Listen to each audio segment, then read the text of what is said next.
Pam Scott on the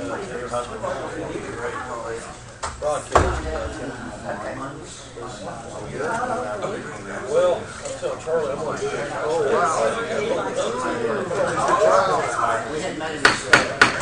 Okay, let's get started. Good morning. This meeting is now called to order. Ms. Barrow, will you introduce the visitors? I will. Because someone is in Hawaii. Julie Gaynor is in Hawaii, and I'm stepping in. We'll just start right over here. Dr. David Carlston is Chair of the Faculty Senate. Matthew Park is Associate Vice President for Student Affairs and Dean of Students. Dr. Foley is a Vice President. Keith's the Vice President. Dirk Welch is Chair of the Staff Senate. Valerie Maxwell is Director of Budget and Management. Charlie Carr, Director of Athletics, and Pam, you've got a seat over at this table. Deborah Garrison is Associate Vice President for Academic Affairs and Dean of the Graduate School. Ann Work is reporter for the Times Record News. Lauren Roberts is a photographer with the Wichitan. Dawn Fisher is Interim Director of Human Resources. Cindy Eschlock is Executive Assistant to the President. On this side of the room, you all know our Provost, Betty Stewart.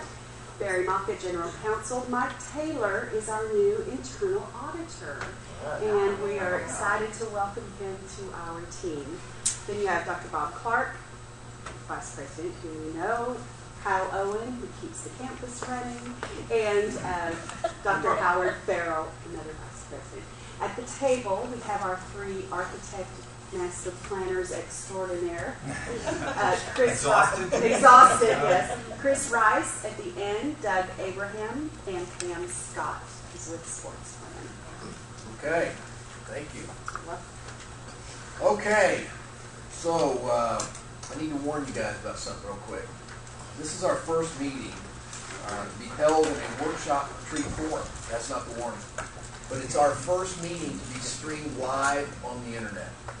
So, keep in mind that we are live on the internet. There is no tape delay. The camera's right up here. Okay? Can we see ourselves? Yes, you can, Kim. Yeah. All right, so I'm going to warn you, please silence and turn off your cell phone. Also, for those of you at the table, please be aware of the microphones on the table. They are very sensitive. If you whisper something, they're going to pick it up. When you're addressing the group, please speak up so you can be heard, be clear, and if you need to have a sidebar conversation, step away from the table. Okay, we provide an opportunity for public comment concerning agenda items at the beginning of each meeting. It appears that no one has signed up, and we will move on. Okay, this is item 1440. How can it be 1440? This is our first meeting of the year. Our academic year starts in September. Oh, yeah, that's right. Okay. Yeah. Item 1440, campus planning is our only agenda item. As you are aware, in August, we began to talk about our need for developing a campus master plan. And in November, we had a good discussion of some preliminary work that has been done. And campus planners and architects Chris and Doug and Pam are with us today to discuss the information they've gathered and present options and recommendations. This will give us an opportunity to have an open and frank discussion, and I hope to keep this less formal than our regular meeting, although based on our history, we are not afraid to have a conversation. As noted in our agenda, we do not anticipate that any formal action or decision will result from these discussions. We will take short breaks as needed, and we will also stop for lunch around noon. My guess is we'll be done hopefully around 3 o'clock, possibly sooner. It just all depends on you guys. So Dr. Rogers, you want to open us up here and then we'll just get started. Just a few comments because we do have a lot to do today. And let me start by, I don't think I could really describe this, but the staff and our planners have worked 3 solid days to the point that we were brain dead one day and decided to leave. But I want to tell you, we have looked at every corner of the campus, and we have looked at those issues that we've discussed before. I won't go over those just a minute, I believe very thoroughly. And I want to thank the effort that the staff and our planners have been putting into this. I think you know them. They work all over the United States on some of the most progressive universities, beautiful university campuses. And you'll see some of those pictures today to give you a feel for some of the possibilities for Midwestern State University. Now, I think you will all remember this, but I want to tell you, I get caught up in it sometime and forget when I look at it, and it looks a little bit overwhelming. We're talking about short-term needs for this campus, and we all know what those are. We must talk about dormitories. We do that because looking at the demographics of the entering freshman class from this past fall, and looking at the potential enrollment increases from another larger freshman class this fall, and where these students are coming from, we need to talk about housing and cafeterias and so forth. We also believe that there's a good opportunity that the state will issue bonds for us to make some changes, and there's serious changes in the buildings and on this campus in this upcoming session. We need to be prepared to write that plan and be prepared to know what we're going to ask for really in a very few months. So we've done that too. But remember, this is short-term planning all the way out to maybe 2025. We've based this planning on numbers. We've based it on peer institution space for programming. We've based it on coordinating board recommendations, and we've based it on our own projections about growth. Our projections, I believe, are very reasonable and even modest because, and then we will certainly give you a lot of numbers about the university because we have to base this planning on something quantitative, but it is very hard to look out that far. Remember, again, as the chairman said, we are looking today at best options for the things that we need to do on this campus and the things that we can do. So these are options. We will have some specific recommendations from this meeting today for the board, and I think the board will have a good feel for this at the February Board of Regents meeting. So due to a changing university, we're here every day. We're here and familiar with the university every day. We don't realize how much the university is changing. So when we're talking about changing the physical appearance as well as our buildings, laboratories, and classrooms, we don't want to forget that there are so many variables that we must consider there. Is the program growing?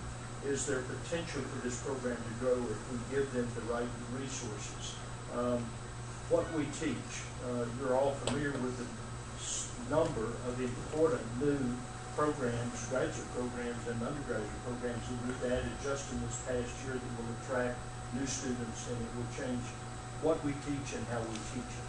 So I'm saying that I forget at times that we're looking long term, okay, and we have to remember that it's not just the size of the university, it's the fact that the university's changed dramatically. I come from the sciences. I can tell you, for example, our science building was designed in 1966. It was remodeled in 86.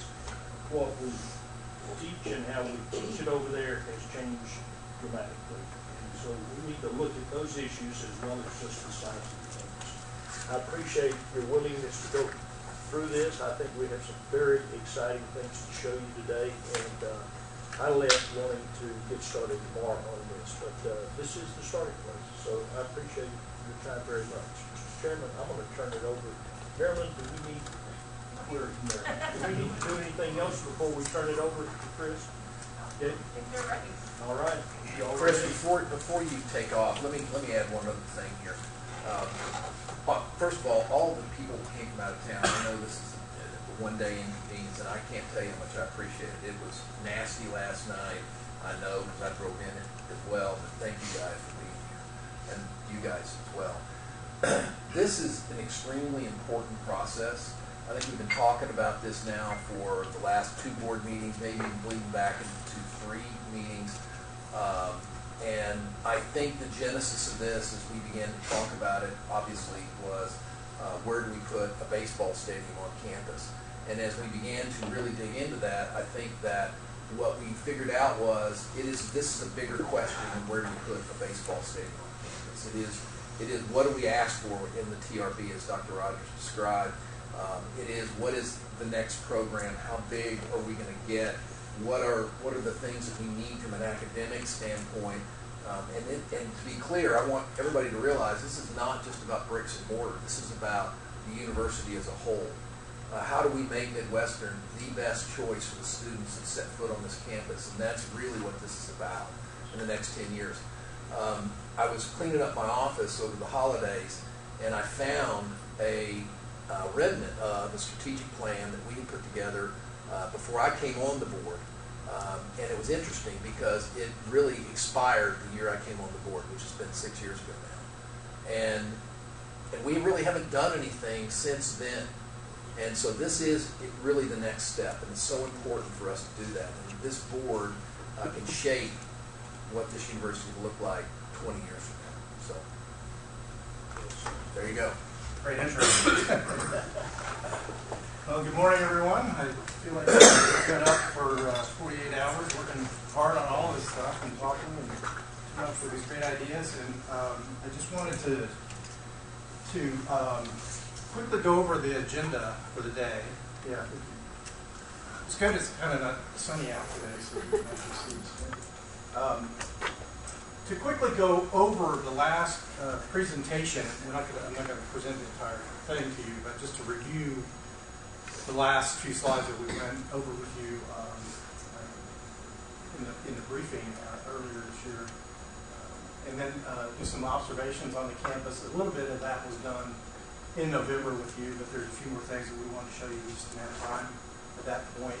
We're going to walk through a series of examples of where we think the next series of projects that Dr. Rogers was talking about as far as student life goes, housing, ideas on how you deal with dining as you add housing to the campus, because that's going to be an issue as you have more kids. Enrollment grows, folks living on campus, it's going to be an issue. Also some landscaping ideas that we have. And then Doug's going to talk some about benchmarking, peer projections, and benchmarking against the peers and space projections. And that all leads into this bigger picture of what are the top priorities of the colleges, and all these are done of each of the colleges. Which one's kind of climbing to the top as needing to grow the most and is in the most space deficit situation today, which leads into that TRB, that we're going to pursue. So we're going to talk about that and some of our thoughts on that, and then how those end up being implemented onto the campus physically. So we'll look at 3 different building site options for that, and then we'll look at athletic planning, and then at the end, Dr. Filet is going to talk about how this all dovetails in, that we can get it built and open in time over the next couple of years. So it's really important that we have the decision done by February so we can move forward and get those things open. So just to quickly go over our last presentation to you. This is a slide that President Rogers went over and talked about their retreat that initiated a lot of this, and the goals that really came out of that, which were the TRB request, issues of housing, dining, and Greek life, and also baseball as part of that, as those primary goals. And the secondary goals were athletic master plan. This is what dovetailed and brought Pam in. Pam came all the way from Kansas City, by the way, so she's here from a long ways away. We're talking about the library and how to consolidate and repurpose some of those uses. And now that you have Christ Academy, what potential uses could we do with that? Police department, parking, coaches' offices as a part of athletics is a big issue. And then landscaping and beautification. And finally, at the end, mentioned that this process that we're going through here is a very small snippet. It's a great start, but it's being hurried along based on the fact that we've got to make a decision in February to go forward to apply for this TRB. And so a much larger comprehensive master plan effort may be entailed. As we've talked over the few days, it's like well, what about this, what about that? We're like, well, it's really going to need further study, like parking. We can't figure all the parking out in 3 days. It's more things. So, you know, I'd be glad to come back at February's meeting and walk you through. Initially, we thought we might do that today, an example of what that process would look like normally with other sub-consultants and utility infrastructure and things like that. But in the meantime, I have a few examples up here of other ones that I've done around the country. At break, you're more than welcome to come and take a look at them and kind of flip through them. Some of them are just brochures and marketing pieces, other than bigger, thicker books or full-blown kind of comprehensive master plan. So I'll give you a sense real quick of kind of what's involved in that.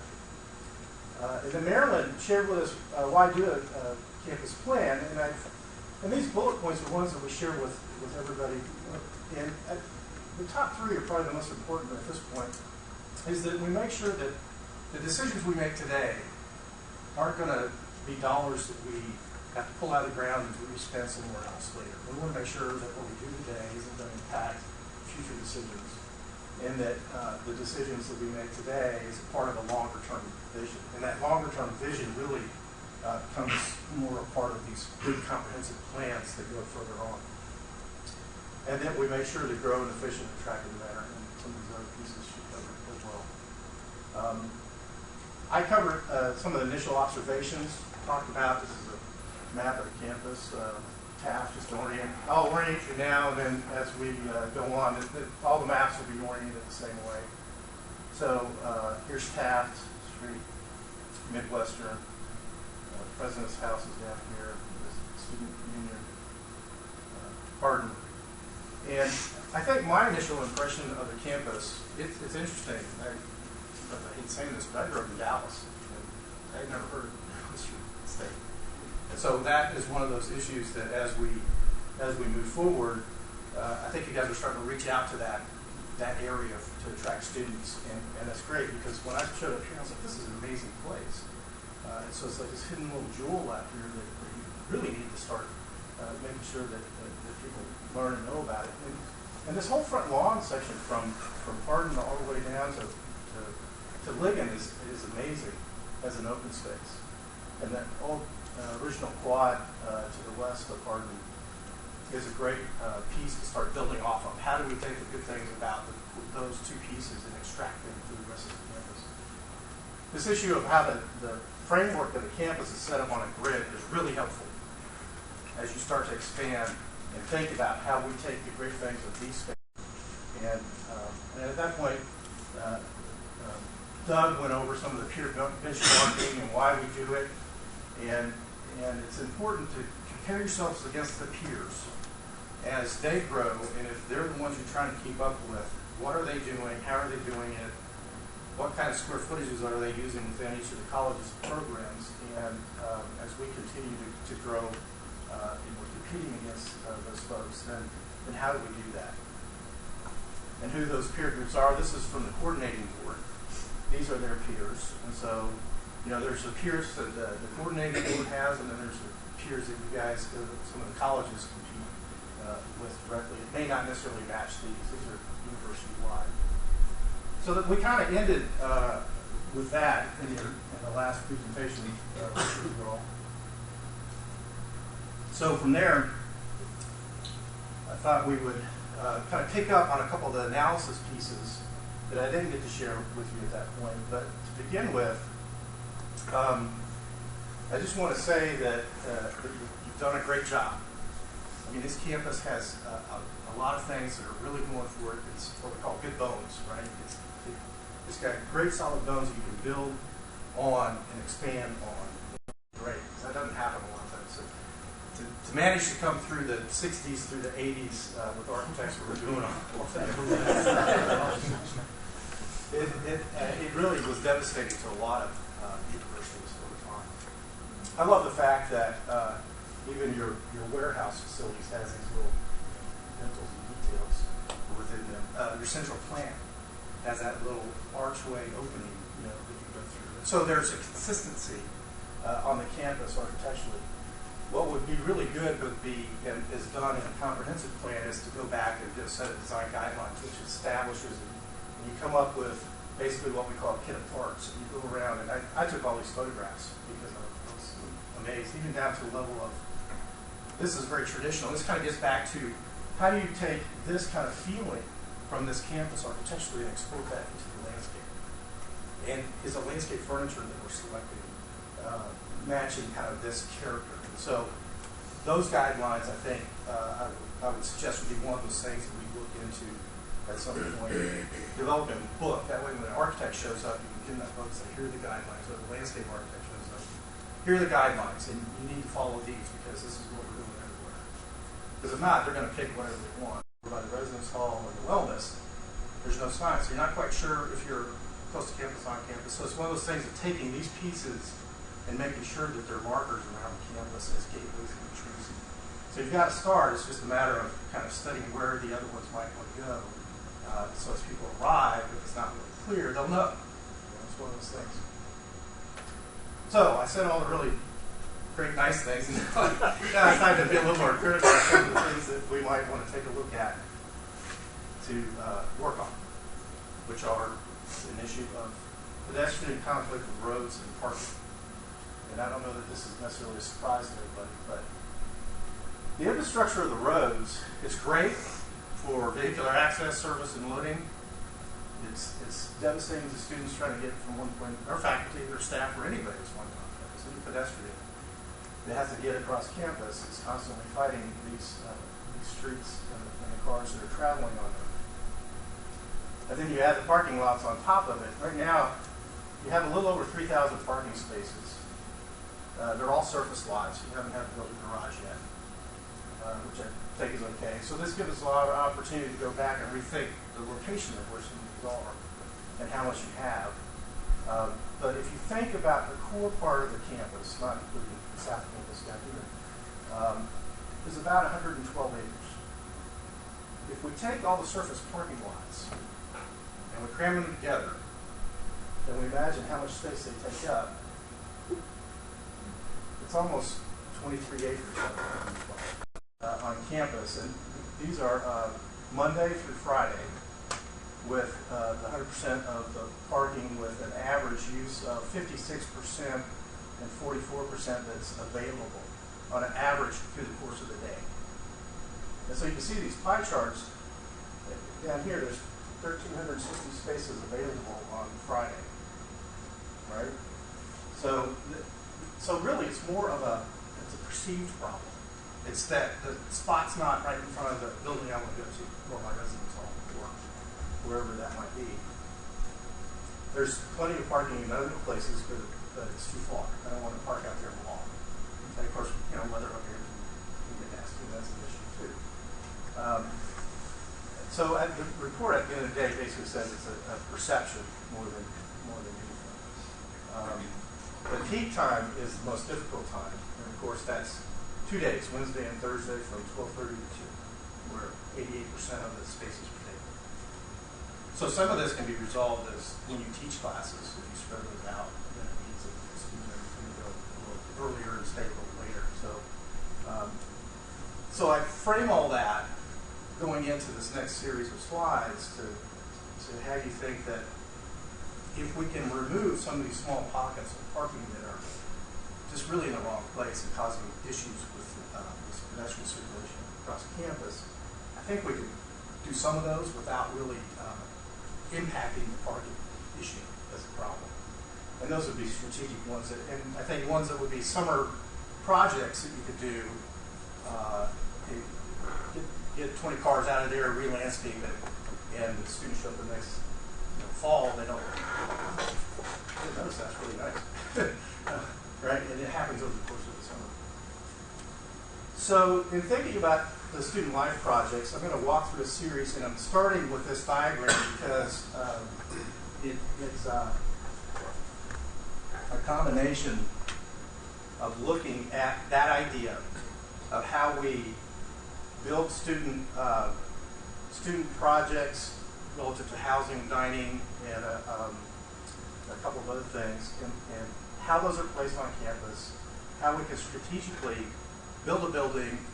We're going to have to deal with some parking and some issues. Like I said, as you build buildings, most of the places we have available today is on surface parking lot, unless you want to tear a building down. In some cases, we'll look at doing that.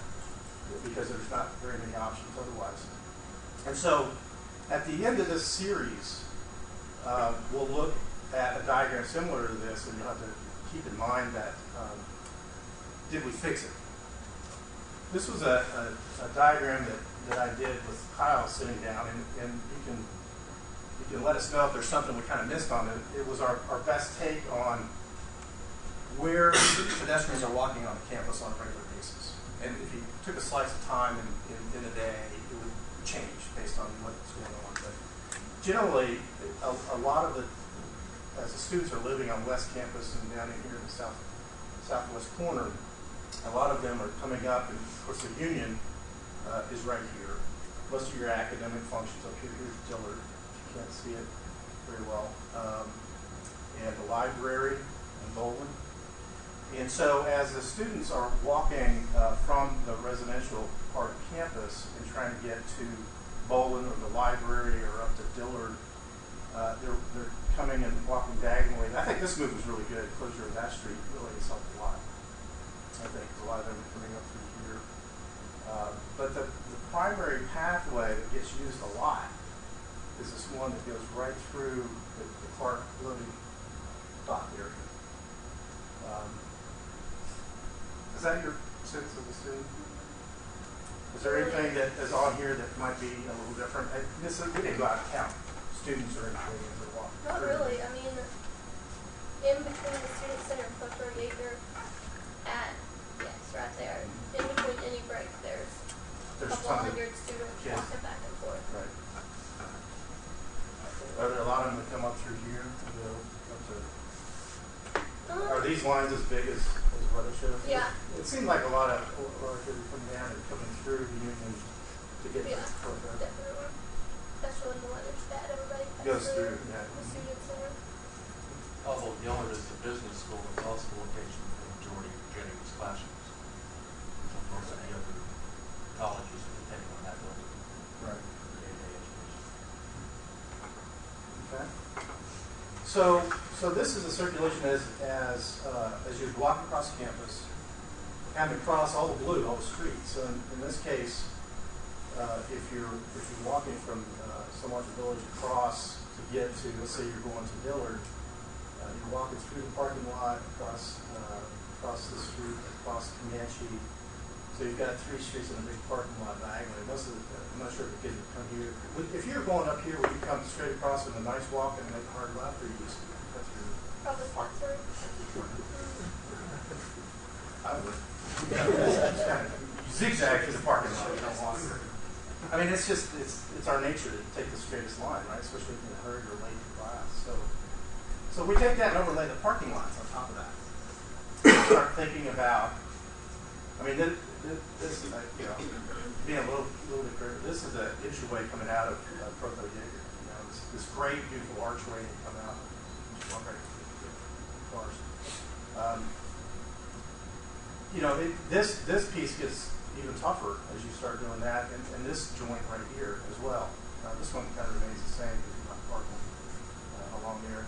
There's one up here that I think would be great if we could fix that coming out of the west side of Hardin, the historic old main building. But you cross the parking lot and the street at that point, trying to use the main line. And so this is. I had suggested as part of this workshop that we get out and take a walk in front of the when that big storm blew in on Monday and it was minus whatever around, I said, that's going to be a little too cold. So we thought, I had a bunch of photographs. So here's the starting at the Sunday. This is that parking lot we were just talking about. So if you come out of the village and walk diagonally across there, it's interesting. Have you ever noticed it? Have you looked up to see the elementary see it? Now, when this gets covered, the trees get covered, you may not see it as well. But you get these views back to the tower, which I think is awesome. As you walk around campus someday, look up and see when you're walking by if you can ever look at the tower. So it's really cool. But the problem is, this is how I got to get there, right? And that's that path that we're trying to walk across. And so I kind of saw this student walking past, and he was going down in between McCullough, Trigg, and Killingsworth, and the bikes and the dumpsters, and to get over. This is the maintenance Daniel building here. And he's going to make a right and go back this way.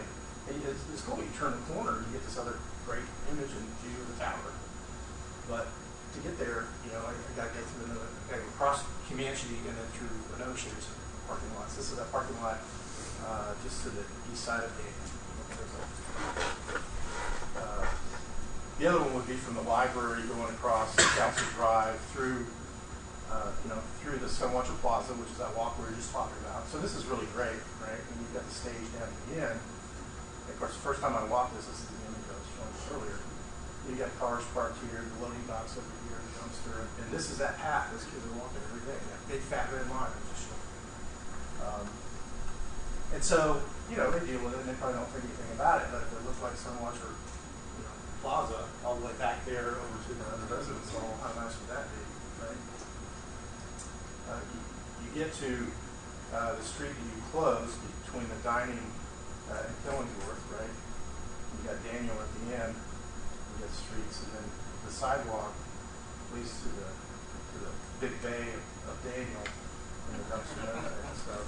Sorry, it's like, hey, what lines up and then look down. So these are little things a lot of folks may not even think about. But when you have students come on campus and they're impressed or they're like, this is really beautiful, they may not understand why that is. But I think if we start thinking about cleaning these things up, it's easier for them to not pick up on things like that. And then coming in between the two, Red Pierce and Killingsworth, to get back to Sunwatcher, you built this nice walk, and I'm sure this is easy enough to do probably as you get through. Some students may just be lazy enough to just walk right down the street because, as an architect, this drives me nuts, right? I guess I'm one of those classical type guys that I want things to line up because I only want to put here and there. It'd been nice if we could have somehow figured out that parking lot to make this in line with the front door and just make it easier for them. So when you see the drawings that I've come up with, a lot of those things will all be lined up. Sorry. Any thoughts? I'm just going to pause right there for a second. I know I'm being kind of critical. This is nothing new on any campus we come to. This is always an issue. It's like, let's put parking. Can we get 5 spaces in there? Yeah, let's do it. Can we get 20 in there? Yeah, let's do it. So we put parallel parking on the streets. And then all of a sudden, because you need parking, but nobody thinks about how are we walking to get through the campus and those slide down some concrete all the way. And over time, it just becomes kind of a problem. Well, I will tell you that when I was here 35 years ago, parking was a problem.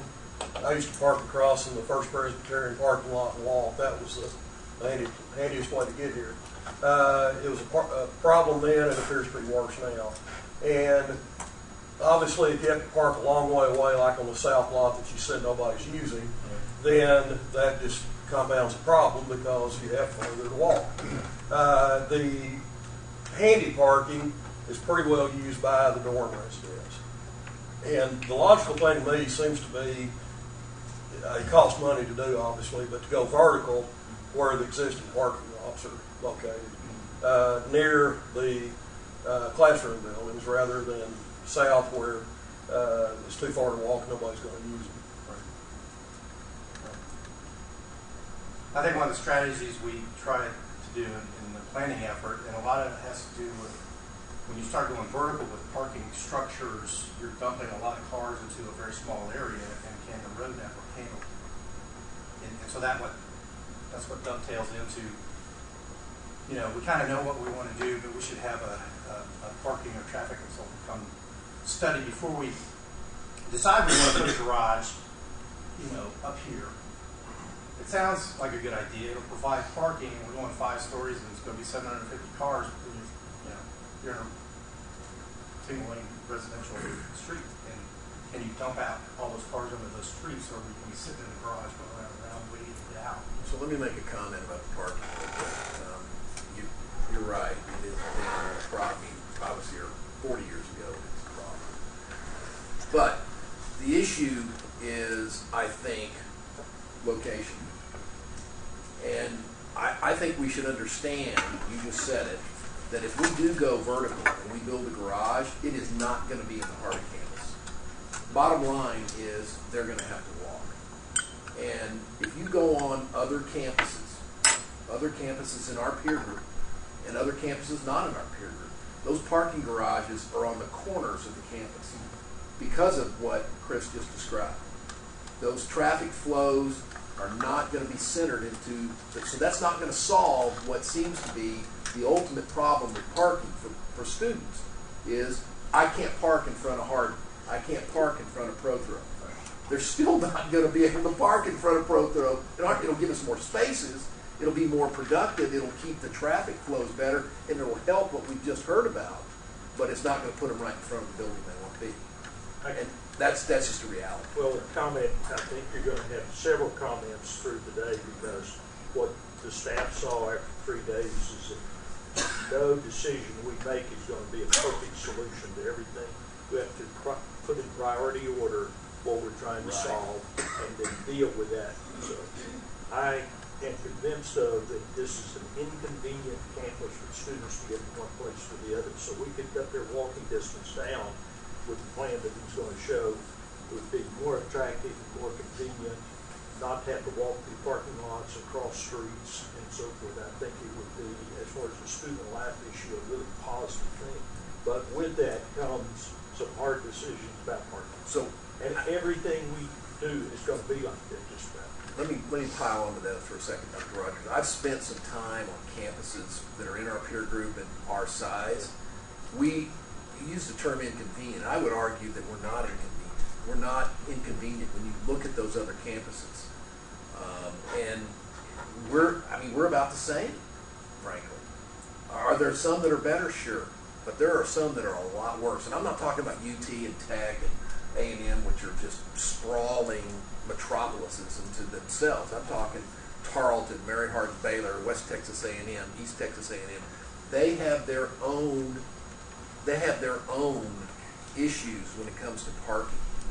And it's amazing to me that anywhere you go, parking is the topic of conversation.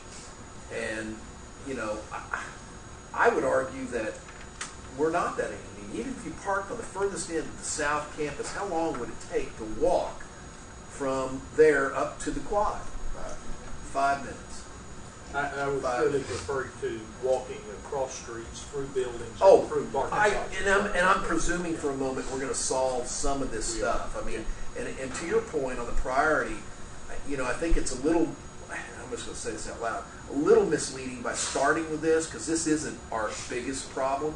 Parking is an issue, but our biggest problem is big stuff, okay? But you got to talk about this first to get to the big stuff. That's right. Big stuff relates to the space.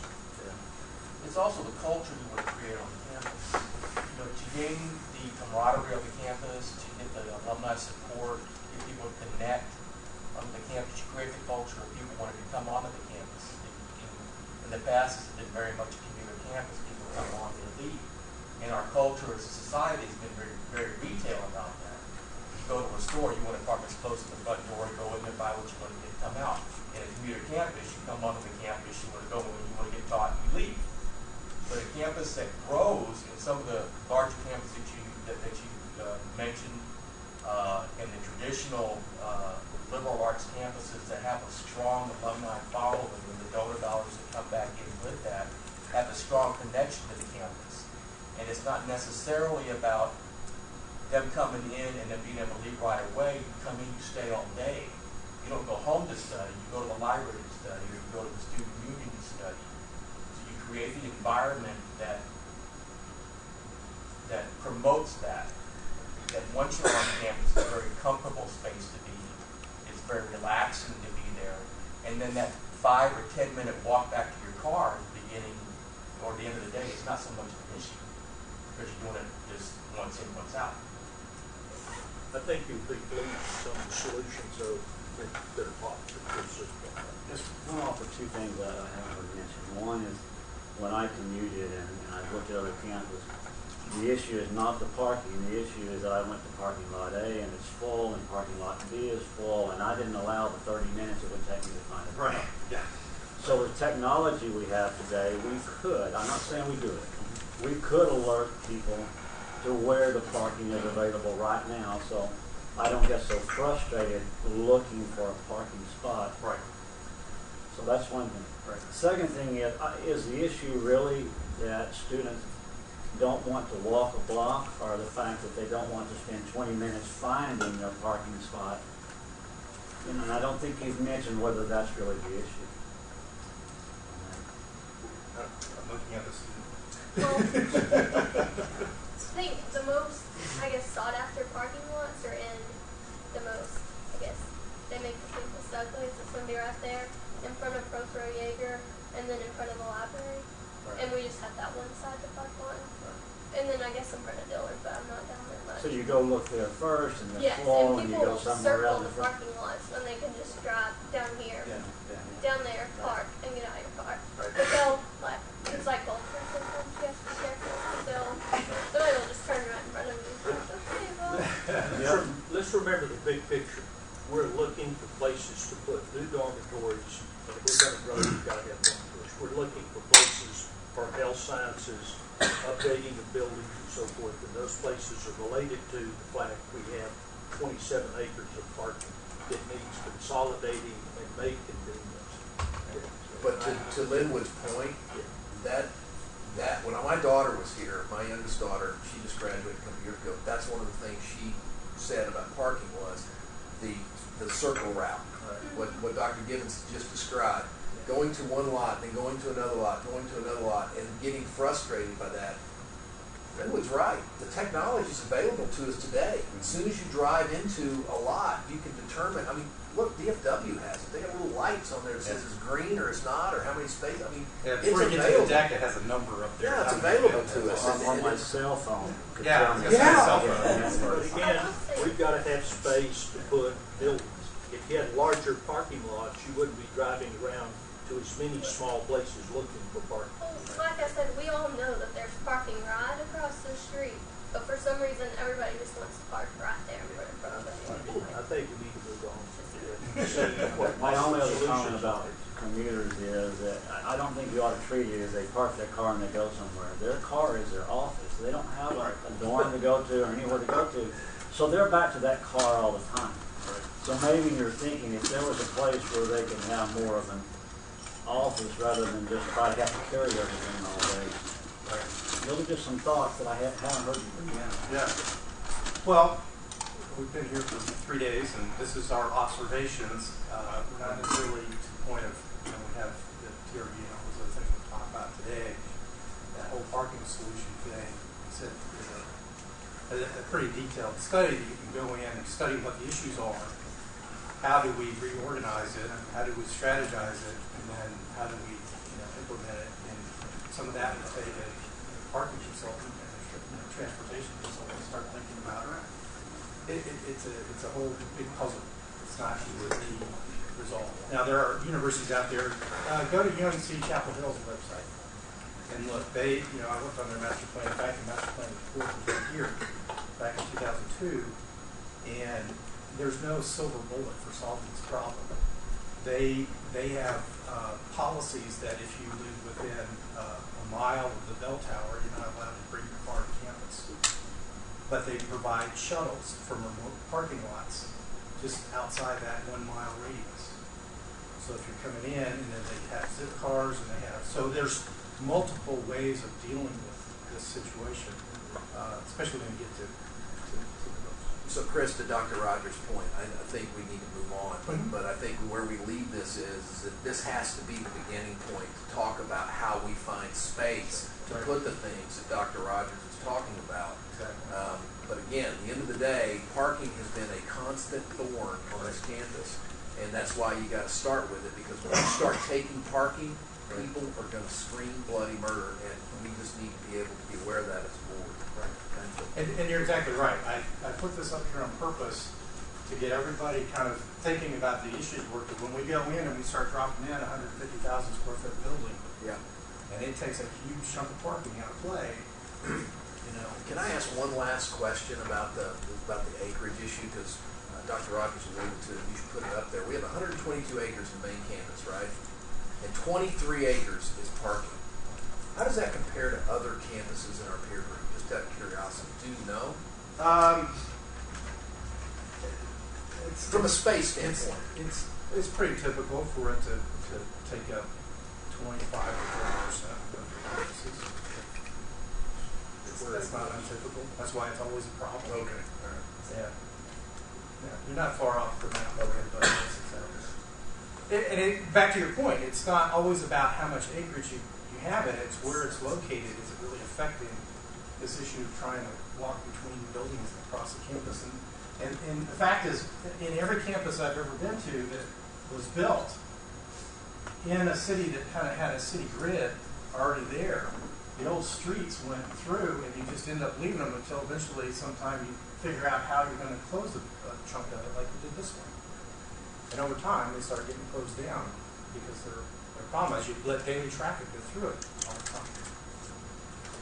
Well, no, yeah. I want to, and if I'm jumping too far ahead here, tell me and I'll be quiet and wait. But back to Jesse's point about we have to have X amount of space to build dorms.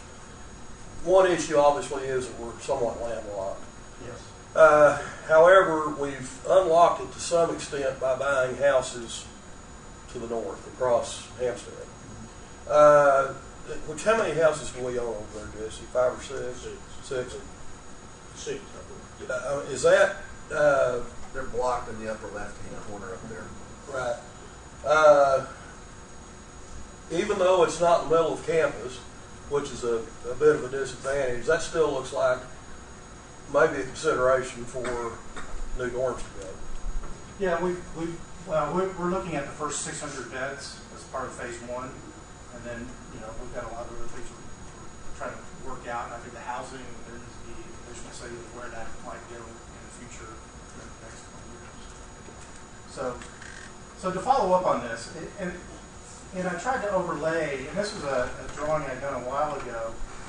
We finally got it mapped this way. Is the Germain Quad is really the biggest part of this green space and this kind of American campus tradition that we have. And even though the roads break it up, there are pockets of other pieces. How can we go back and reconnect some of these together and make the landscape, take what we know and love about the best parts of our campus and export those down to the south and down to the west and across to the west, so we start connecting with student housing better. So this issue of cleaning all these things up. And so I put a couple of bullets about things that I already mentioned this one about moving some of the smaller parking lots that are kind of in the way. So the one next to Daniel here would be a good one. That you design service drives in pieces, like if we could come back and redesign the service and access to the Union in a different way and make it look and feel more like a pedestrian walk, and then the truck comes in and delivers and leaves, and the rest of the day, they ball it off, and then the rest of the day, the students can walk by, there's no parking in there, and clean all that up. But that's a summer project, and do like that. Be willing to close a couple of streets here and there and create pedestrian roads and refund parking strategies. And this kind of gets back to where do the garages go long term if we need them? How do we zone parking? What's reserved? What's student, etc.? That takes a bigger study. And I think, and I say the policies because that gets up to, you can make a policy without changing or moving a parking space about strategies and how you deal with parking. And, for instance, if a student lives on campus, we feed them, and they have a job on campus, should they be allowed to have a parking space in the core of campus, or should we have them park remotely because more likely they want to use that weekends? That's kind of one of those. That's a policy a lot of the universities are adopting. I know that for a fact. Yeah. And they get more stringent as they and you can make that policy and not really affect any spaces physically.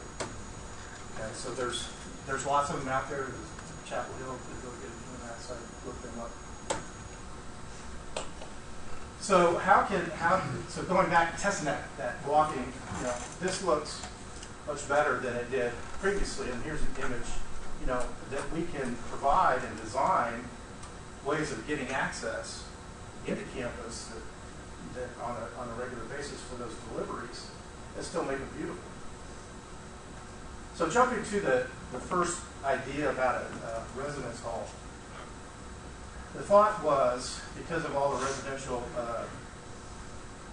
buildings here in this cluster, that this big parking lot, just east of Saltwater Village, is probably a really good spot to build the first phase of housing.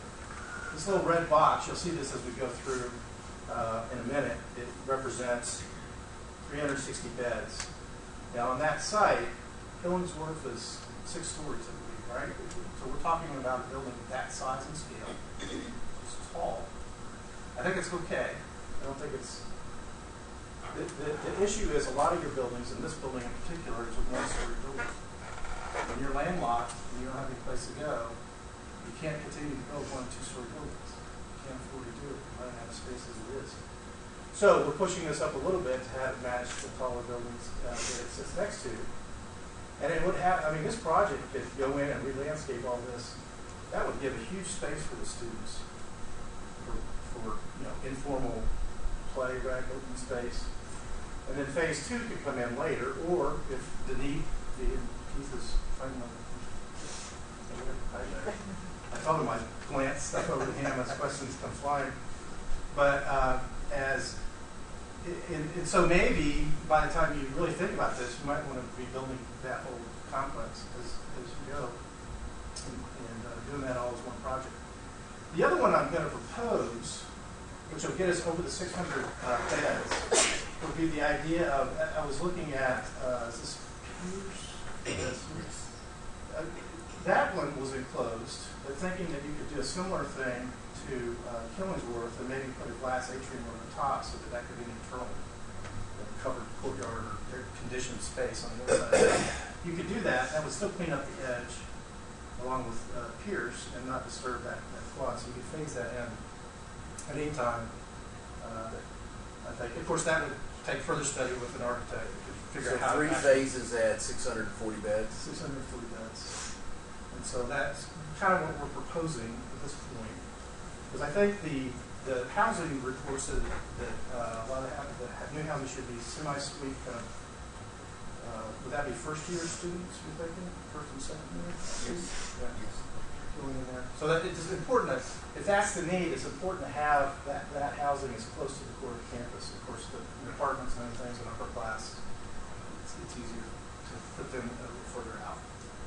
Any thoughts on that location? I think we need to remember, if we look at the demographics of the freshman class that we had last year, which was a big jump, we're very proud of it. It looks like it's going to happen again. If you look at that, we are becoming a residential campus.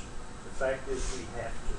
I mean, the reality is population and projections for the old growing area is going down. The DFW seems to have no end to their growth. Houston, San Antonio, and we're growing students from there. We're going to become a residential campus. We can't, that's our future. If we can't become one, we're not going to grow. I really think that. And that's the reason it's, we need to start thinking about this right, pretty soon. After 3 days, I think we all feel like that is an excellent location. We've still got to go back and take care of some issues. And like I said to begin with, every time we make a decision, it's like a falling dominoes. But you're going to see that we have some solutions for a second, today. Jesse. Yeah. Because if you do this, you're getting ready to take how many spaces? 220. And you're going to add, call it 600 beds. Where are you going to put those kids' cars? I mean, again, I heard what you said earlier, but that's why parking is such a big deal. We cannot have a discussion about this without having a decision made about where these people put their cars. Period. Well, yeah, we can do a few things. And first of all, let me preface my comments with, and I absolutely agree with Chris, we need a parking consultant to come in and look globally at parking, because I don't think we have the capacity to actually solve that. Right. You could use, obviously, Darren Lewis J. Rodriguez, Christ Academy there. You could use that lot. That's Yeah, this is almost exactly a 200 space lot. Yeah, that's a big space. There's a lot north of Sunwatcher Village, and right there. that could be zoned residential. Again, zoned residential up in the northwest corner.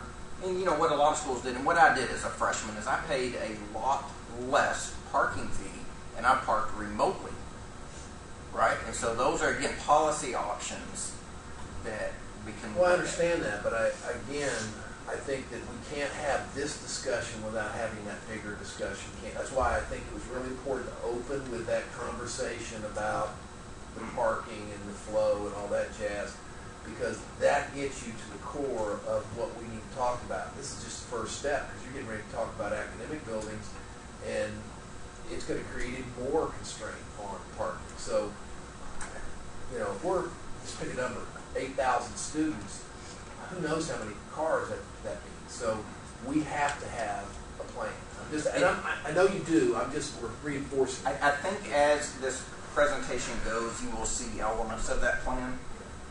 Well, But I'll tell you again, right let me now, preface it, I still think we need consulting. Keith, if we get 640 beds, we can tear down the old Bidwell apartments. That puts a nice parking lot there. The new parking lot that we worked hard to put in up there on the northwest corner of the campus is not used. It is not very far from that dormitory. It's on the edge of the campus. I think it'd be. Well, I guess my place to put it. point is, I hear that, but I also hear what Chris is saying about surface. And I am very concerned, and believe me, I don't want this to be misconstrued. I am very concerned that surface parking is not enough, and that we really need to seriously consider a vertical solution. And we need to be very, very cognizant of where we put that vertical solution. Because it's not going to be a popular choice. And it needs to be strategically placed. Yep.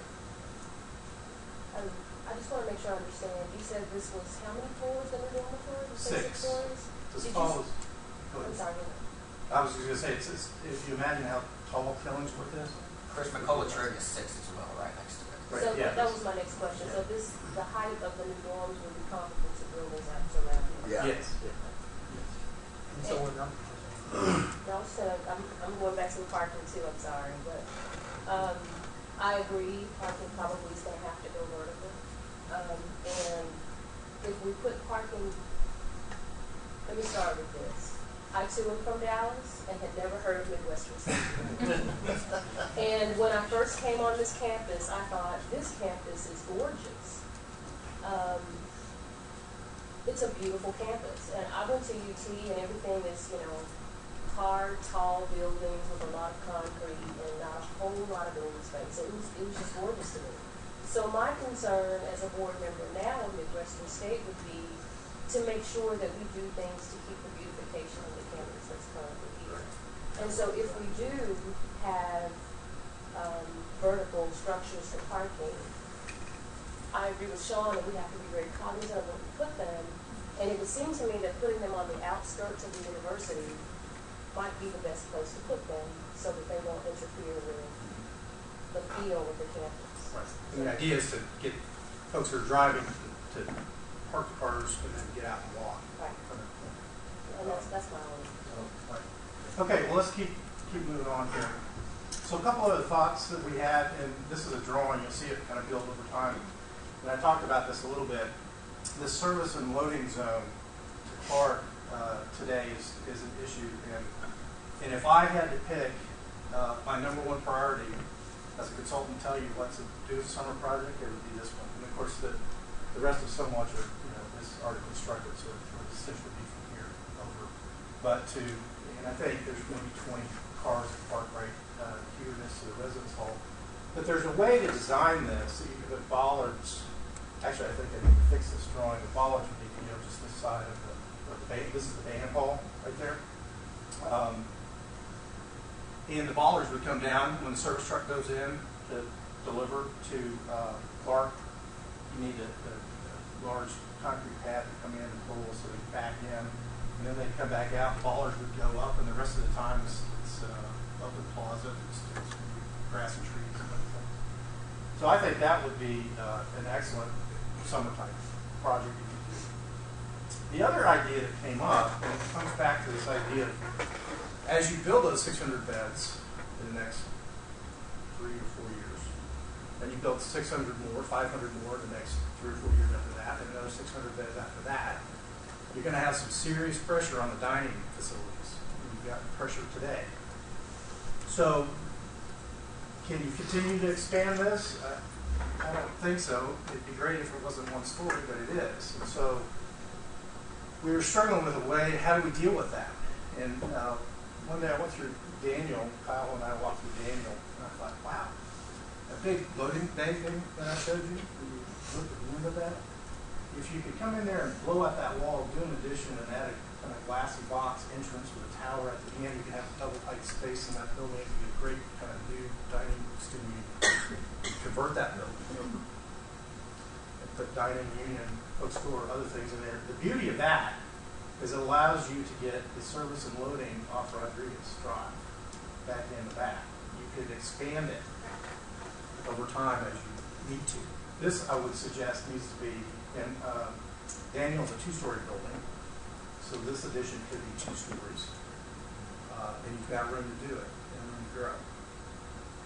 And it would be, I think it even give you the opportunity to come in and close that little parking lot that I sort of desperately want to move those 20 cars. You'll find that as a theme throughout. Let's go to finance for a minute too, that I have to keep in mind. What we've talked about thus far will be financed with users' fee just as they are now. Our student center will be paid off in about 3 years. Dorms are paid for by residential use. So this is not impossible financial stuff because it depends on user fees for the bonds. And so I think that's important. It can be done. It can be done in our future. So it's financially possible without running the cost of. I didn't bring this up, but ideas like this, much like Sunwatcher, if it's a great opportunity for a donor to come in and donate some money, do some landscaping, all that, last name Plaza. But the idea would be to design this in a way, and of course this is integrated, but to design that in a way that long term, if we can move the union over here to Daniel, and we think about Clark long term, imagine Clark going away, how much land that frees up for additional academic space in more housing. That plaza could still stay there. That's part of that without it being constructed. So that's that thought about that. And as we move over this direction, the other piece that when I found out about it, I thought, we did this one other place, and I want to share this with you. And this is kind of an out-of-the-box thought, but one that I had at a smaller school that I'll show you in a second. But in South Hardin, where the old gymnasium was, is this idea that maybe we can convert that into a welcome center, but it would take a little bit of work to do it and make it awesome. Which would be, here's the image of the old gym. We dug this out of the archives. Did they play basketball or volleyball in there? He did.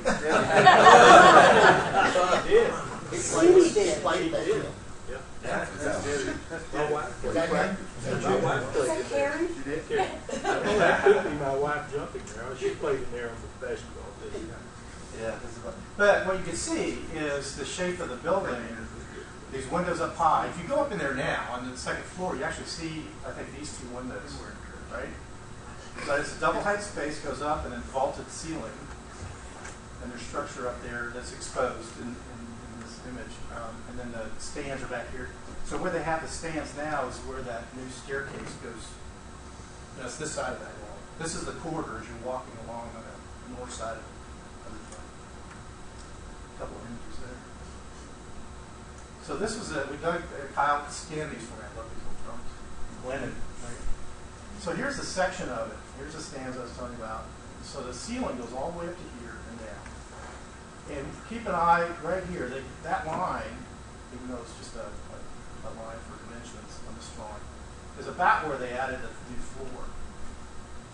See that? They came in and added a floor, concrete on steel.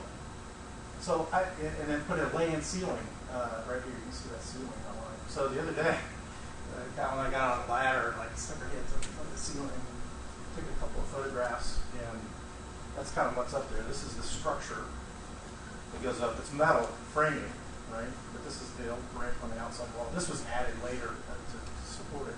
These are a couple of windows in that corridor that goes down the side. But what you could do with this is you could in that floor, because it's on steel structure, you could go in and cut a hole out where the structure is and open that space up and go back to the original upper volume of that space, making a double-height space. Cover these with wood, similar to another space that's at the other end of the garden. This is the same structure, it's just covered in wood. And taking it back to the original brick, you have a look and feel like that. It becomes welcome center / admissions / any number of other things. Good to start your tours from and get those freshmen in and wow, the second they start they're walking the door. Here's an example where we did that.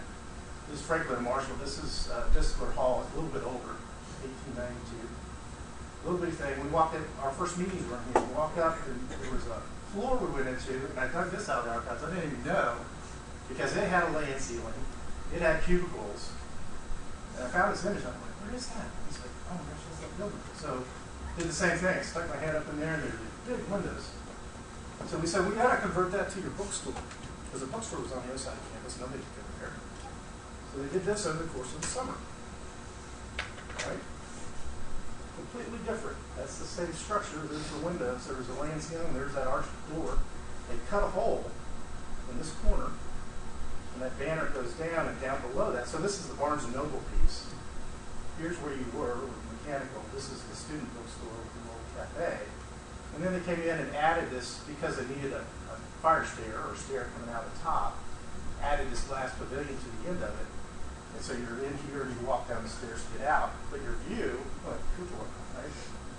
So inside from the upper level, this is your connection back to campus. And I was thinking, man, if that was on the west side of Hardin, and you're in there in that little cafe and you're looking out to the main quad and it would fix the parking and maybe hopefully someday close the road, you have a view like this. And they got an extension, a little patio on the back. So, just an idea floating out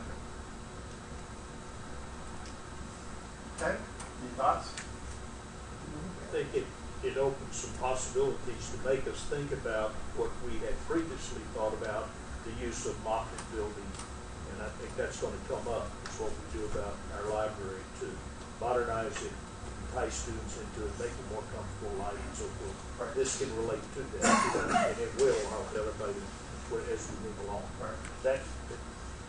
That is not an impossibly expensive proposition to do that. I wish you had a picture of the possibility of it, but that's okay, you can't show them all. But it's beautiful is what can be done with it. Yeah. Quick question. Is part of these considerations in relation to alumni, like an alumni center, alumni? It could be. I mean, that proposal was just an architectural conversion to what it historically was. What goes in there is completely up for discussion. Sam, I like that. Well, the only reason why I mentioned that, because you're talking about transitioning from commuter school to a residential university, and if you're going to tie the university to its alumni and those gifts, then you need to feel connected. And a spot on campus where you can feel connected is something. Yes. I think it should be something that really activates the corner there, the south end. I think it's just an opportunity. I thought about it, thought I should share it. So the other piece is I think this was another one of those landscape one of those landscape summer projects that could be done, and we've talked about that.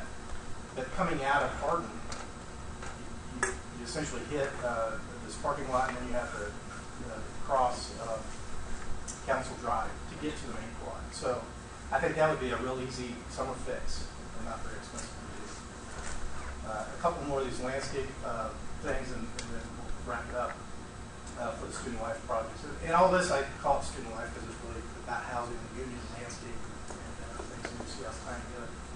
So I mentioned talking about closing of a road. If I had to choose the closure of a road that would be the single biggest thing that would help this campus as far as pedestrian safety, circulation, connecting the concept plan of taking everything up in the north part of campus and what we know and love and sending it here would be the closure of Comanche from Rodriguez over to Council Drive. And I'm working on a project with a landscape architect that came out of the master plan, just finished at Texas A&M Christie, where we're doing a project similar to this. I'm guessing the distance on this is pretty similar, and it's not outrageously expensive to do.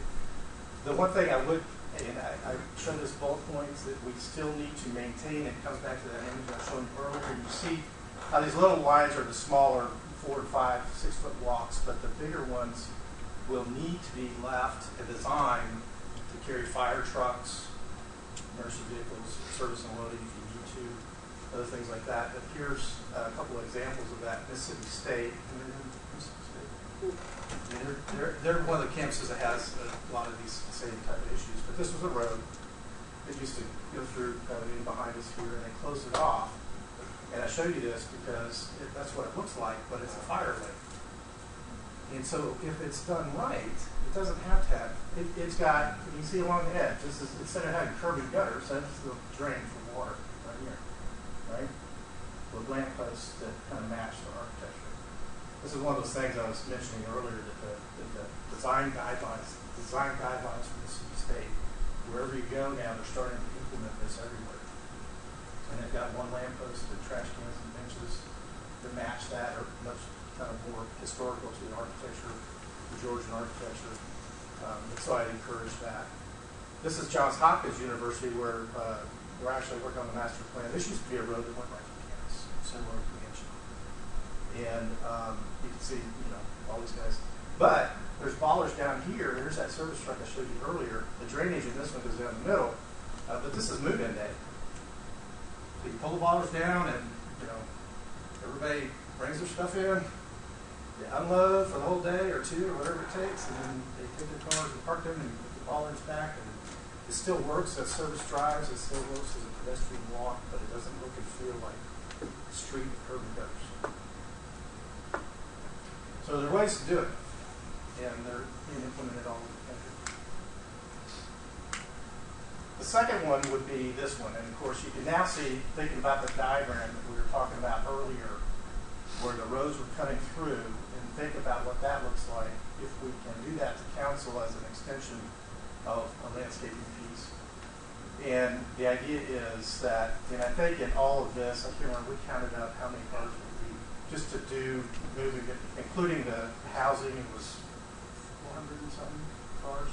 I mean, it was crazy. It added up with all these spaces. So we're talking 400 or 500 cars we have to move to do this. But in the end, the campus becomes significantly.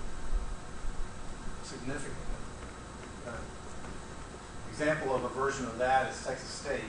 This is Concho Street, the way it used to be when we showed that before the master plan. This is the rendering in the comprehensive plan at the end of the day, and if you look through some of these books, you'll see renderings like this that are before and afters. And that's the way we kind of, the cool part is in a bunch of these that I did, I got to fly in the helicopter to take the pictures. I wouldn't fly in a helicopter, I was just taking pictures.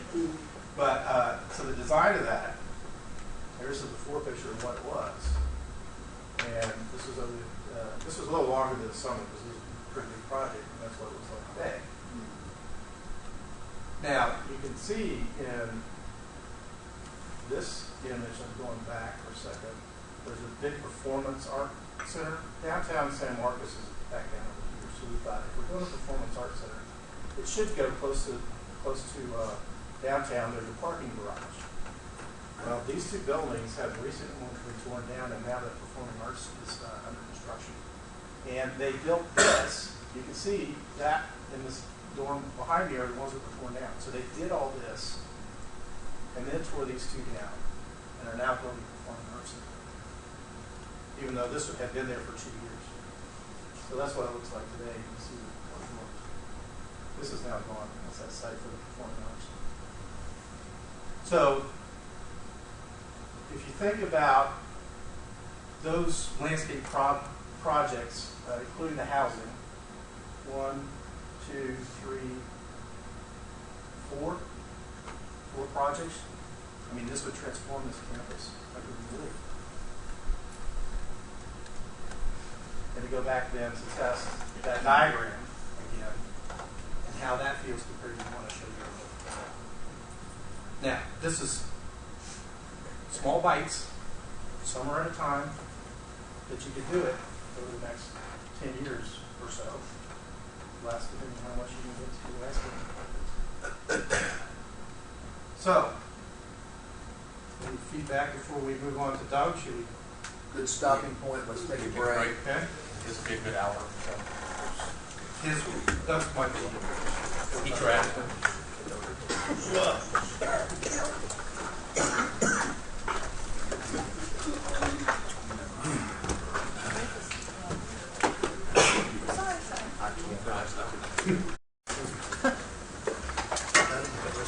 Okay, gather ourselves. Hey, before I forget, you guys have a little trinket in front of you. This is not a CD. This is a calendar. See here, how it works. February. Well, I'm told that public information is responsible for this, but Howard will take credit for it, so.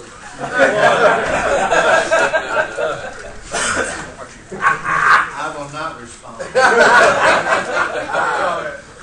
And on the back of each of the cards, it gives you a little information about the item that the place on campus that you see in the front.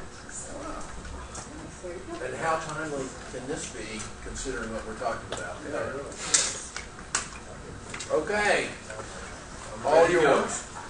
Welcome back. I'm Doug Abraham. I will warn you, I am the numbers guy of this team. So my version of a pretty picture is a chart and a graph.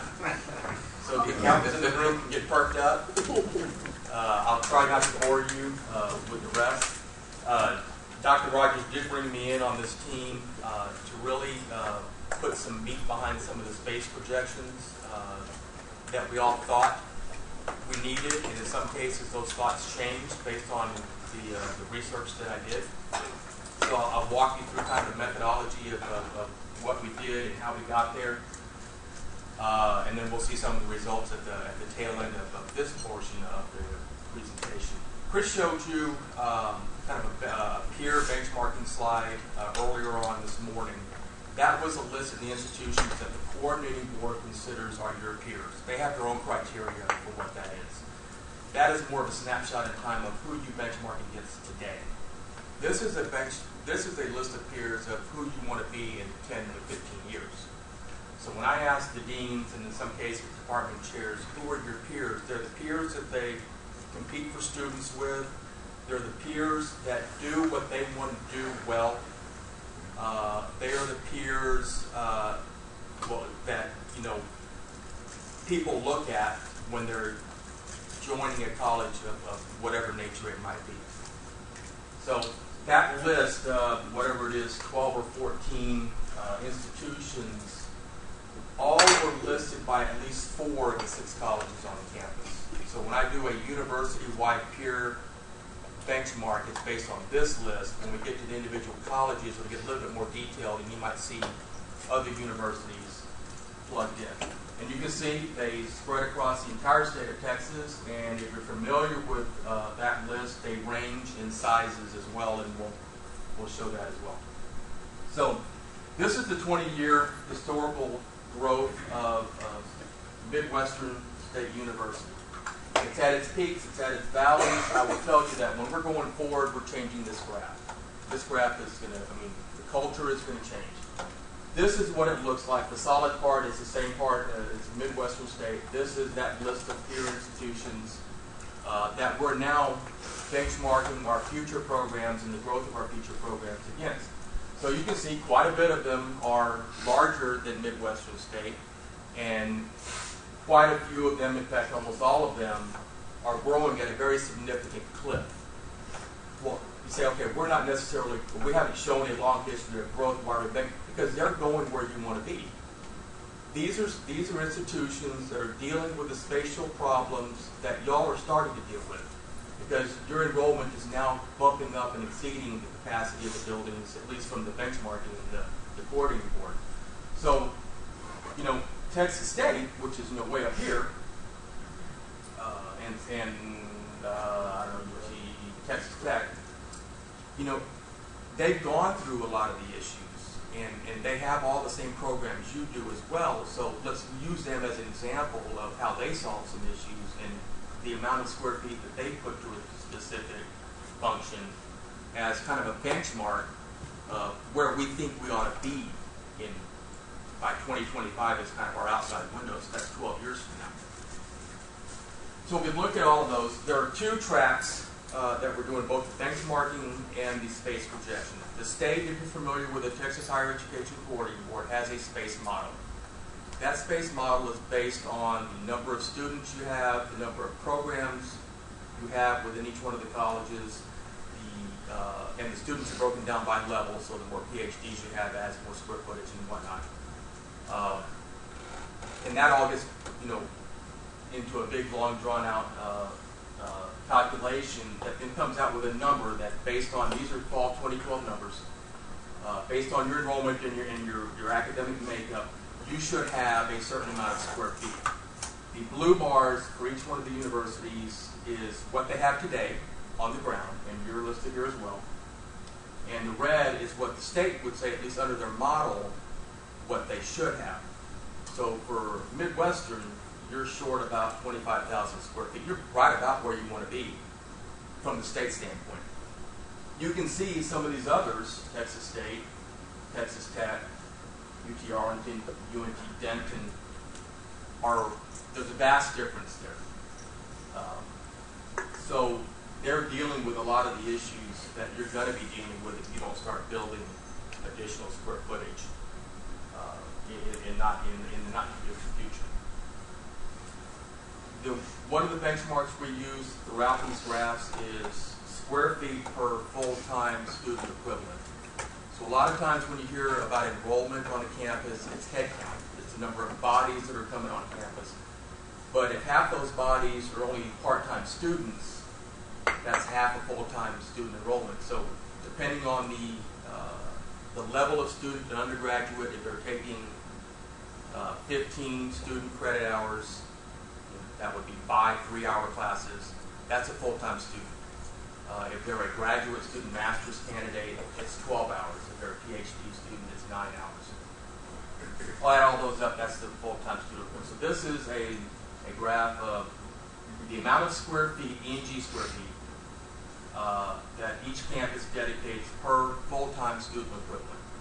And then the bar, the yellow line going across, is the median of that number. So as compared to the peers, today, Midwestern does provide more square feet per full-time student equivalent than its peers. That's going to change because we're going to be growing. So we need to address that for the 12 years in the future that we're planning for. If we look at it by college, so these are the 6 colleges that are within Midwestern State University.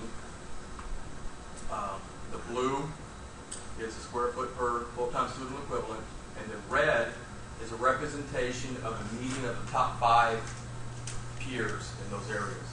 So you just built a business building, so that's not unsurprising at all. So not surprising at all. College of Fine Arts, of course, they're a very big space user per full-time student equivalent. If you've been on this campus enough, and obviously if you're dealing with administration, College of Fine Arts has a lot of space issues. What we're finding is it's not necessarily the amount of space they have, it's the type of space they have. They also have a lot of legacy Aiken Theater is a fine arts space. You also have another large theater in Fane Fine Arts Building. Not a lot of universities of this size have 2 big theater halls like that. But you wouldn't get rid of Aiken Hall. I mean, that's a historic space and it's usable, but it's not usable for today's instruction that the other one is used for. So you end up with, there's things going on with fine arts that cause them to look maybe a little bit more plush in space than they actually are, because they're dealing with a building that was designed for visual arts, painting,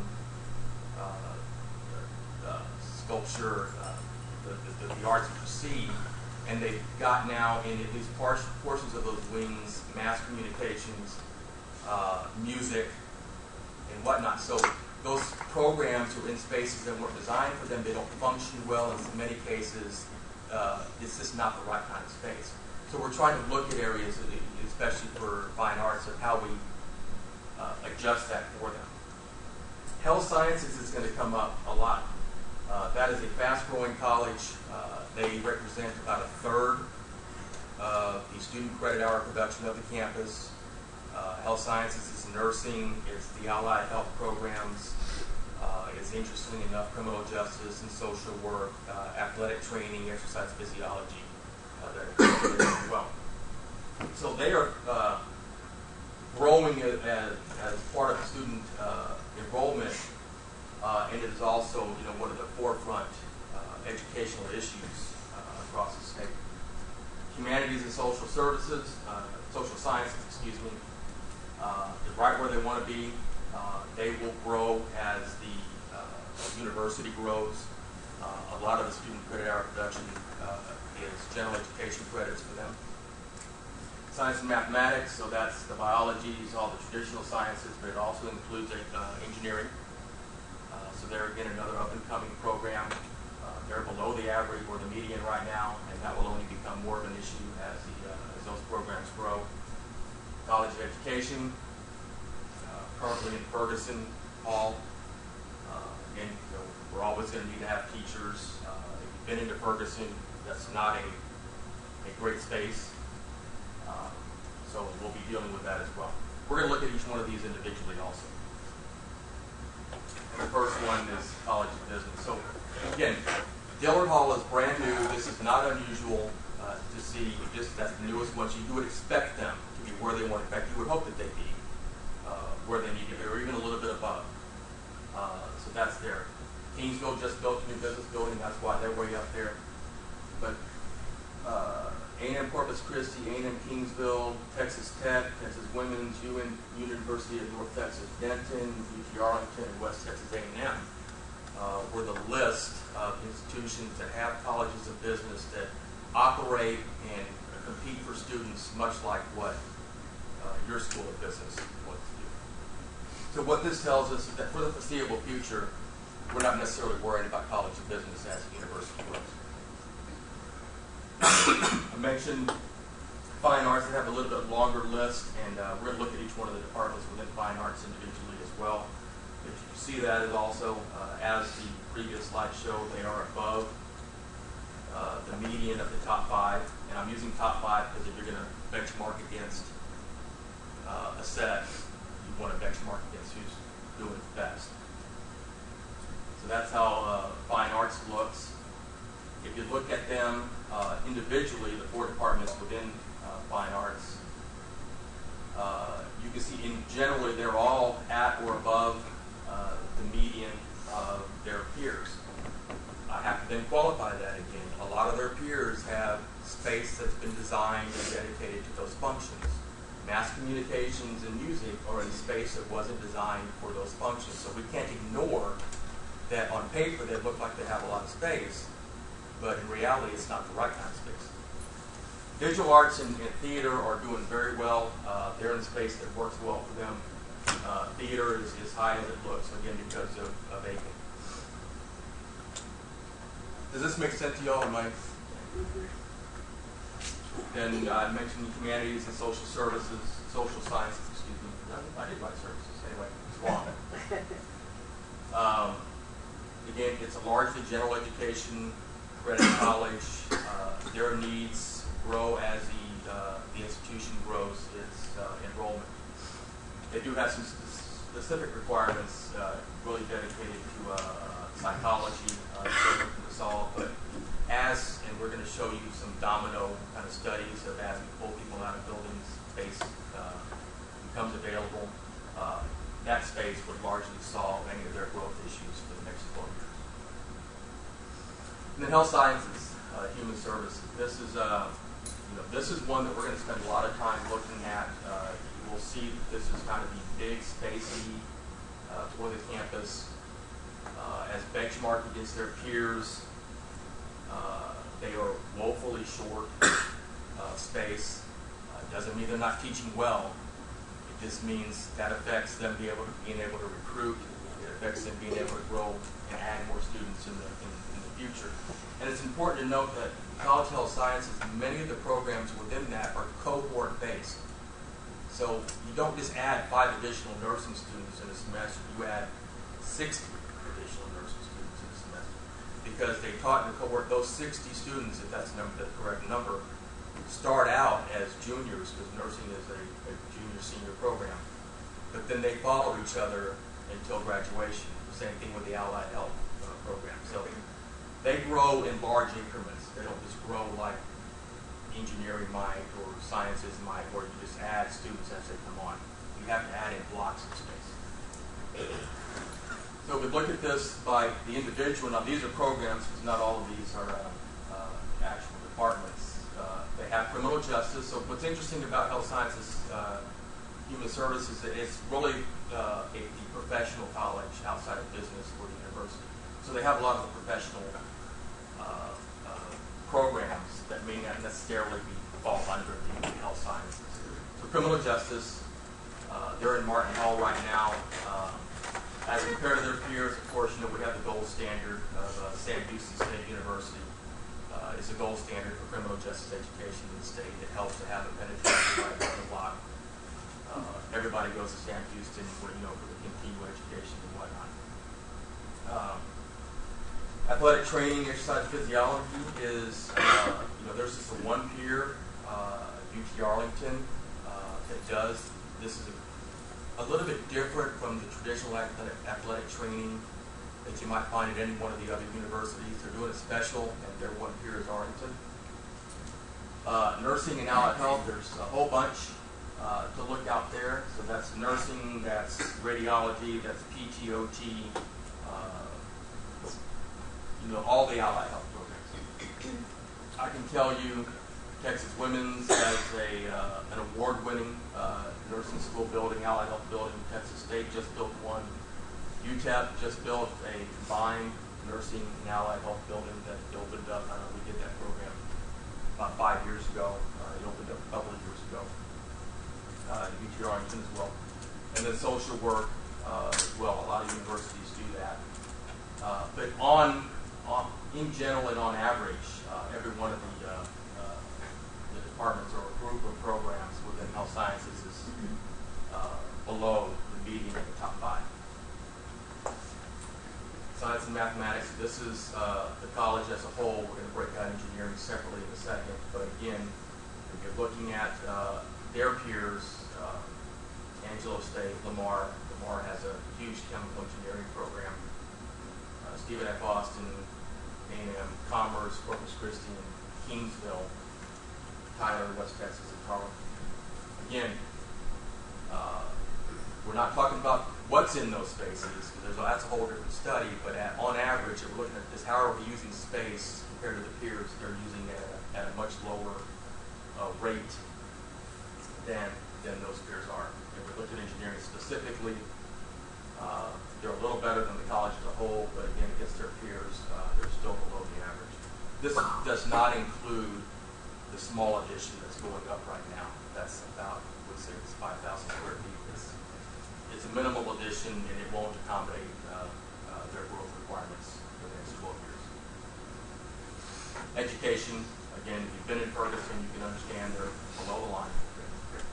So what this is telling me for health sciences, education, science and engineering, those three specifically are the ones we're keying in on that we need to start looking at how we adjust for student enrollment growth, and how we not only fix their existing space deficits, but how do we fix where they want to grow in the future as well. Interesting, these are also the three that are growing fastest on the university as well. So all of that was the peer project, was the benchmarking of a snapshot in time from fall of 2012 numbers. Those are the last universally published numbers across the state. And we looked at that in both from the Board of Regents state model, which is university-wide, and then we looked at it from a peer projection, which allows us to look at it at the college and department level. The same thing is accomplished with the projections. Now what we're going to do is those horizontal yellow lines that you saw across those bars were the averages, were the median of the top 5 universities. What we're going to do now is multiply our future growth, enrollment growth, against that average or that median to get an idea of how much space we need by 2025 if the university and the colleges grow as they we're talking about. So I mentioned the 20-year growth chart. You saw that before. Now we've added the next 12 years out to 2025 of what we believe are the enrollment projections. The top line, the dark purple, is the enrollment based on the growth projections of the individual colleges. In preparation to this, and right after I met with you the last time, I distributed a 2-page questionnaire to each one of the deans, and it asked about student growth and student credit hour, but also new programs and faculty and research growth. So the calculations off of that response give us this line here, and we'll get a little bit more detail about what that is. That gets us into the mid-8,000s in headcount. The green line is enrollment growth solely based on what we're calling your home counties. And that's more than just Wichita and its surrounding counties. That also leads into the DFW greater area as well. You're starting to get a more and more larger percentage of students coming from that area. So if you didn't do anything else and just didn't change anything and just grew based on the population, that would get you the green line. The red is your historical population, an extension of that. So everything that we're working on right now is working from the growth projections from the deans, and we're basing all of our space needs on the 2025 number because that's just 12 years away. And if you think about how long it takes to build a building of any size, we're in between the 2 legislative sessions. We're well how education gets funded in the state. So even if you got funding at the next legislative session, which we all know is a big if, in 2015, it takes a year to design a building of any size. It takes 2 years, a year and a half to 2 years to build one. So at a minimum, you're 4 years away from today from moving into any building of significant size that gets constructed. And that only takes you halfway to 2025. You wouldn't build a building that's full the day you walk into it. So we looked at enrollment growth.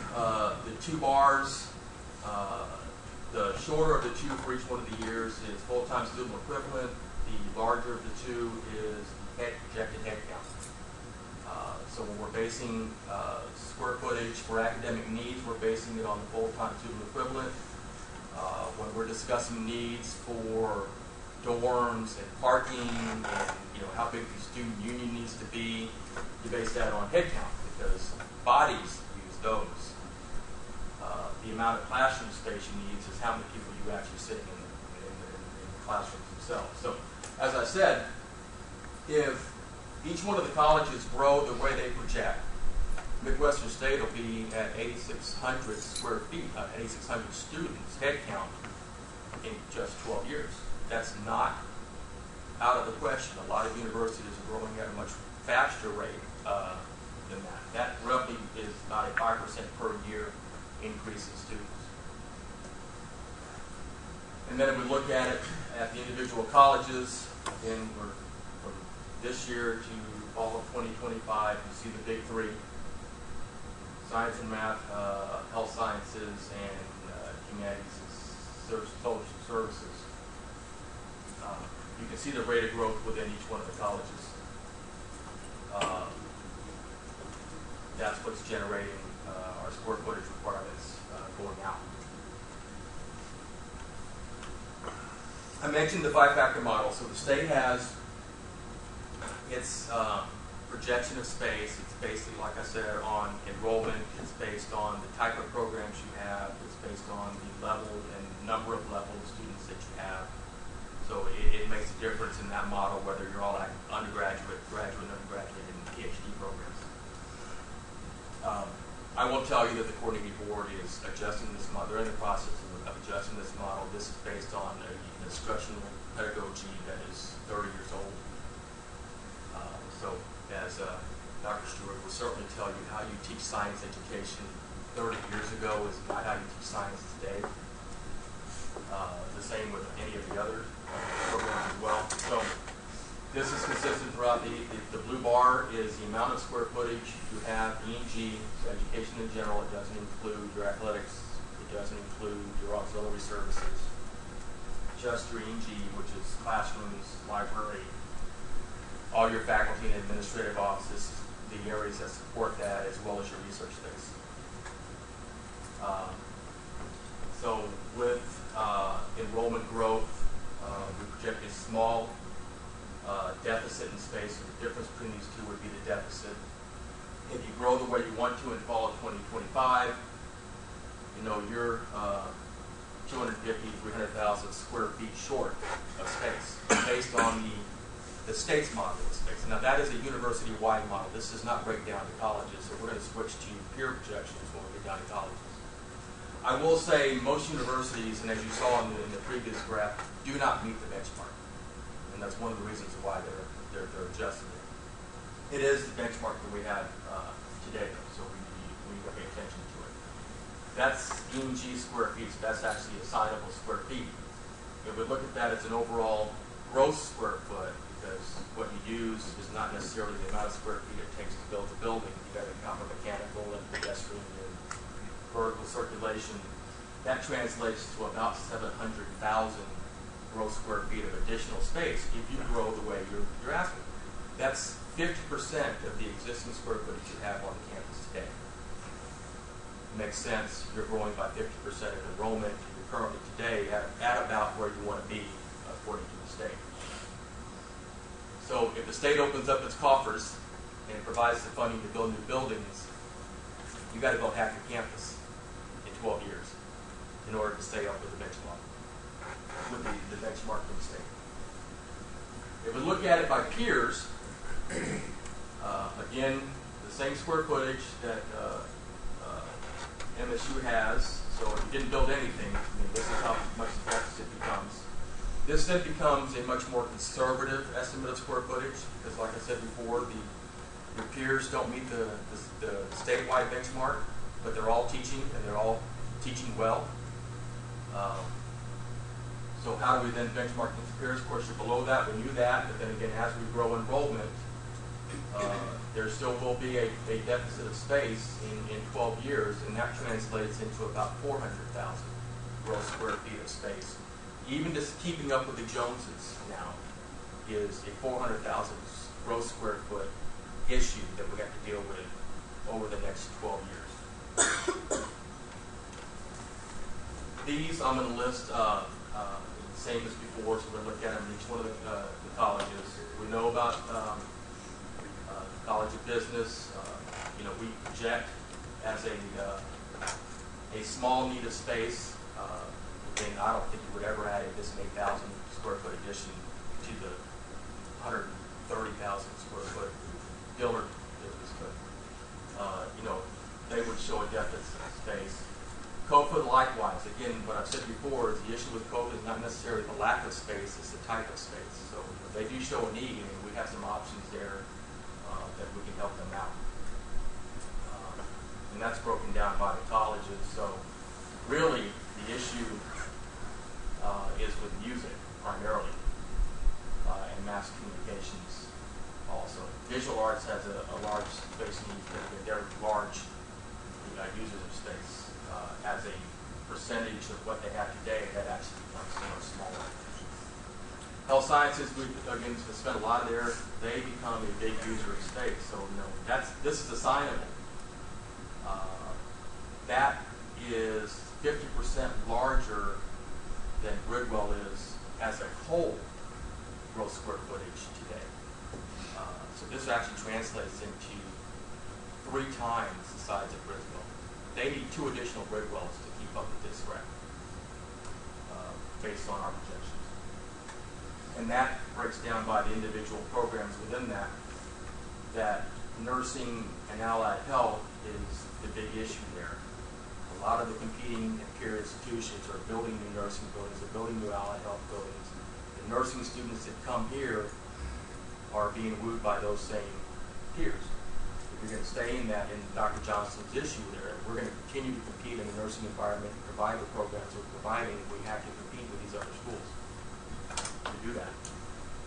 So, nursing is by far, nursing allied health, I should say, it's not just nursing, is by far the biggest issue there. Even though criminal justice is not insignificant, it's a much smaller program, and their space requirements are much smaller as an overall comparison. And then humanity social services, again, as the university grows, they're going to have to grow as well, although they're fine now, and there's obviously some flexibility in this as well. Science and mathematics, if we're looking 12 years out in the future, we're looking at another 60% of Bowling Hall as a college. And if we look at it from the engineering standpoint, you're building a assignable, this is assignable, that is probably 3,000 square foot addition assignable to McCoy Hall right now. You need 4 times that to be able to accommodate their 12-year space requirement. And then education, they're not a big user of space because so much of education is done in general use classrooms and out in the field. But they have their space. So this is, as an assignable, is about twice what Ferguson is today. So it's another Ferguson Hall. So what we're going to do is these are ordered. This is then, okay, well, what are our options to solve this? If we would never, having just built Dillard Hall, we would not recommend building a new one. But that 9,000 square foot deficit would translate into 15,000 square feet gross. Would be, in 12 years, what that addition would have to become. If we look at humanities and social sciences, we're looking at a gross square foot footprint of about 23,000 square feet. And the way that all of these work the same, I have the options across the top. So in this case, there's only one option. What you see in the NASF column is the total net square feet that's required, and then depending on the option, all the existing space they have, whether it gets deleted or added to that requirement. So if they need 3,200 assignable, so that's their projection regardless of what they have today. If we're just adding to it, then we're going to take out what they have currently in Prozor Jaeger. We're not going to take out what they have in the Fine Arts and Moffat Library because we're going to consolidate it. We're going to build new, we're going to consolidate their spaces, add classroom space, and then gross it up. That calculation gets us to 23,000 square feet. Fine Arts, I can tell you we looked at a lot of options here.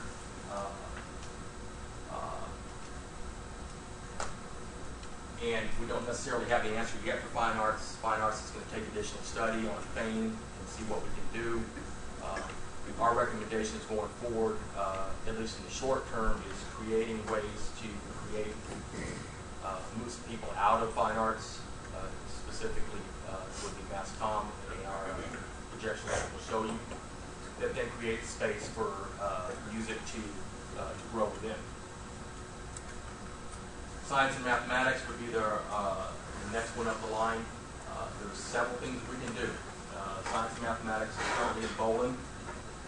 So if we look at science and math separate from engineering, if we just made an addition to Bowling, we're looking at about 48,000 square foot addition to Bowling. If we were to pick them all up and build them, put them in a new building, it would be 135,000 square feet. Engineering is in McCoy. If we were to continue to keep engineering in McCoy long term, we would look at a 22,000 square foot addition to McCoy, less the 5,000 that you're building now, so that's 17,000 square feet.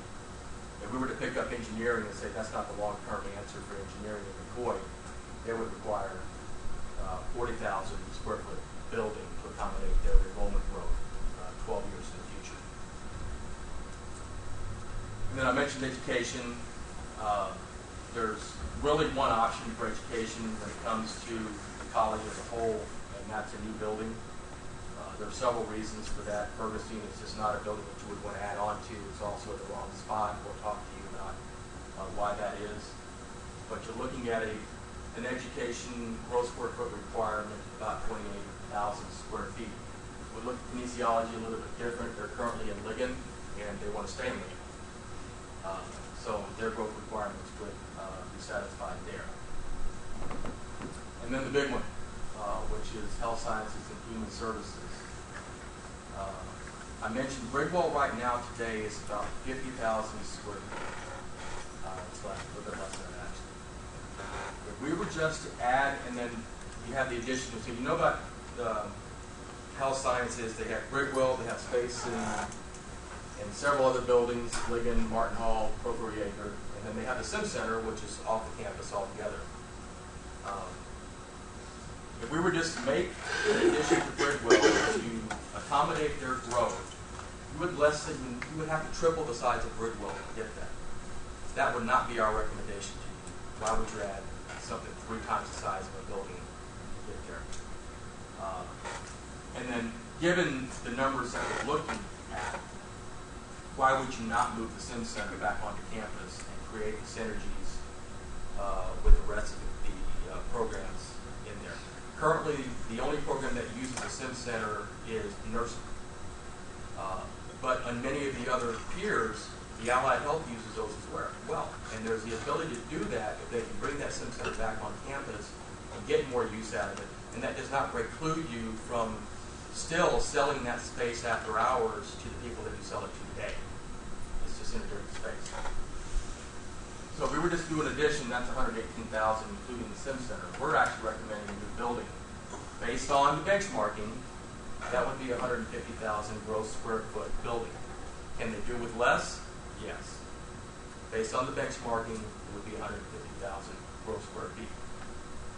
With all of these, there's added study, and we call that architectural programming, where you actually go in and determine how many offices it is, how many classrooms, what savings in square footage can we get by combining usage of buildings. But overall, if we look at our peers, how big of a space do we need for the type of programs that you have here? We're looking at about 150,000 gross square foot. And then we look at athletic training and exercise physiology, that's another 32,000. So on top of that, that's more closely aligned with athletics, and we have options for that as well. We are not currently recommending that you combine the athletic components of health sciences with the academic components of it. Did I completely bore you and confuse you? So now we're going to get back to what Chris thinks are pretty pictures about how we solve these issues, but I would like to answer any questions about growth and how we came up with those numbers that we have. Yes, sir. Could you say again how many square feet you have now and how many additional square feet that we're going to need total? Total at university, correct me if I'm wrong, Kyle, are at about 1.5 million square feet. Total. E&G, and we would add, at least based on the projections, another 700 if you're looking at the statewide benchmark, or 400 if you're looking at a peer comparison. Yes, sir. Let's go back to your projections on health science and human services. In that number, and you made it very clear about it, athletic training, exercise physiology, and that's an important pedagogical, programmatic thing. Their subjects are athletics in their research lab. I think everybody should recognize that. So it's still an academic program. Yes, it needs to be close to athletics. Okay, your projections then for the building that we need, and we need it now, we're short now, as everybody saw, included bringing the Sim Center back to campus. That would be this column right here. Now, this is not defending anything that we've done, but everybody needs to recall that we were given about 6 months to get out of the simulation center. And by the time we would have a building ready to bring that back, we will have gotten 6 or 7 years of use out of that building that we did figures for. So I really like the idea of getting that center back on campus. We had no options at that time and got created because we had used it very well. I'm sorry, I just wanted to jog everybody's memory on that and say, golly, we just did it, we're gonna bring it back. But we had to do it, and we're gonna get a lot of years of use out of it before we get back on campus. But that is a great idea. I guess my question though is, in those numbers, did you include the 2 human services programs, criminal justice and social work? Yes, Are sir. they in that, okay, in one building? They're currently in Martin Hall. So we have an option of leaving them in Martin Hall and needing a little bit smaller building for it, and that's a decision we need to make. Of course, they have growth requirements as well that Martin would have. Yeah, that's true, okay. Yes, sir. But going back to Charlie's question, it sounds like you're projecting a 30% growth in population, but recommending over a 50% growth in square footage, is that right? Based on the statewide benchmark, based on the pure projections, it's more of a closer in line to the other. More like a, but it's still more like a, It's 400,000 additional gross square feet based on the peers. so based on the peers, we're looking at 30% growth in population, 6 to 8,000 or 6 to 8,500, 34%. And you're recommending something like that for the square footage. It depends on the college, but that averages out. But when you originally showed it, we were considerably ahead of the peers in terms of percentage. So are you still projecting we stay still way ahead of our peers in terms of percentage? No, that would bring us in line with that horizontal, the median of the peers. So that horizontal line you saw across all of the graphs was the median of the top 10. But not for square footage. We were way ahead of the median in terms of square footage per student. Correct. And if you're making both grow by the same, we're still projecting to be way ahead in terms of square footage per The student. calculation would be if a college today had 1,000 students and they were below the line, if the line was, let's say, 100 square feet per student, based on the peers, I multiplied then the student growth, total student growth in 2025 by that 100, so if that 1,000 became 2,000 in 12 years, their need would be, what is that, 2,000 times 100, 20,000 square feet. Does that make sense? No, let me reword let me make it a question. I mean, it probably makes great sense. I didn't understand. I'm sorry, David. I'm sure it makes sense. It's a question. Are you projecting something like a 30 to 35% growth in student population? Yeah, it's based on the Are you projecting something like a 30 to 35% growth in square footage? Yeah, but the growth of square footage is not based on the percentage, it's based on the median of the peer. Okay, but still It's the a same number. percentage, right? Does that not keep us way ahead of our peers in terms of square footage per student, since that was the original chart? No, sir. It can bring us in line with that. I don't understand. So maybe offline. Well, it's because, let's go back to one real quick.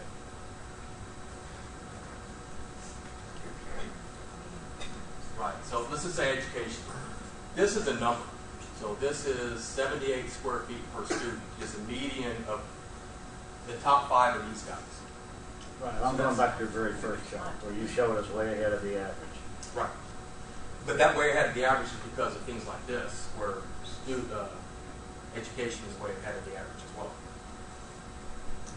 I need to get offline with you. Okay. Because I don't see how you make those even when the others grow by the same. Okay. I'll be glad to Okay. explain. If we're going up 400,000 square feet though, and we have 1.5 million, we're really only projecting a little bit over 25% growth in square footage, rather than the 30 to 35% that you're thinking. Right? Isn't 400,000? Double check on that. No, I just did, and so what I think we need to realize is you were projecting 41% in student population growth and 26% growth based on the median. And I think the disparity comes into play. Yeah, the disparity comes into play because the colleges are so different. I mean, there's a mismatch, and so We may come out a little ahead in square footage in the end, but I think at the end of the day, what you're trying to do anyway is match up the square footage by college, which will create some of this differential. So, but there is a 14-point gap between their square footage recommendation. I mean, I get the 700,000 number. Yeah, 400,000 is probably the right number. If you take the trend line for our university, our trend line shows that we're not growing. What with the other universities you work with, what triggers the plan? In other words, I understand the plan would be to grow 5% per year or so over the next 12 or 15 years, but what would trigger that plan? Because if we try to build for the future and we don't get the enrollment, then we're in trouble financially. Very much, all of this is predicated on the deans growing their colleges as they project them growing their colleges. But Charlie, we don't do all the expansion at once and then hope the enrollment comes along. Yeah. This is as I said at the beginning, this is a 15, 20-year plan. And we see if they don't meet those benchmarks, and we do have enough room, we don't do those projects. Yeah. So you can look at it by college. Space is not space. Every college needs something different. Fine arts is very unusual because they have two big theaters in there. So what we're looking at, we don't have enough space right now to bring in more students, use the right methodology, teach the right things, I guess, we get by. But in science, and particularly in health sciences, human services, we're way below in those two areas. So our first TRB request is what we were tasked to do, does not include 400,000 square feet worth of requirement. I'll tell you, it includes a new health sciences building, because that's a demonstrated need. If we could demonstrate today, they're well below their peers. They have demonstrated a growth in enrollment in that college. We can demonstrate the need for that one.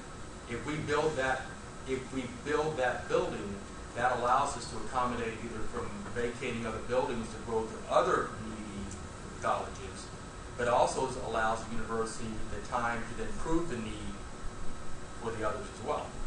And we're below the need in science, mathematics, and engineering. We're below our peers. We're below our need as far as the capacity to have a higher technology laboratories, different design laboratories, so forth. So there's a quality issue there as well as a number issue already. And I think I thought the same way you did every 5 minutes this week is, my gosh, what happens if we don't? Well, we're not going to build it all at one time and then hope it comes. We're going to say, here's our projection. If we meet it, this is what we need to do. Yeah. Okay. Does that make sense? Yeah, one thing, Charlie, that helped me kind of get through this, as I've been thinking about this a lot, is it's really a staged process. I mean, and I think, I'm not sure if Chris said it or Doug said it, one of them said it, we're 4 years away from seeing this kind of come to fruition. We will have trend lines at that point. In fact, we'll probably be hurting if those trend lines become real. And at the end of the day, if that student growth happens the way we think it's going to happen, or frankly, the way we really believe it's going to happen, 4 years from now, when we're kind of opening the doors to some of this, it's going to be a blessing, because it's just going to be, but if it's not, then we can all kind of back off and think about the next step. Because again, for me, it's a staging kind of concept. It'll be 4 years from now before we step into a new health science building, which we're half our peers' capacity. So I hope we have no problem. we hope Well, we have to demonstrate a problem. Look at best case and worst case scenario. Well, hell yeah, What health sciences happens What if we don't? What happens if we do? we're going to be parallel. We're going to be paralleling the knowledge when it comes. If we don't make it, we're not going to be out ahead of ourselves building a larger building. Yep, I think that's it. But I think Charlie's question that I hear is the other competitive universities, I'm asking, not Yes, them, sir. seem to be, they came, we need to build it. And our approach is we build it and they will come. And No, I worked with several of those universities. They had to demonstrate a need before they built one. but let's look at their growth. Was their growth a fallout of making it available so people could come, or was their growth triggered by something else? And I don't feel comfortable that I know that answer. They had growing programs, growing university, inadequate spaces that generated us building new buildings.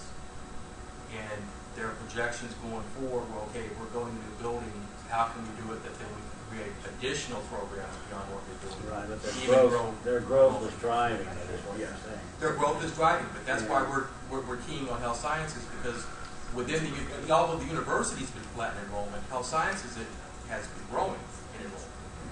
And regardless of what we want to say about what the university will grow or not, they're in a building that's half the size that they need to be based on their peers, and they will die if you don't add space. It's holding back our enrollment now. Yeah. We need more radiologic science, active X-ray laboratories, and so forth. If we're going to take more students. You know, Linwood, one thing I noticed on that graph is Tarleton. Tarleton's growth line for the last 4 to 5 years has been kind of like this. It hadn't been straight up, but it's been kind of going up. The last time I set foot on Tarleton's campus was about 6 or 7 years ago, until probably 6 months ago. And it's almost, what hit me when I saw that graph and what you just said is, they started this process, which we're trying to do right now, 4 to 5 years ago.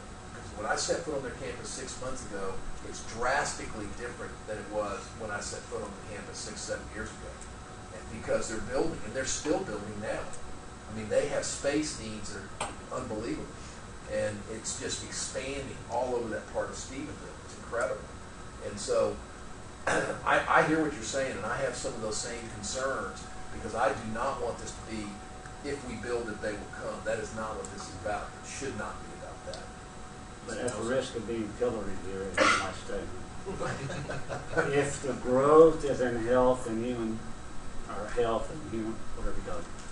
Health sciences, human services. Yeah. If that's the growth, then shouldn't we as a university think that's our growth area and emphasize it? And if so, why do we keep such a heavy emphasis on we're a fine arts university if that's the part that's not growing? Please don't throw everything at me. I can tell you that the first building that we recommend you building is a health sciences building. I'm just saying, if that's our growth area, then why do we keep saying we're a fine arts university if that's the part we want to emphasize? We will incentive Liberal arts. I think Liberal arts. liberal arts. we're not a liberal arts school. We're a public liberal arts school. You look at all of our peers in Copeland, they're professional schools, produce as many graduates as they do in what we would consider the arts and sciences. We do the same thing. And so, really, if you look at what makes us fit into that category with Oregon Southern all the way over to Massachusetts, we have the same kind of physical characteristics and student profile. They too are having growth in their professional schools. So, I think the word public liberal arts really defines it. They're state schools. They produce about as many arts and sciences majors as they do professional schools. But I think in engineering, education, health sciences, the economy, the job market out there is going to push more and more students into majoring in those areas. So we get back to the educational issue. What are we going to do with those students? Are we going to make technicians out of them? Are we going to have engineers who understand, who can write, who understand literature and enjoy it, who have that kind of background, who can work with people? So it is an issue. I have to explain that a lot. I think our peer institutions look very much like us, and they're called public liberal arts institutions. Their professional schools are also growing, and I would expect them, because of our economy and the need out there. But then we get down to the issue, what do we do with our engineers and our teachers and health science people? We get back to, we want to do more research while they're here. We want to emphasize critical thinking. we want to keep up that, I guess, that image of the graduate who can work with people, who can write, who understands and enjoys literature and the arts and so forth. So that is a little confusing, but we are not a traditional liberal arts school that's largely found in the eastern part of the United States. I'm not objecting to that. I'm just saying it's a little bit incongruous to me if we're saying we need to grow by 25 or 30%, and that's the area we have to grow in, then it would appear to me we have to think about changing our image and our direction.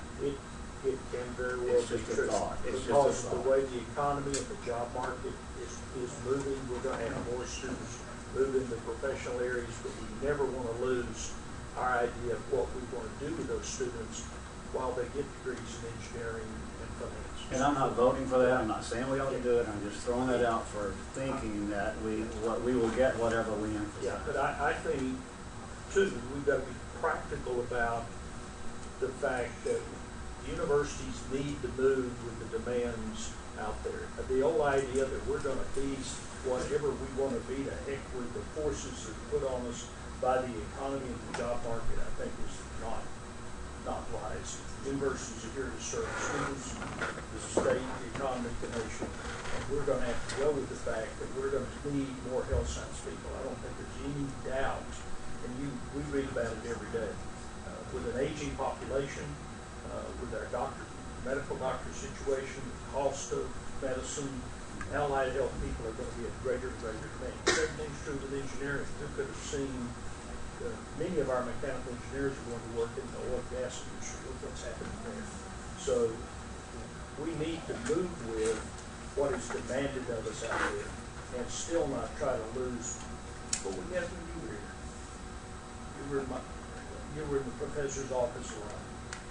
You got courses and additional knowledge you wanted, but just asking for it. So many of the students did research with professors. We want a lot of student activities like theater, music, and so forth to develop the whole person. Brick and mortar universities are a great place for young people to grow up and mature. And we want to try to have all of it. And you're right. I'm asked that question many times. How do you be a liberal arts school and yet engineering has 250 majors in it? It's the direction it's going, but what do we do with those engineers? Somewhat satisfactory. And I would one concrete example, I believe, and I just heard this week, sociology, my discipline, or liberal arts, they're now building that into the MCAT exam for pre-med. So there will be a sociology component. And that just talks about kind of prep that we do with our kids and the core curriculum. Yeah, and I wouldn't say health science is the only one that's growing. They're all growing. Just the others are in spaces that can accommodate the growth. Health science is not one of those. Well, and as the professional schools grow, they're going to drive our growth. But what happens is sciences will grow some because of it, because they need physics, mathematics will grow because they need calculus. The core learning areas will grow because that's part of their education program. So those service areas are going to be pulled along with the growth in the professional schools. Answer any other questions based on benchmarking projections? We're going to go a short discussion on what we think our priority 1 and 2 TRB requests are. I think we'll be pretty close to first lunch. So we mentioned health sciences quite a bit. And what we would recommend for your number one TRB, they always ask you to rank your TRB request. If your number one TRB request be for what we're calling in health sciences, human services, new building that would vacate Bridwell Hall. We would build that building at a site, and Chris has got a whole series of slides that he'll show you on where that can occur. What that does is, remember, the top 3 priorities as far as needing space are health sciences, education, and science and mathematics. If we built a a new building for health sciences that accommodates not only their near-term but their 12-year growth, vacate Grigwell Hall, education can move into Grigwell Hall. That solves their issues by building one building. Then your second request, only because the level of square footage need is less than health sciences, would be adding an addition to Bowen Hall to accommodate the growth in the science and mathematics field. So priority 1 and 2 then would be health sciences first, addition to Bowen, including, because Bowen is one of the major issues, ADA and deferred maintenance renovations to those buildings. Then in 2017, assuming they're doing TRBs again 5 years from now, if you don't get both TRBs in the 2015, it's come back and then ask for the same thing in addition to Bowen, along with whatever regarding ADA and deferred maintenance. Does that make sense? We've got a whole series of slides that will talk about how that actually occurs and the locations and everything else. So I've got a question that tags onto this, because Dr. Rogers, you've mentioned a couple of times, we've had on TRB requests for the last 2 or 3 sessions, redoing the library. So what happens when that falls off? We're going to deal with that this afternoon. I think this comes out of this study. Okay. And that's great. I knew it's going to come up. Well, because you've said it so many times. And I've been saying all along, we can't back away from that. However, we say we're going to put our needs in priority. We're going to have to do that. It makes sense. Can we justify it? There's some new issues come up. We need to renovate the library, but rather than condensing it to the level we thought we might, I think you're going to hear this afternoon is that we renovate it and renovate the interior of it to be what's the word for the new kind of building you're building for learning complex. Making it a learning complex rather than what we had started doing. So we have not forgotten it at all. But you know what? I'm going to have to answer that question when we go down there. If we go with this priority, I'm going to have to answer that question. What happened to that? Well, we're going to take a little bit different tack on it, but it's got to be redone. Well, I guess my question would be, couldn't we, and we can talk about it this afternoon, couldn't we make that a TRB number 3, making the library a learning complex? Then it doesn't fall off. And the state loves renovations because you're not adding square footage, yes. Well, again, I don't want to overburden it because at the end of the day, I don't know the politics of the TRB request, so clearly the health science should be number 1, but again, something Okay, the presentation beyond this gets into locations and how we implement that, and that's going to be more than the 15 to 20 minutes we have before lunch. So it's a good time to break. It is actually. It's 11:35. It's a little bit early, but if this is a good breaking point, it probably makes sense to do that. And rather than try to break up your presentation, I'd rather keep it continuous. So, you guys okay with that? We just need to call and make sure lunch is ready. Oh, you're providing lunch? Yes. Wow. Bonus. Sure, just call. They just made $20. Yeah. Well, that would be 5 for me. Everyone in the room is invited to join us for lunch in the Kiowa room. It's light deli buffet. And that gets back to Linda's question. I saw S&M would grade me on my answer to his impossible question. Did I? I think it's a good answer. Well, you know what? COPLAC right now is involved, and Betty are literally leaders in that. They're trying to think of better ways to describe what a public liberal arts school is at this very time because of the real movement into the professional areas, because as Charlie said, because of the job market, and it's going to happen. Our job is to look into the future and say, what's that job market going to look at? So we all read a lot of economics, we watch the job trends, we look at the industries, we look at automation. So, we try to keep up with looking ahead. We have to do it so we don't get caught behind. And Charlie, Chris reminds me that I'm on live TV here. We have a quarter of the room, so I'm going to qualify what I told you. There's a lot of study that goes on here and what that ultimately becomes. I mean, we will show you this afternoon that could actually be in what could be two different buildings, a very large building and a much smaller one for athletic training and physiology. The point I'm trying to get over to you, this is probably not a $25 million TRP request, and it's not a $100 million TRP request, but as she said, the average TRP request in the last session was $52 million, and we're going to be in that range. Dr. Rogers, I have a question. Are there any statistics on how MSU in our community compares to other communities as far as donor base? Are there statistics of such a range? Actually, and it's a compliment to everybody in this room and to our alumni and our donors here and afar. Just to give you an example, Commerce on an average brings in a year about $1.5 million in private money. We range, as you know, from 12 to 13 to $14 million a year.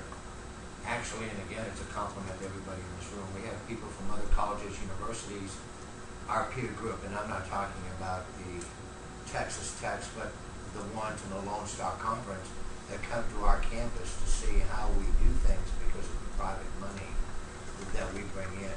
A long answer, but we are up here compared to the actual number of institutions that our role and scope, the ones that are supposed to. It's good point. We couldn't have done what we've done. We wouldn't have the business buildings. We wouldn't have engineering. I can just go on and on. If we didn't have this really generous one base. And for this new building, the legislature will indeed expect us to have donor support, public-private partnerships. So, in the last session, they were saying, well, we'll give you a TRV, but it'll be for 20%, or you'll have to come up with 20%.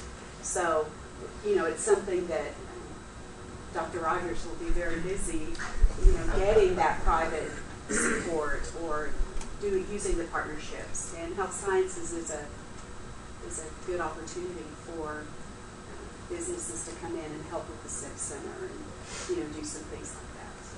Sam, you had a question. When you get your question answered, they say the food's ready, so we'll cut out of here so you get the last word. And I'll go quick. It was actually just a medical comment to Dr. Rogers' description of a well-rounded student. I have a very, very, very wealthy, well-respected, well-known client in the science world. Brilliant. And he's founded 5 or 6 companies all over the world, and he talked about who he would hire. We were just having a conversation one day, and he said, what I'm really looking for is a second Renaissance student. That's somebody like Leonardo da Vinci, somebody who is well versed in science and expert as a genius, but can also read poetry and have a conversation and relate to individuals. He's like, that is the person that I want to hire. And I know when I meet him, because I don't know how to make him. I don't know that that's a good description, but I will tell you that when you were talking, that was very, very prevalent in my mind. Those are lofty goals, but that's what we have. Very technical, and he said, I've been a genius since I was a kid. I don't know why I have good genes, but he would tell you, it's very difficult for me to have conversations with people about things that I don't know. He goes, so I spend a lot of time after school, out of college, educating myself on those types of things that make a difference, that make life rich and meaningful. Just a comment. I appreciate that, and one comment, remember the Southern Association Quality Improvement Enhancement Program that we put in research to get students with individual faculty to do research, to stand up in front of other people and give those reports and attend meetings and deal with their peers. That's all part of it. What it comes back to, what Linda was saying, we have, as a council of public liberal arts colleges, we really want to be part of that group, great bunch of schools. How do we describe ourselves to people out there who have the same logical questions? We're going to go with the job market. We need to do it. How do we tell people what we are? We're not a traditional, and I repeat myself, liberal arts school, okay, but we want that sort of liberal arts attitude connected to our professional program.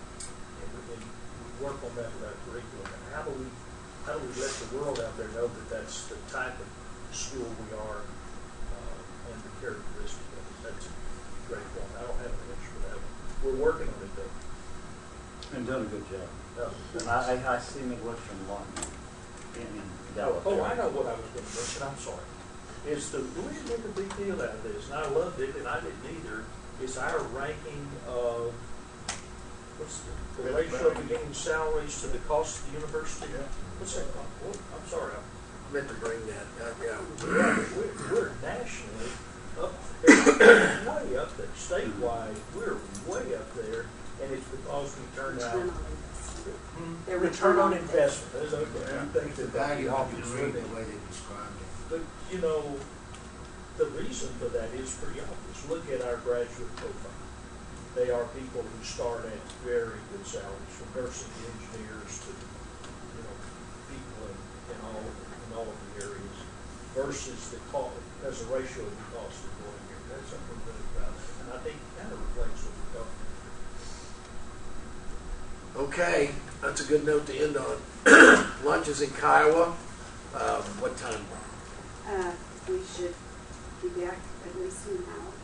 So let's try to be back. Let's try to start gathering around 12:45, and then we'll try to get started shortly thereafter. Okay? If not sooner, if you're quick eaters.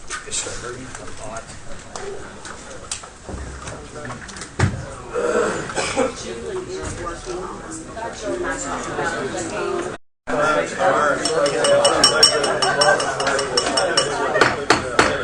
Here we go. I'm not ready. Get ready. Do we all need to run up and down the stairs to get rid of that cobweb? I'm gonna get some cookies. Oh, yeah. We had a great meal. Well, I've got a cookie. Okay. So, I'm going to everybody had a good lunch. Let's go ahead and get back into the presentation. Doug, let me ask you guys a question. How much longer is your guys' presentation? I know we have yet to hear from Pam, so what do we think? This piece of it is we're going to talk about the health sciences building and some options. Okay. And, you know, depending on the conversation and how long that goes, it might be 45 minutes. Okay. And then athletics comes after that. Okay. Pam, how long do you think that'll be? For them to do what they're No, doing. yeah, are you going to who's doing the athletics presentation? I'm doing the athletics. Pam has one slide, but it could take. That's why I asked. Really good slide. Yeah, that's a really good slide. Yeah, I'm sure it's a great slide. So say an hour and a half for you guys, remainder including Q&A, and then we can. Okay, got it. Go. I think so. We'll see. Yeah, as long as we keep Pam under control. So what we want to do, can somebody do that? So what we wanted to do, and Doug went through the programming and the justification for the College of Health Sciences and Human Services as being on that first TRB. And so what we wanted to do was test a couple of sites on how big that footprint would be. And we did the same with all the other colleges. But we're not going to make you sit through all of that. We had discussions about all those and you know, the options of those. But we figured this one was the most important one to cover today because it's what we need to sort of make a decision on by February. This was the option of adding on to Bridwell. And you can see, remember Doug mentioned that the size of Bridwell we'd have to almost triple. And at that point, the additions here, keep in mind that the height of Dillard, which is not the tallest building because of the residence hall, but certainly a pretty hefty building, these additions are as big as that. So you kind of have to picture that in your head as you're looking at that. So we kind of dismissed that pretty quickly. to say it probably just wouldn't be the best thing to do. The second option that came up was I'll go back one. So counseling, and I forget the name of the second little building underneath Bridgewell. Student support services. Yeah, student support services. There's another building that used to be there. I think it's gone now. But there's two buildings on that site. They're teeny tiny one-story buildings that might make it a good site for an academic building. So we thought, well, we could test it. It would fit. You can see the footprint is bigger. And so therefore, the size and scale of it is not going to be as big as the other ones. It's still going to be 3 stories in size. So the advantages, and what we're going to do is go through advantages and disadvantages of each one of these sites and then show you what we call the domino effect. So when you build the new building, what happens. So the thought is on this one that the advantage is as what we call swing space. So you can move folks into while you're working on their facility and then move them out of and then do that with somebody else. And it may only be a year or 2 years depending on the size and scale of the building you're trying to get them back into. And it's really convenient to have something like that. And so our suggestion to Marilyn when we first showed up 3 or 4 months ago, she said, what should we do with it? And I said, well, frankly, I think you got to keep it for swing space right now until we get these first 4 or 5 years going, because it really helps a lot. The other thing about this site is, as far as maybe a disadvantage would be, is the single biggest program with a third of your students. In population, all on the northwest corner of the site, pretty far, probably the most distant from the core part of the campus. We're assuming the center part of the campus generally is in here. One of the other disadvantages that another scheme does have is that the other side we can see in a second, is it starts to address the issues of IT, which has been kind of on the hot plate recently too. And then thirdly is parking. And we talked about this a little bit at the parking discussion. If you have 2 of the bigger programs up in the same location, we move into it. The health sciences moves out of Bridgewell into the new building. And I think Doug mentioned this earlier, that the College of Education could move into Bridgewell. It could backfill into that. It's big enough, and even big enough for them to continue to grow into for a little bit, right, Doug? Yes. Bridgewell is somewhat larger than education would need initially, but in that interim, it provides the space for them to grow long term. That becomes in the education college building. But until they can fully utilize it, there's additional space within Bridgewell to be swing space for other colleges that also have growth needs as well. At that point, we had discussed helping to try to resolve the issue in Thane, which I think Doug also mentioned this earlier about Mass Common, if we could find a home for them. So there's a couple options we talked about. It could either go into the new building, as their need for technology and studio space and other things like that could potentially go in there, or it could backfill into Martin. And that's assuming we take in what's in Martin and it goes into the new building, right? Yes. So advantages is we don't have to demolish anything. It reinforces the southern edge of what is the primary core part of core academic campus.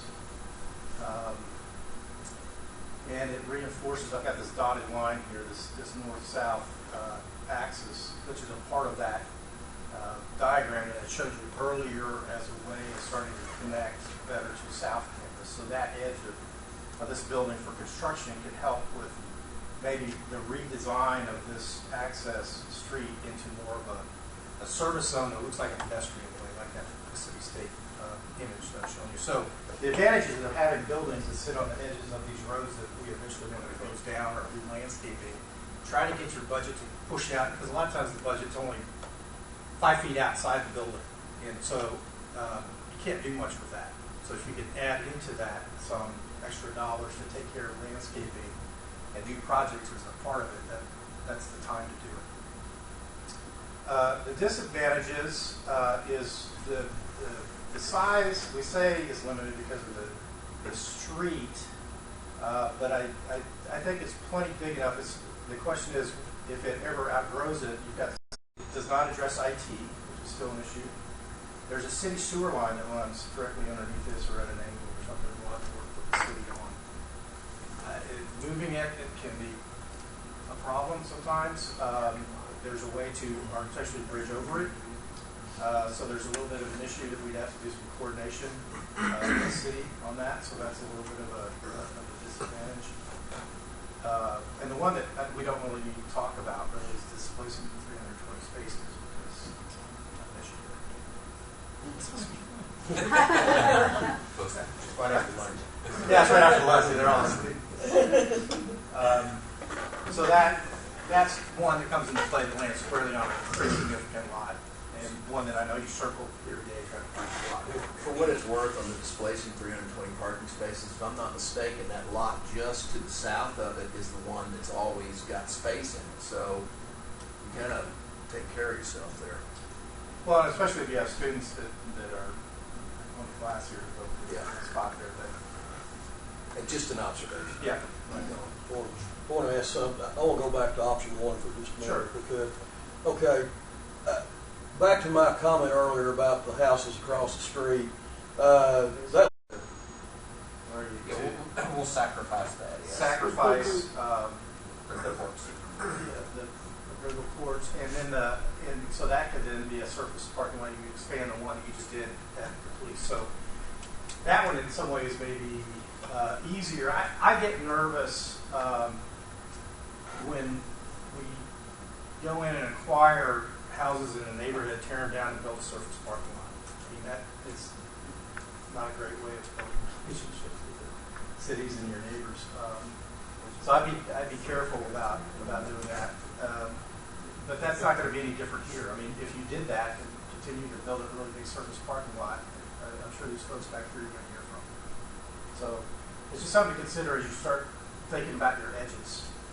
And once again, the advantage of having a comprehensive plan, somebody earlier came up and said, well, in a regular process, have you talked to the neighbors? And we're like, well, in a regular, bigger, longer process, yes, we would want to do that because they're your neighbors. We don't want to upset. We need to work with them. And so that's one of those things that we would want to have them understand what the pressures are and why it is that we're looking at doing work. And it was partially thinking it could be somewhat similar, maybe a mirror image of the business school and help to reinforce the south part of that plot. It does a number of things for us in that it does still create a professional zone between these two. It addresses IT because it sits on top of IT, meaning that we can use the budget of that to help resolve that issue. So you leave, Right here. we'd still leave the hub there, right, and build in IT at the ground floor of the new building. You might explain the problem with the hub. I'm not sure we discussed that report before, but I'll go ahead. My understanding is all of your fiber optics that come from, that service all the buildings, they all come in a spider web to that east end of that site. To this building here. So they go there. So you either have to then keep that there, or you have to rewire a major part of the campus, which is a significant undertaking cost. So whatever we do, I mean, that hub is not going to go away unless you rewire all the wires. It's not like copper, fiber optic. You can't cut into the line and splice and go somewhere else. It's point to point. You got to build the new one and then We're talking re-pull about, lines. It gets very expensive very quickly. we've heard everything from 6 million to change it to 12 million. Marilyn, Kyle's going to do some work with our IT people, Bob, to really get a number on that. But it's going to be an expensive proposition to move it. So we thought this would be New building. we thought this would be a good option to consider. And that's one reason. It does it'll go all the way up to here or not. I put that up there to say ideally it'd be great if we could package this landscaping project and this one into part of the budget that comes along with that. Let's see what else. So the disadvantages are and not to say that the other ones weren't somewhat limited too. This one might have a little more room to expand in that it's limited now primarily because there's the tunnel system that runs just on the north side of Comanche and turns the corner and goes up, and then there's a big row of trees along here that are pretty significant that I'd really rather not tear down to make room for this building. You can, but I try not to do that. And on top of that, this sidewalk I've located equidistance from the one that's over in front of the business school, so thinking that that makes this more kind of American, symmetrical plot. It's the architect in me, sorry. But there's room to get that building in there. It's 4 stories, so it's 1 level taller. Well, if we're down at 120,000 or so, it'd probably be 3. And the 150 pushes education. It's got to move across the academy before we can do anything on that site. And then we open that up, and education could move back over to Bridgeville. And the same thing goes with MassCom, whether they go in the new building, go in Martin, or go somewhere else, or it's the same scenario. So in the last one, well, maybe we should stop there and have a discussion. The other one is finally the second TRV which basically looks at the addition. I'm just going to do it. This is rather quick, but in addition to the west side of Bowling would certainly work for what they need, for what Doug mentions as being that to 2025. If they continue to grow beyond that, that's when you might have to consider on building a building for them and then moving somebody else into backfilling into Bowling. Pointed out yesterday, I'm probably the last person on campus who remembers this. Bowling was built to be added on to the west. That's the reason it looks so strange when you buy it. It's got lower levels, upper levels. There's a plan to expand it. The new addition would be for all your labs, your high-tech, high-end rooms, even to the extent that they're replacing some in the original building because they're really looking forward to the result at this point. And that way you spend your money where it's most valuable and where it's least expensive to create that kind of space. And then go back into the building and renovate your existing labs or other spaces for whatever the uses are required for at the time you do the project. For offices and ones that are less expensive to renovate for. You don't want to have to go back in and try to bring the old part of Bowling up to the new technologies too. It's just extremely What we expensive. discussed yesterday, and I'm sorry to interrupt, but the reality is it costs about the same to add on and renovate as it would to build a new building. That doesn't mean you run off and build a new building necessarily, but it is that to emphasize that's an expensive proposition is to bring the science building up to modern standards. We've discussed that a lot. I like it because for emotional reasons almost. I like it on facing Taft Street. That's the front of a very, it's sort of that's a major consideration. I think even more so than growth. Well, like Doug mentioned earlier, I think in pursuing the number one, the health sciences building, by the time you get that built in 5 years, this may have changed to be more than this and doesn't make sense to do this, or it may make sense to do this, or it may not, depending on what happens with the program. So to get back to Charlie's question, do we do this, Matt? Right. That will be the time we'll know, Charlie, when we take on a project like that. at least you know what potentially could be coming down the line. So we at the end of the 3 days, brain freeze and everything, we came back and suggested that we come to you all with these site options to have a discussion about that. We've had a lot of discussion. I think our collective advice as a group and committee would be that this site, in our minds, probably has the biggest bang for the buck in that it reinforces that quad, it deals with IT, It does a lot of things for the landscape and doing things for the core part of the campus. It keeps a lot of students in the center of the campus. It activates it. It can become a portal. It can do a lot of things for you. And so that, we'll kind of leave it at that. That was our sense, but we wanted to have that conversation with you all about the three sites, because we didn't want to show up in February and say, well, this is our choice. Say yes.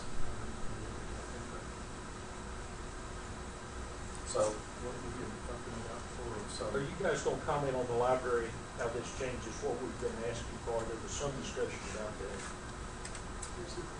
It's not. There's not any more. Okay. Sciences and Human Services, or does that take care of this plus Bolin? And then how much is the library? And I know you got that is a big question, but I'm just curious because, you know, if we're going to ask for money, I think we have to ask for the whole thing. I think we have to go forward and say, this is what we think we need to get to the next level. And, you know.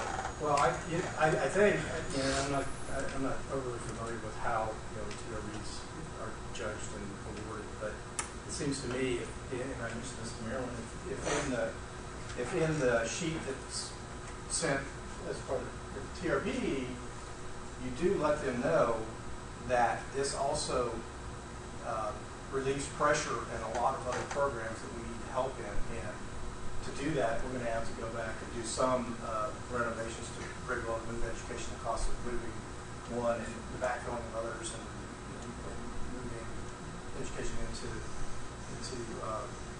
Price Academy for 2 years. And, you know, we say move them over there. It costs money to do that. I mean, we got to pick them up and move them. So, could the argument include cost for doing things like that? Well, one of the things we were thinking about in that number 2, I don't know if it's been explained, you notice was ADA, deferred maintenance, and Bolin addition. Right. There's a lot of ADA issues with the library. Right. There's ADA issues with this building. And then Bolin, there's the staircases are in the center of the building, and the fire marshal really wants us to take care of that. So we were going to try to wrap all that into one request that would address some of the renovation of the library, address renovation in addition to Bolin, and then even the hardened thing is what the fire marshal's saying is we need an exterior staircase. And just like Chris showed, we could open up that space and add that exterior staircase, build your welcome center, and it addresses the fire marshal issue. So a lot of the things that we talked about today are going to be in that We can request. wrap that up in that number All 2 request. in one. Right. In the second, well, number In 2. in number 2. Yeah. Yeah, that's what I meant. Number Yeah, two. number 2. Let me try number 1. And your question is good. So we need an IT building by the state. That's got to be thought about. So building a building on that place takes care of IT because you just make it part of that building. So really, it takes care of 3 things if you just got one. If we got the ODA and the second one, It could take care of like it'd 3 more buildings. be wonderful. So the other piece we didn't go into a little bit, and Pam will probably get into this a little bit, exercise science and athletic training are also part of Health Science College. And not only would we ask for this building, we're going to ask for another building, a smaller building next to Ligon.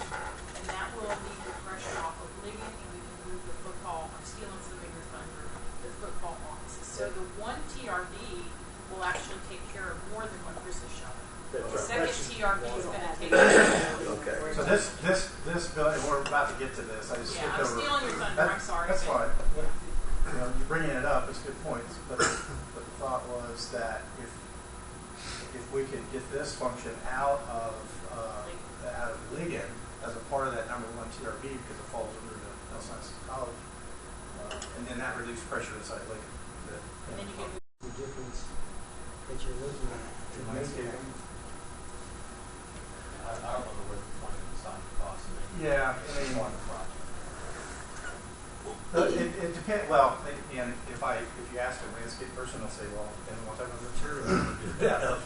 It's kind of like, you want to do it out of brick, or you want to do it out of So, You know, it gives you're suggesting would encompass the cost of doing that. So there is an estimate of what we guess.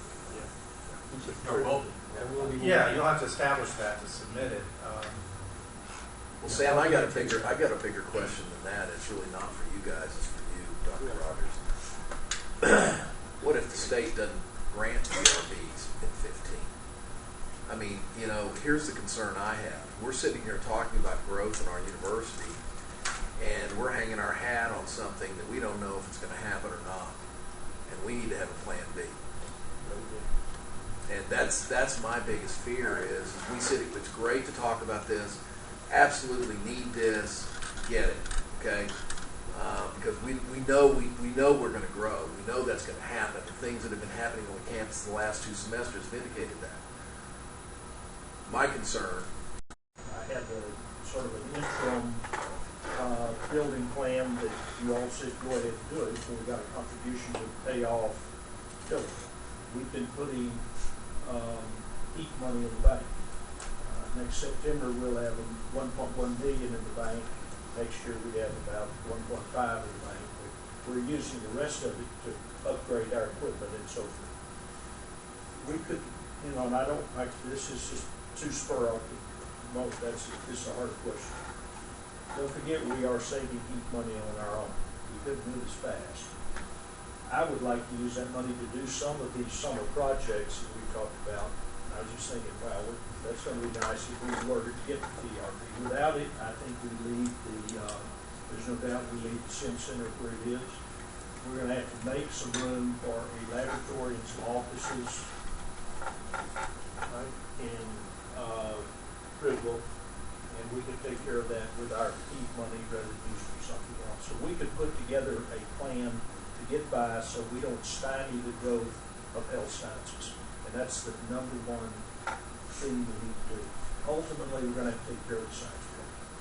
Because, like I say, what we do there and how we do it is important. And yes, we do need a backup plan because we need health sciences. So the IT center, the real problem, we're just going to have to go in there and probably fix a few things. Not the best situation in the world, but we need better security, just better environment. Yeah, we need a better environment, better officers, better security. So we're going to use our heat money to save it up a couple of years to do these things like that. Get by. It's the best I can do, but it's great. It's a great question. I have thought about it, and it certainly exists. I think it's foolish to say, well, we've got this, and we don't until it's voted on. I have 2 questions about that spot. And you said that this was your preference, and it looks like there's more advantage bullet points on that one than any other, so that would stand to reason that that's maybe the premier way to go. 2 things on this. One that wasn't addressed is the impact on parking spaces neutral, I assume? And secondly, what are the politics of moving fine? Well, I can answer the first one. I can't answer the second. The first one, and I might have missed over that, but big advantage to this one is it doesn't renew. Kurt, I can take that one. I think politics is probably the wrong word. The reality is it's not. I'm not in favor of moving our sorority chapter rooms out if we don't have another space to put them in. With every project, then we can make it perfect. Okay? But I think Keith does, that is a real issue, but I have confidence in Keith that he can figure it out. That's why he's big bucks, right? I mean, we talked a lot about the science building. I can't emphasize how much we need to modernize the science building. There's some feeling, Betty and Jesse would really like the science building on those. That's where we're recommending you all, and I'm going to recommend to you that we put the L science building. You just have to look at the reasonable data and say, got to go with it, not just sort of an emotional wish. So every decision we've made seems like there's some negatives with it, but we have to live with it. It's a problem with an older campus. This whole thing together though really I find very exciting about the future of the university, the way the campus can look, the way it can flow, the buildings we need. And I think by doing this study, we have really solidified in our minds what we need to do. Now, we've got to wait on, is the growth there? Will the state fund it? But with us not doing this, we would be caught really short-handed. Sciences, and now the biological sciences are the things that are most likely to be funded because we see the future of research, teaching, and demand in our economy for those areas. And believe it or not, that was in the criteria last time, is what kind of building you're going to build. So the priority is, I'd say you think priority. still priority, I mean. Yeah, I think probably, Mike, it's really a toss-up between engineering and physical sciences and nursing and the other allied health sciences are the top priorities of the state. I've got a lot of vice presidents here that might have a different opinion. Let me just clarify, it wasn't my idea. It was this is you all's plan, and we came up with this final solution as a group. So our consultants to give feedback, push back ideas, but ultimately this is your plan, it's not our plan. Okay? And so we're here to help you go through that process, but I don't want anybody to think it was just my idea. And we have a lot more thinking to do with you all and with the staff and the faculty and the dean. Is that going to be, at what point would we include them? Because obviously they're going to pay a good chunk of it. Yeah, we student government. We talked to them about it once or twice, and we talked to the faculty once or twice saying this is coming, but we still, between now and February, we need to talk to all the university about it, get their input on it before we come in with the recommendation. And I think though this background is going to give you what we're going to have to use to make a recommendation as well as what we find out. You know, Sam, one thing I'll say too, I definitely think we should visit with them. And I know we have had some conversations with student and faculty at this point, but ultimately it's going to fall down to the administration, the board, to determine what's right. Everybody's going to have an opinion. I mean, you know, let's pick on the parking for a second. Somebody's going to zero in on parking and say, well, you take away parking places, I'm not in. Well, you know, you got to look at the greater good of the university. So ultimately, it's going to fall to us, and it's going to fall to the people in this room to make the right decision with the right inputs. And so, you know, again, you're always going to have people picket things. And we're going to, you know, we can sit here. Well, it does get back to the same scenario with the neighbors who have the same issues with students and faculty and staff. That's a good point. Bring them along in the process.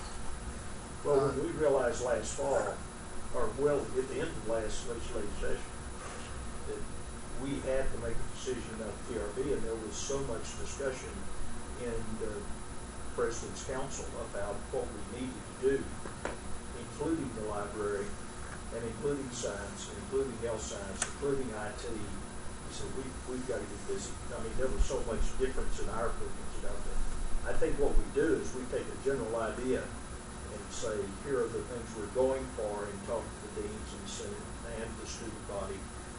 I think they may have some good ideas about it. I want to see some enthusiasm for it too.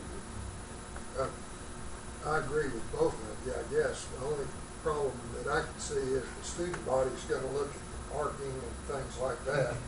I'm more concerned personally, and I'd like for Jesse to give us some indication that they're going to study what's it going to do. You're talking about the sewer line that's going underneath one location,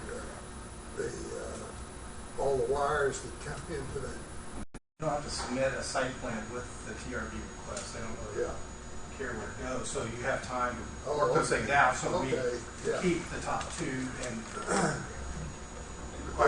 we've got that's the thing. We've got time to figure out what And what'll happen between February and May is that if the board approves a plan to move forward with these TRBs, we'll also ask approval in February to hire architects or people to start looking at it, so we have real numbers that, so then in May, we'll bring to you, these are the different pieces. If we put it over IT, it'll add this much. If we include the landscaping, so we'll be working on that kind of programming, and then it may change. And then in a year and a half, we'll know if we have the TRB funding. In fact, sorry, at the very end of this, Marilyn's going to go over that whole schedule. Yeah, so if you look at the timeline, Charlie, it's not we got to figure this thing out by February. It's really we got to figure this thing out over the next 18 months. Oh, So, okay. Right. Okay. Right. well, probably 12. Mr. Chairman, one more story we got right, Charlie, is, and I'll write this in my book. The day before I was to recommend to the board that we build Dillard Business Administration Building on that site, the size of the building and so forth, and this was not Kyle, but the physical plant director came in and said, guess what, I was wrong. The energy tunnel does not run across that, in front of that site. And I said, how much? He said, oh, probably not much, another $1.5 million. We're not going to do it. We'll be really careful. Kyle, you hear that? That's what I'm talking about. Better get that utility stuff mapped. Okay, should we? Athletics, let's go. Should we play the fight song? Is address what we can immediately, if we can do it immediately, like pressing needs right now. And that's what this represents. Secondly, it was longer term. What do we need longer term in terms of the growth of your programs or the elimination of some of your programs or whatever, however that would go. And then thirdly, what do we do with baseball? What do we do with everything else if we do baseball? What if we don't do baseball? Would we make any changes and that sort of thing for the long term? So this represents what's possible in the short term, I believe. I don't know if you recall, last time I said the two most pressing problems that you have outside of football offices, which we haven't gotten to that yet, but that really is pressing, getting your football coaches into some offices. But for your athletes, the most pressing thing is athletic training and the weight room. They are both at least partially academic spaces. Athletic training, of course, is part of athletic training and exercise physiology. The weight room is also part of, I believe, education. The physical education classes, in fact, happen in the weight room for weightlifting and that sort of thing. So both of those spaces are shared with academics. And we know that inside of Ligon, as great a job as was done at renovating that, it does have its walls, and there is more space that needs to be had for athletics to work optimally than there is space in that building. That's all. So there are two spaces in that building that are that are a question mark, and one of them is large enough, and I've shown it here as athletic training. I believe that nearly doubles the amount of space you have in athletic training. If you move athletic training here, and that's where up there is where it is now, if you close that, get athletic training out of there and make it into the weight room, then you have nearly 10,000 square feet of weight room and almost 7,000 square feet for athletic training. What's in the athletic training now? What's in it? Yeah, what's there now? It's the. In this space, it's just an open space. It's that open courtyard. Oh, is it courtyard? Yeah. That's a no-brainer. Well, and we actually, you have to understand that it is a no-brainer until you actually go over there and look at what that space does. The Coliseum roof, about a third of the drainage from that roof goes down into that courtyard. Okay. So There's some water. If you ever get rain again, there will be some water issues. Don't have to worry about that. I've been saying I've never been anywhere where I'm not too worried about drainage. That's not, you know. And you know, we actually talked about some ideas about how that can be handled. But the reality is what I think ought to happen is this ought to become some display cases on each side. You can see those from the outside. And then, literally, you already have 4 walls there. You should leave them exposed. They're beautiful brick. Put a roof on in there. Figure out the drainage. And I think they could move in. I think that could be a very quick project. So, that would make a huge difference for Charlie and his programs right now. I mean, immediately. It would make a really big difference. The second thing that we did is we looked at where to put football coaches. Currently, above this space is this space, where kinesiology and exercise phys. There are some classrooms up there, lots of faculty offices, and some labs. Now, with the TRB being approved and getting a health sciences building, our proposal is to move this out of Ligon and to that little building we talked about across the street. And we'll get to a little bit more about that in a minute. Okay.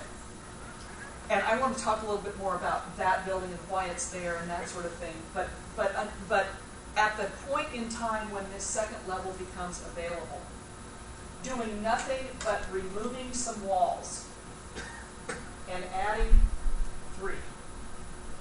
You literally can house all of your football coaches, give them a whole bunch of meeting rooms and an auditorium effectively.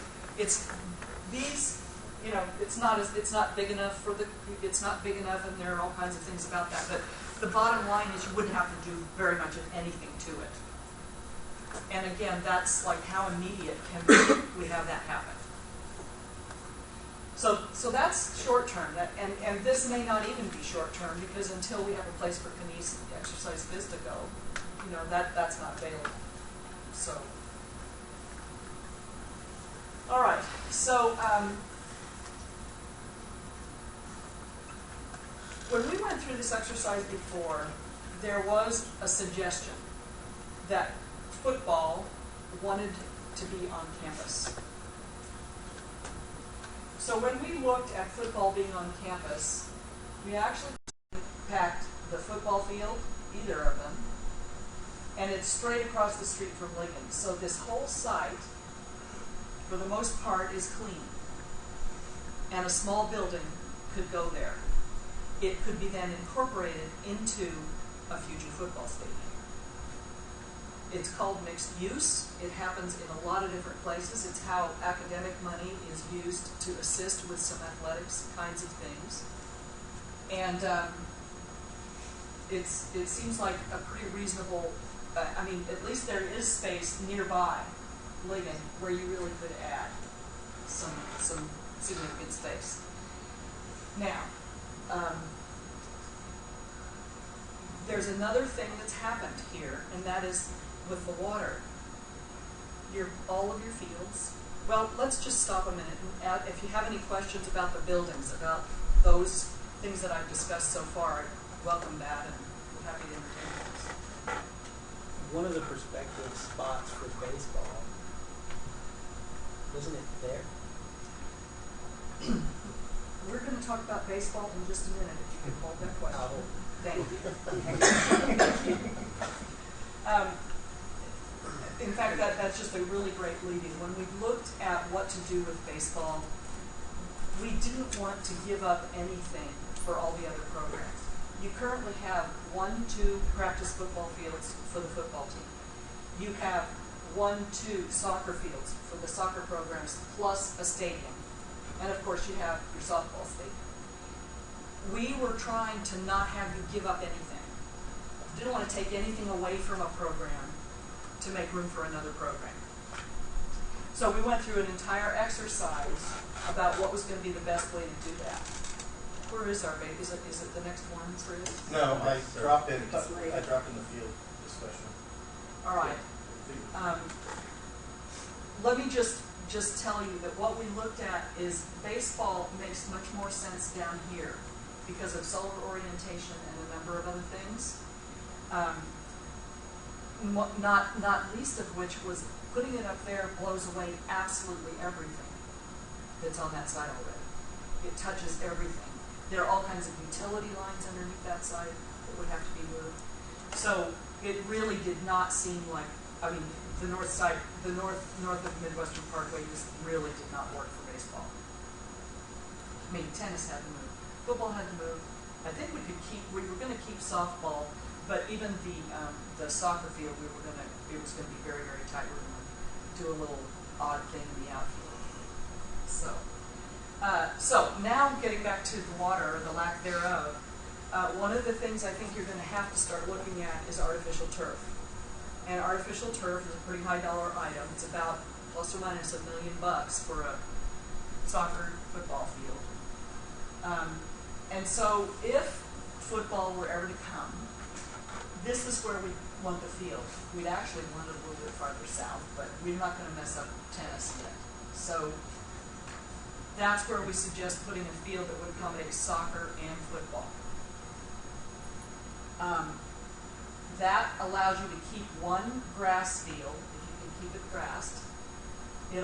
There's some additional space here for drills and whatever else the coach, any of the coaches want to do. With a band, cheerleaders, whatever. But it does protect one grass field, and it provides an artificial turf. Now that artificial turf can be used by soccer, obviously, and football. The University of Nebraska has their stadium field. That's all they have. They have an indoor practice facility, but the University of Nebraska practices on one field. So while you all have two great fields, having one artificial field is not, it's not, it has been done at some pretty high level, so. And I'm sorry, I know we can make a presentation like this in a lot of detail, and I don't mean to interrupt, but I think it's important. The one remaining football field is on deep sand, so Yes. we can water that field with our water. Yes, In other words, well even watered. though it's salty, that type of field can stand salt. Exactly. It's one of the mechanisms, so we can water that field. Long-term projections, I don't know how scientific people believe in earth science, is that this region of the entire United States will be drier for the long-term future. Somebody in the board's already asked, do you all have a plan for water? That is not a bad question at all. Because we've got to do something about our fields being maintained. And I really agree with her when she said we need to start thinking about artificial turf. Pam, I got a question for you. That field that you're showing there, is that a field or is that a stadium? Well, when? Whenever. It can be. Because the footprint of the stadium is different than the footprint of the field. That's why I'm asking the question. It's a good question. Let me just very quickly, the football stadium, and should we just, where's the picture of the football stadium? I can't go there yet. I'm just going to tell them. The football stadium can go right here. And no, this really needs to go right about there. But until tennis is solved, if it's likely that there's an alternative for your tennis center, not only for athletics, but for recreation and academics as well, we're not going to tell you to go build a tennis facility somewhere. I don't think that that's the best use of your funding. And it may be worth it for you at some point, but we do know that there are a number of tennis facilities in the neighborhood, and that there may be some possibility that you could either partner or make some other arrangement that you can use those facilities, and then these would not be so critical, and they could be gone. And they need rebuilding. And that I sort of skipped over that. They're due to be rebuilt in any case, and that would be about $80,000 to $100,000 a court if you're going to do post-tension courts, which we recommend that you do, because then you can resurface them kind life expectancy of AstroTurf? They will warrant it for 8 years. A lot of people keep it in for 12, 16, I've seen 20-year-old ones. I wouldn't really want you to do that, but Charlie, do you have a different experience? The length of time that turf lasts? Everybody says 10 years. Yeah. Do we They have don't enough? warrant it longer than 8, but they usually last at least 10. You're talking about field turf, not AstroTurf, right? Correct. Well, artificial. Well, we're talking about new infill. I'm version. talking about infill Yeah, I know. artificial turf. Yeah. So to answer your question, the second part is that football, you can see, football's much narrower a field than soccer. I don't believe, and we probably need to check this, but either you would have to come down on the capacity of your stadium to allow for a soccer field in there, or we'd have to eliminate soccer, make it a football stadium, and then you could go ahead and increase the capacity of your stadium in terms of its seats, the number of seats. Right now, fairly easily, you can get probably as many as 15,000 seats in a football stadium on this site. 10 to 12 is what has been talked about, 10 to 12,000. And the way I've been looking at it is it can be phased, so that if you want to put in 6,000 or 7,000 and then come back and add more, we can do that. But that'll be a design problem that happens when you really think it will happen. Charlie, what's our average attendance in football game? 8. And it's all the way out there, so it may be that you would have more. I would expect you would have more, wouldn't you, Charlie? 10 would be 10. I mean, for a green here, 10,000 would be perfect. It's always better to be a little crowd. Yeah. Well, and your campus enrollment's going to be growing as well. Right, I'll tell you another fact. I think that's right. I think the stadium that you showed there too is pretty exciting. That is configuration. Well, the only reason I'm going to jump in that is I've just had a few series to build up, like the other ones. Yes. Right? And so, I can, and Pam can stay up here while I do this, but we want to have that discussion about physiology moving out in the beginnings of that and what that might be and impact in the discussion of the field and turf and those things, because the water's an issue. This is coming back to that diagram that we began with. And so, again, the last 2 or 3 slides, if you hang in there, to think about that discussion that we had of how we take what we love about the core part of the campus and the landscape and talking about increasing that and expanding on that. And this was the other diagram that I did. At that point, I cut it off about right here. You probably saw, but this is that center line that we were talking about. This is also that line, and I think one of those other really great reasons to deal with the service and loading and remove a few spaces out of here and close that little section off to parking. It's not daily traffic, it's the kids in there parking right in front of their dorms. And there's maybe 30 of them or so. And then redesigning that. And if you could do that, that starts to knit all this stuff together. And that notion of extending that, and this is that zone that we were talking about, and because of that relationship, being able to exist between the existing soccer stadium and softball, that width becomes a dimension you could put that field in. If you get to the point of putting a soccer soccer size stadium in there, then that expands and starts bleeding over into the other soccer field over here. It just gets that much wider than some of the issues.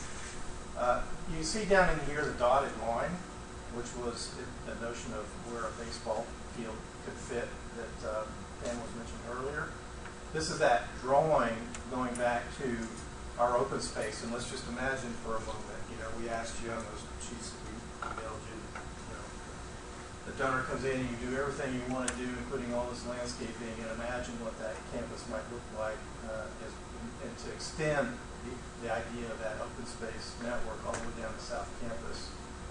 And thinking about earlier I gave you the dimension of the core part of campus down to here, but if we break the 60 acres up, to think about that site is 18 acres out of 60. It's in the 2 squares.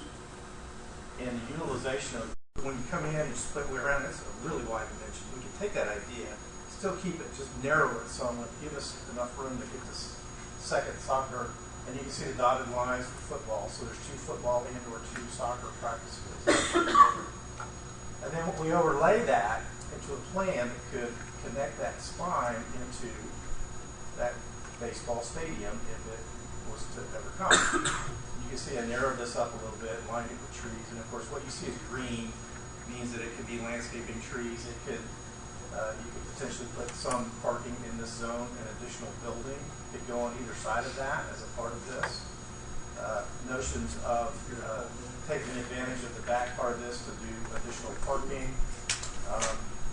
One piece of this, and we checked, Kyle checked with the city about the nature of this. This is a powered easement that really, we can't cross that. A lot of times, in powered easements, you can put parking underneath as long as you don't build and they can get access to the power lines, but this has other issues, so we're pretty much staying away from utilizing that for parking. This is one thought, and we haven't really talked about this when we talked about the union. Going in Daniel, what do we do with Kyle and the facilities and grounds and all those guys? Well, this is one option that we thought about that would be off campus, probably would work. It would give room for the trucks and other things to come in, purchasing and other things. So that would be one option for them. And that's something that we think about. So that's baseball. You could still keep soccer stadium and softball. And eventually you could imagine a stadium going in here. Right? But you're taking tennis off the campus. Well, at this point, if this is still... No, I mean when the stadium. If the stadium comes, the tennis goes would off. be impacted, yes. Mr. National, right. If you say 10,000 people in the football stadium, and half of them are students, so you've got parking already for the students, where are the other 5,000 going to park? If you go with this one. We would have almost 4,000 parking spaces across campus. Well, he's already saying a lot of those. Okay, first of all, Yeah, everybody doesn't come in one car. I mean, you don't, Well, 2 it's not people one in the for car. one. Let's We just normally say- use like 2.5 to 3 people per car is how it usually shakes out. So you need another 2,000 parking spaces. Charlie, there's parking all over campus on Saturdays. Well, I know that you've already got a relationship with, I think, the church across the street. First Christian. It's no different than Sykes. a lot of other People find a place, and it's not unusual for any athletic facility of that size, where you just find a place to park. What do you have out at the stadium? Usable. Those parking lots they're hard to, you can get lost in one of those holes. But I really don't know the answer to this ample. Well, I see a lot of the kids are tailgating and never go to games. Yeah, right. There's a lot wrong with that. Yeah. There's a lot of older kids in there. Yeah. So Charlie, Guilty. I was talking to somebody the other day about this, and the question I got was the same one you just asked, where they going to park. And, you know, I've been a season ticket holder at TCU for 15 years, and people park everywhere. I mean, there are people parking in the Tom Thumb parking lot on the corner of Cart and Barry. People sell their front yard. Yeah, they're selling their You'd be front yards. surprised. I mean, seriously. Because TCU has the same issue that we have, it's just a bigger scale, right? So you got 40,000, 45,000 people come to the game, and they're all wanting to park on campus. Yet there's shuttle buses coming from all over the place. So again, same concept. I mean, as I thought about this, you got churches over here to the east, And then you've got Sykes Center and businesses over here to the west, which a lot of those parking spaces will be open, not Sykes, but the businesses there on the west. I would suspect, considering campus parking and that, you pretty well take care of yourself.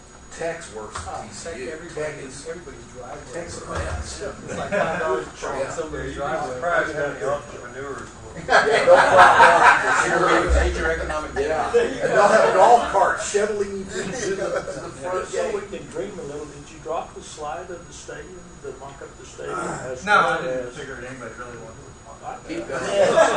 It's like parking. Well, how about the, Okay, so the other option, here's option if baseball comes, right? If baseball goes elsewhere or never comes as a program, here's another option, which would be to take softball.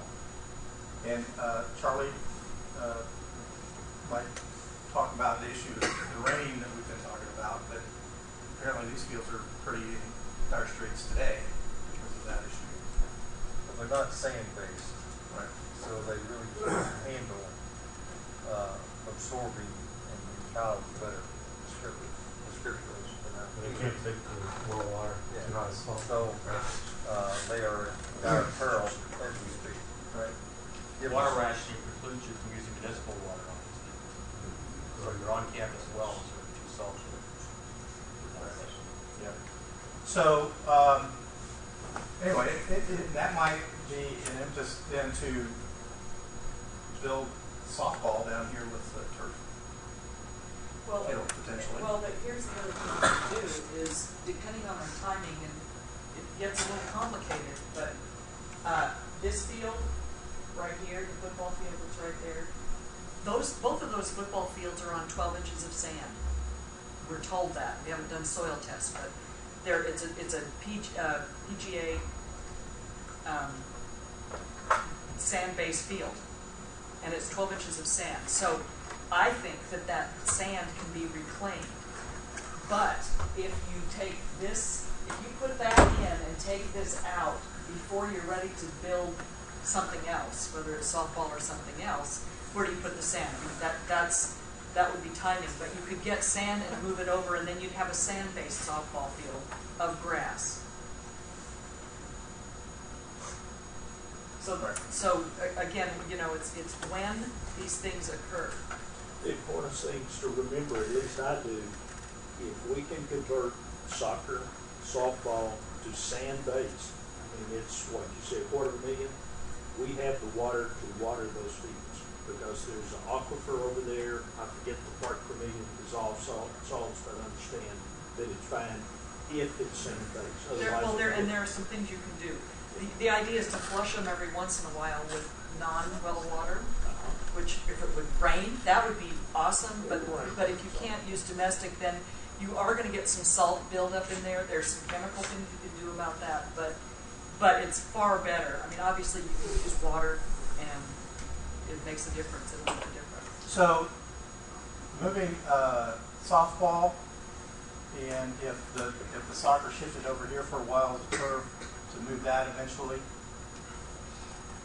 would free up that space for what could be 10,000 and tennis sizable. And one of the things about this that's actually great is when this gets pulled all the way through, you've got entrance to football, entrance to soccer, entrance to softball, all off of one major pedestrian way. It could be a walk of honor, it could be pretty awesome. Yes. What consideration has been given to the property south of the museum? This little piece. Uh-huh. Well, there are about 3 or 4 things we'd like to do with that. put education there temporarily. Parking, look at everywhere. It's parking. That was its own public. Yeah, sand mountain. There you go, sand mountain. Yeah, Yeah, we talked about we did talk. I mean, there's a couple of things you could do. We talked about that as a remote lot, as a part of the parking issue. Some things with. Well, the other thing Just one sec. The other thing about this is you'll note that we added some spaces here to the rec center. If you are going to grow, like you say, you're going to be increasing your student population by at least 50% and maybe almost double. Your recreation center made a big difference on this campus. It's been open for what, 3 years? 4? And okay, and you've grown since then. So that is a big part of student life. And for students to be able to go in there and be able to get on a machine or whatever, what have you, is important. So as your student body grows, so will your need for recreational space. One of the things that we understand is these little buildings down here on the point, I call it, of the lake, are housing storage. We were told spinning, although I saw them doing spinning in the rec center the other night. And the outdoor pursuits or outdoor adventures programs, as I understand it, are down there. So that was another thing that I was thinking could be over here, is an outdoor pursuits kind of space that would be associated with your recreation center. Ideally, it's actually part of the rec center, but I'm not sure how much site you really have around that that's available to you. So those will be some things that, as it grows, you'll figure it. But that was another thing we were thinking could go on that site. On this particular scheme, if this was to convert over to parking as much as we could, this particular drawing includes the parking on the edge is about 500 spaces. So remote, yes. For events, great. Events at the president's house. Rec center parking, yeah, they might have to walk a little bit further, but you could walk over along the lake and up there. It's not that bad. In fact, a lot of students tell me they just walk from their dorms, so they're walking further than that now anyway, because it's really not that bad for them to do that. So just to wrap this up, the other thing that we talked about was that if this could occur, remember the baseball scheme, if baseball comes, this still is taken up by a soccer stadium and by a softball stadium. Big advantage to this particular scheme is that if baseball is elsewhere, that it frees up and it gets back to that 18 acres I was talking about. Now we're talking 9 acres of land plus some up here that could be used for parking in the interim. We could do surface parking there, knowing that down the road it becomes academic, housing, any number of other things. So now all of a sudden the core part of campus starts to extend down here. And this is a variation of a couple of residence halls. Thinking that as you come down the spine, if we could take this field and sink it a little bit, I know there's water table issues, you can imagine coming in at plaza level here and go down into the seating area. So these corners open up with residence halls, and then this, I don't know that this axis goes right up to Proto. Yeah, you're pretty close to it. There's that parking lot we were talking about earlier. And I just want to give you an example of another master plan that we did a number of years ago. It was called Case Reserve University, Case Western Reserve. Now it's called Case Cleveland. This is the master plan we did for them. You think you have issues with you? Remember I was talking about your campus grid? This is a banana. This was 2 different universities. It was Case University and Western Reserve over here. Right? And they've got the downtown Cleveland's back down that way. Up in the northeast part of campus is their residential, and all the brown boxes are proposed new with their track and football stadium now. Division II, they're obviously, only a 10,000 seat stadium, but they did something. They had a track, and we had drawn a couple of schemes that had drawn housing along this edge. And they said, oh, we can't move the track, it costs too much. And we said, okay, well, let's do this. We'll wrap housing around the south edge and put a parking garage behind it, so you can park and deal with a bunch of the parking issues that they have as well. This is a rendering of that as a part of that long-range comprehensive master plan. And you can see how we wrapped around the house, and this is purely conceptual, right, around the track, and a parking garage, and a little courtyard, and the housing. And they're doing this all over the place. I think Texas Tech's done this too, right? You've got a garage that's got housing slammed up against it, right? So when you're tight on space, this is not a bad solution. So we came back about 4 years after that, and they actually moved the track up and to the right, and they built housing along the street edge and wrapped it around the north side instead of in the south, and built a garage over on this right side of the field. And this is what that looks like today. This is all a courtyard of student housing that wraps around. There's a Starbucks right here in the corner. You slip underneath this glass corridor that connects these residence halls. You get in. This is how they access the field. Now, this one has a track, and the issue with the track, obviously, is that it makes the seating much further There's away. also soccer in there, you can see. Yeah, there's soccer field. I think they're Division 3. Are they three? Yeah. All we know is that when they did that, nobody was going to these games. Nobody. I mean, it's like a Carnegie Mellon kind of school, so a lot of the kids were too busy and studying all the time and not out doing it. But when this happened, people actually started going to the games. Reorient their priorities. I don't know they're going to Division 1,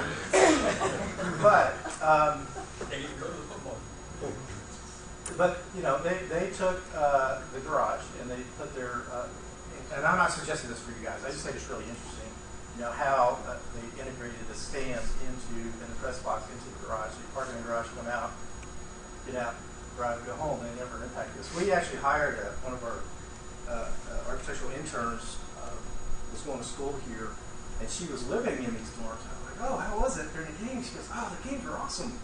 Yeah, they're so great. She goes, the only downside was Saturday morning when I was hungover, all the little Pee-wee guys were out here playing football. 8 o'clock in the morning. That was the only downside. So, so this is what it looks like on the ground. The stadium that wraps around. And they reserve the end pieces of those facades as study carrels. You know, if we had a football stadium, a track, we have to consider a track. It's a great program for the Lone Star College. A lot of kids want to run it. It helps with football recruiting. We lose some players, I think, because we don't have tracks. A lot of kids want to run track. Be a good time to do it. Okay, it won't fit on that site, just so you know. That's what I said. Too big. It would, I mean, if we want to keep that access, that connection back to the main core, it won't fit in that spot. But of course, it would fit on the site. It seems to put you too far from the field as a spectator. Yeah, the field, the game's kind of a rumor, but for football. Yeah. Well, and you see the stadium. Actually, I didn't tell you this, but the stadium that I dropped in here is very tight to the field, and it is a little modification of Princeton Stadium. It's actually an aerial photograph of Princeton Stadium. I had to squish it a little bit based on Pam's dimensions. So one thing I'd like you guys to do is take a look at Mary Hardin Baylor Stadium, the one they just built. It's hard to get an aerial because the aerials are a little old. I know, but this thing is awesome. I've been there twice this year. It has 2 levels on the home side, and their new student center is attached to the visitor side. Right. It is an incredible stadium for a Division III school. It is awesome. I think Coach told us about that earlier. Yeah, it is incredible. Yeah. The thing about this, and going back to, there's a little red box we had shown you earlier as a part of that first phase that gets tucked underneath as the stands go up and could be designed to carry the supports and other things, is that in the end, this more than likely would be the home side. Yeah. Versus the west side.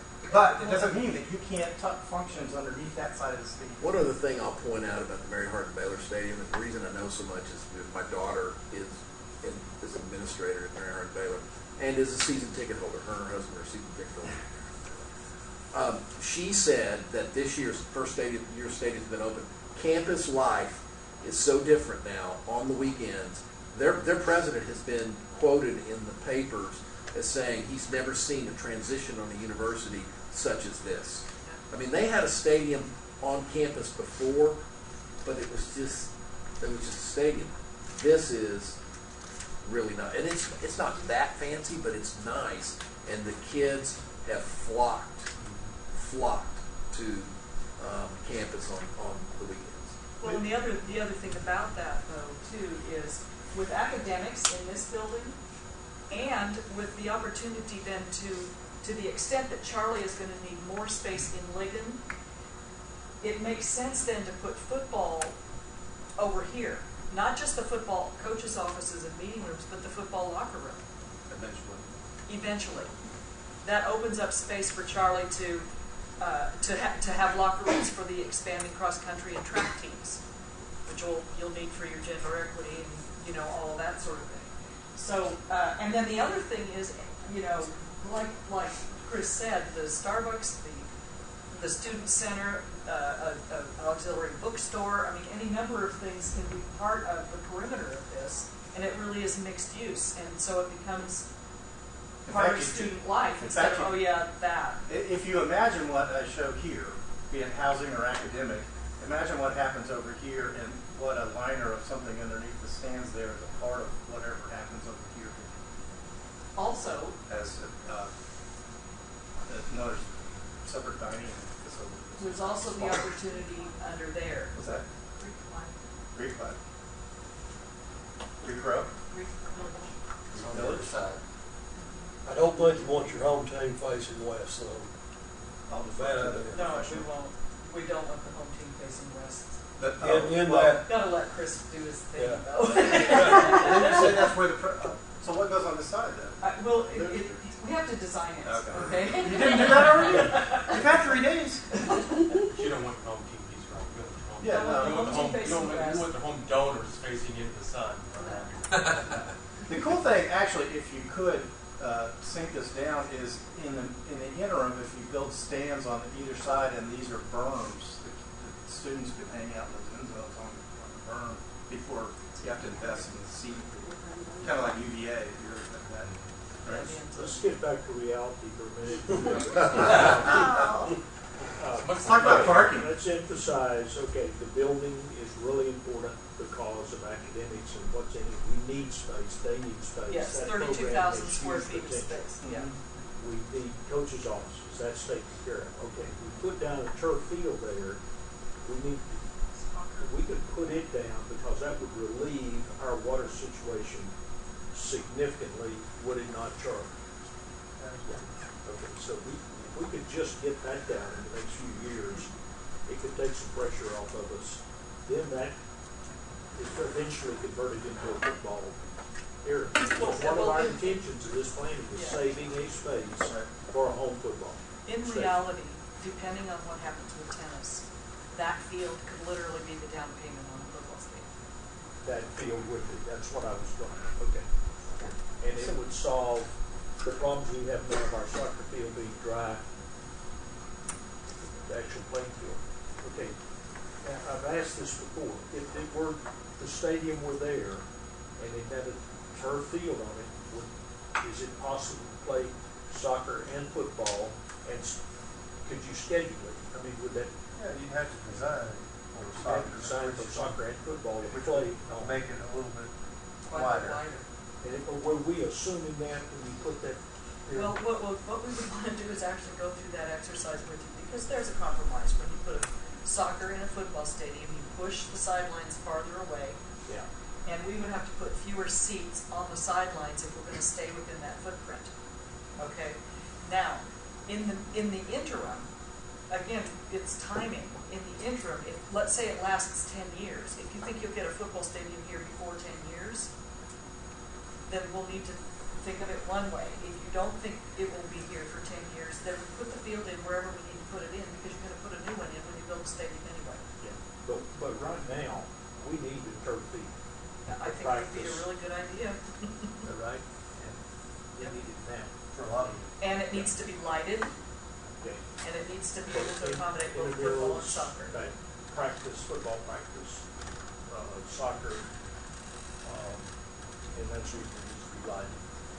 Well, the other thing is, see, your recreation and intramurals use those fields, and your academics use those fields for everything that they do. Yeah. So you have them during the day, you have athletics in the afternoon and early evening, and then you have intramurals late at night. Right. And you need to have lights, or you have no place for your intramurals to take place. schedule that night. Your schedule on it. Yeah. All right. Thank you. Did you already address this? I was not, or I was daydreaming. The access to water, you call that an aquifer? Is that what we're calling that? Okay. Does that make a difference in the position of these fields? Not really. Right now, there's a well here, I think, but there's no pump for it right now. And you aren't using it right now because there's no pump. There's a well up in the middle of here somewhere, and there is a pump for that one. And so it doesn't really matter. That water is down there, to our knowledge, and so we'll put a well where we need to put a well, build a pump house, that sort of thing, along with what we need for the field. Just a curious question. Why do you need 2 soccer fields and 2 football fields? Well, you don't really need 2 football fields if you have a turf field in your stadium. For soccer, you have 2 soccer programs, men's and women's, and they really prefer grass, which is why, I'm going to leap in here, Charlie, correct me if I'm wrong, you have a stadium that they do everything they can to try and keep that grass pristine, and you have 2 practice fields so that they can tear the heck out of the grass and not ruin the stadium field. By the way, this is shown as a football field, but primarily is rec. Well, it would be, if it could be grass, what we would do is allow rec to use it. I would not recommend lighting it so that they can't overplay it so much. But if it were grass, then when football plays on a natural turf, when they're going to have a game on a natural turf field, they could play, they could practice on a natural turf field. That would be a scheduling thing to do with intramurals and everybody else. But having a football field that is natural would be a great asset and not critical. I mean, you know, as someone who does athletics, that's what I do, and I'm here to speak for Charlie and make sure that we do the right thing by the athletic programs. You know, not having water is a lot bigger problem. And I really get that. So we don't need 2 football fields. It's just really, really nice, and you happen to have them. Someone else put them in. Well, you may want to make one of these make one turf and one grass so that soccer and or football could practice on a grass field rather than this one. Right? Well, it's just that football fits there, and soccer really doesn't fit there. No, it's at the dotted lines of football field. Yeah, I know, but I'm talking about over there. And really, to get to the actuality of this at the time, we would need to talk. We need to know what your intramural programs are, how often they play, how much they, how many games do you want to give them in their season? What do they want to practice? What are Charlie's programs doing? How much are they going to need fields? How much of it can we actually schedule? How much of it is foreseeable? We'd have to go through the whole programming exercise to be sure that we had the right fields of the right surfaces to best meet your needs. Can you go back a couple slides? Keep going.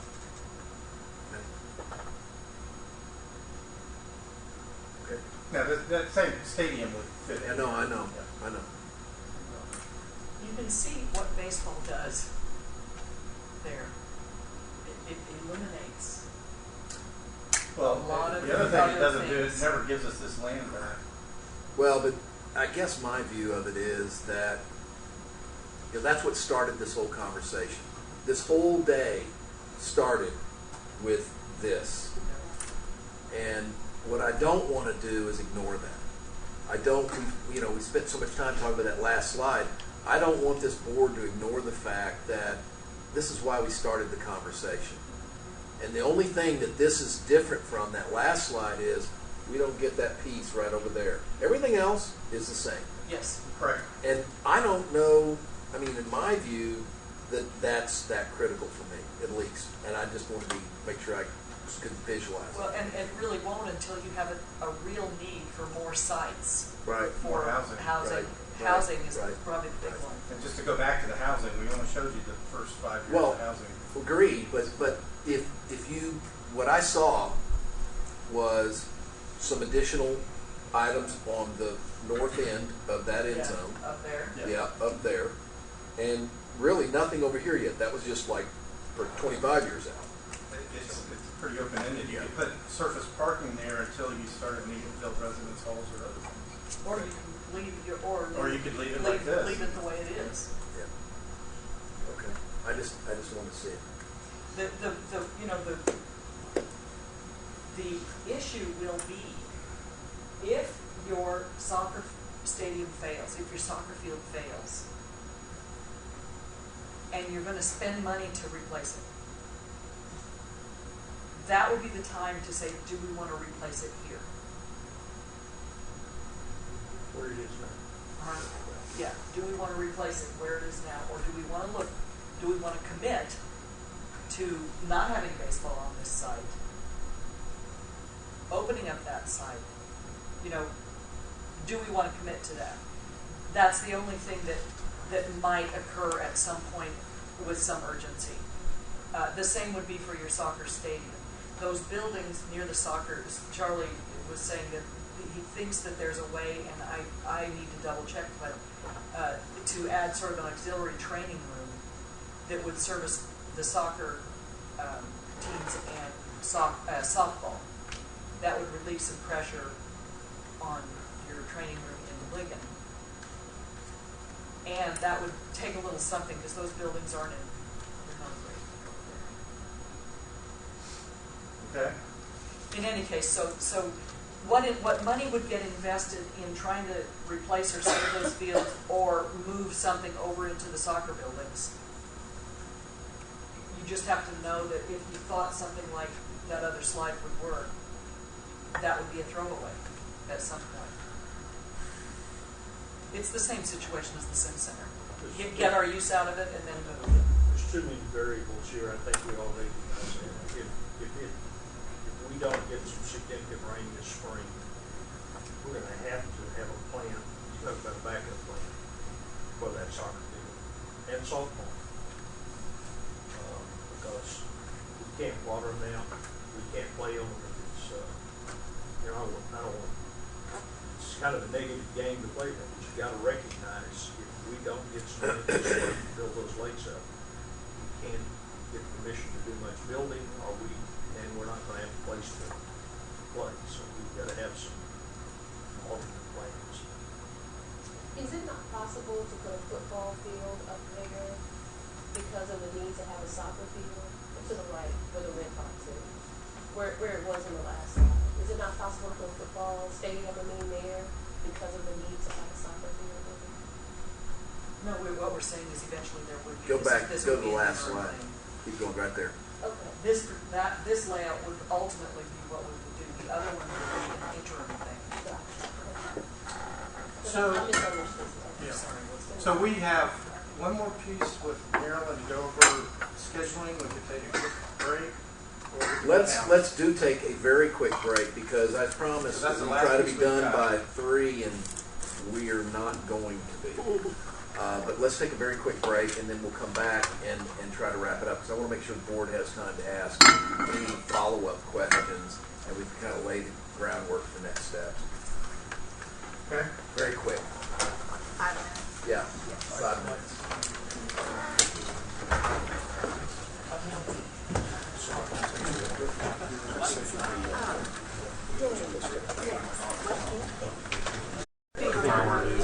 Where that is.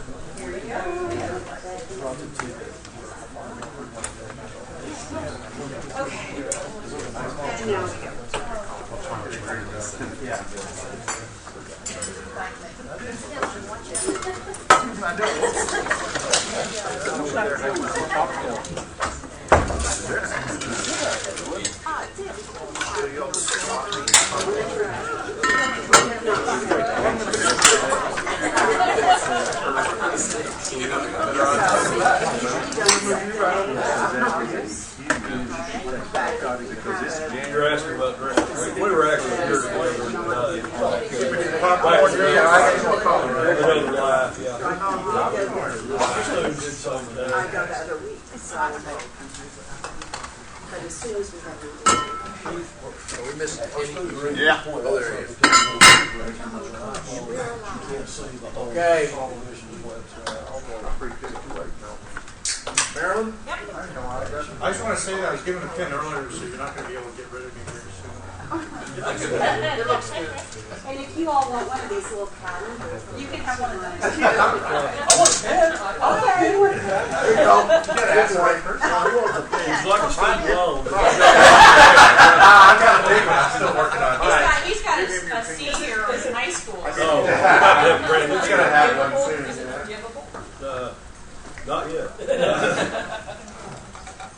As we were talking about our master planning, I'm such a planner, and I want to know when you're going to do stuff and how we're going to finance it. So I went ahead and started drafting up a schedule of the timeline of the two biggest things we've been talking about today. One is a residence hall, and the other is the TRV project, whatever it would be. Okay. So just to give you an idea, and I can walk this through with you. To the very far left is the fiscal year. Next, that is the calendar year, and then of course the months, and whether there's a board meeting that month, that year, and whether an action would be required by you, the board, at that meeting. And then you've got the two projects, the residence hall and the TRV. And then next to each of those is the bonding that would be required, the financing. Obviously, the size of these projects would require us to get bond funding, okay, some kind of debt service. The residence hall, we've mentioned, would be funded as a revenue financing bond, which is funded by the fees the student pays themselves. We go through Texas Public Financing Authority to get those bonds, okay. The TRV is funded through what they call tuition revenue, but it's actually state appropriations. The state guarantees the bondholders through the state's tuition that they pay for it through appropriations. Okay, so we don't have to come up with the money, and that's called tuition, but we still have to go through the TPFA, all of those approvals and meetings for them. Okay, so those are the two schedules. If you look at the residence halls first, in February we would be proposing to approve the master plan for these projects in general. At that point, and we'll stick to the residence halls first, we would do an RFQ for architect and/or proposals. Now, I say proposals because there's a lot of universities that are going through the public-private partnerships, and there's companies. What's one of the names of it? Collegiate. Capstone. American Yeah. Campus Communities. Yeah, campus communities. They would actually come in and say, "We'll take care of this for you," and help us with the design and a proposal. So we wouldn't necessarily be hiring an architect, we'd be hiring this company to kind of partner with and do the work with. So what we would try to do is go ahead and start working on either way y'all want to do, exploring what our options are. And then in May come back to you and say, here's what we would propose, is either let's hire an architect to do it ourselves or do a public-private partnership, and then work on design. Now the design's pretty quick. But if you're doing kind of a standard suite style, nothing fancy, I think you could probably whip out the design pretty, especially if you go with one of these public-private partnerships, they've got kind of off-the-shelf kind of plans. If we had to go out and do the bidding and awarding the contractor, you can see when you all would have to approve the design and award a contractor. The target, though, is to move in at the beginning of a academic year. It's not going to help us anything if we get a residence hall done in November. Okay, the kids don't move in. We don't have the financing yet. We've already had to house them someplace else, maybe to put them in apartments and move them over. But the big thing is we got to start generating that money right off the bat. So the timing is really important. So the absolute soonest we could probably get a residence hall built would be in August of 2016. To 2 years from this August, and we would not be able to miss a beat to make that deadline. Okay, that's really fast. What you say? Oh, that's the absolute quickest. That's the quickest we could do. How many beds are we short on? Short currently, we were short, I believe, 93-ish this last fall. I don't know how short we will be this next fall, but we're projecting about 200 short based on current numbers. Marilyn, can I make a comment about this real quick? Before you go off on the TRB. I would love for you to keep this format consistent and give us an update every board meeting. And basically add some columns to this for the individual projects, the residence hall and then the TRB separately. But like status, to give us an update, just so we can see it in black and white. And then dollars, expected dollars, so that we know. And then when we get the project started, so we'll know how much is expended. So we can keep track of it in the same format every time. It's something we're gonna see every meeting. So that And we actually will need to add more, I mean, if we do something with athletics, you know. Oh, I understand. Parking.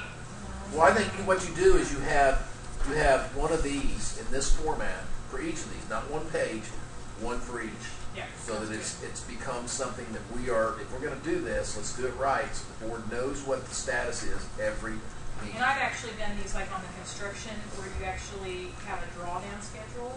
Yeah. So even though you have like, okay, the residence hall $17 million, so you get $17 million in, and then how much we've been paying out. Right. So you kind of have a running balance of how much you spent to date. Yeah, yeah, that's what I'm about, yeah. Could that be combined with what Kyle? Sure, was absolutely. part of? These are obviously major projects, and what I've seen, some major stuff is the minor projects, so we could do something different for majors, which they're much more complicated. On this one. Don't worry, it's going to get just being a smart ass. Just say yes. So the other thing you want to notice on the bonding, I have to call TPFA and find out timing-wise. I would talk it over with Valerie and Gail because they've got a lot of experience with you all on the bonding pieces and when they have the meetings and stuff. But May meeting, you'd also need to get the board authority to issue bonds and then to go to them and get their meetings. So again, that's really fast, May. So TRB. Again, approve in February the concept of what building we want to go for. We would go ahead and do some programming, and that was your question, is how much we're talking about. So we would need to get somebody in to help us program that building, and then based on some standard square foot numbers, back into what the ask is going to be. And then at the May meeting, you would go ahead and approve the TRB request and the dollar amount. That doesn't mean we still have to write up our LAR, our legislative appropriation request, and submit it, but at least everybody's on the same page of what we're asking for and how much. So then over the spring and summer, we put the LAR together, we submit it, we update it again in October, so at that point, if we did have to tweak it for some reason, the TRB amount, we can do that. Basically in October, we're updating the financial information, the final year-end numbers, but we can tweak other parts of it. The session starts in January. At that point, sometime that spring, we could go out for an RFQ for an architect. Okay? We don't want to have people jump through hoops too early, but at the same time, it's great to get somebody on board that if we are appropriating the money in September, they can hit the ground running. We don't have to go out for an architect and lose, 4 or 5 months trying to find somebody and hire them with speed. In May, the session ends, and what I would suggest as a possibility is that the board would, in advance, approve a bonding number and an architect based on what we're seeing coming out of the legislature. If the legislature and the government does not appropriate the money, then obviously the approval is moot. It doesn't go anywhere. But if they do approve it, if it does get appropriated, then we don't have to come back to a special meeting or wait till August to get authority to move forward. Okay. Again, issue the bonds. The design, I've only put 7 months in for design. Could take a year. I'm looking at best case scenario here. Award a contractor, approve the design, give 2-3 months to bid it out, get a contractor at the February board meeting of 2016.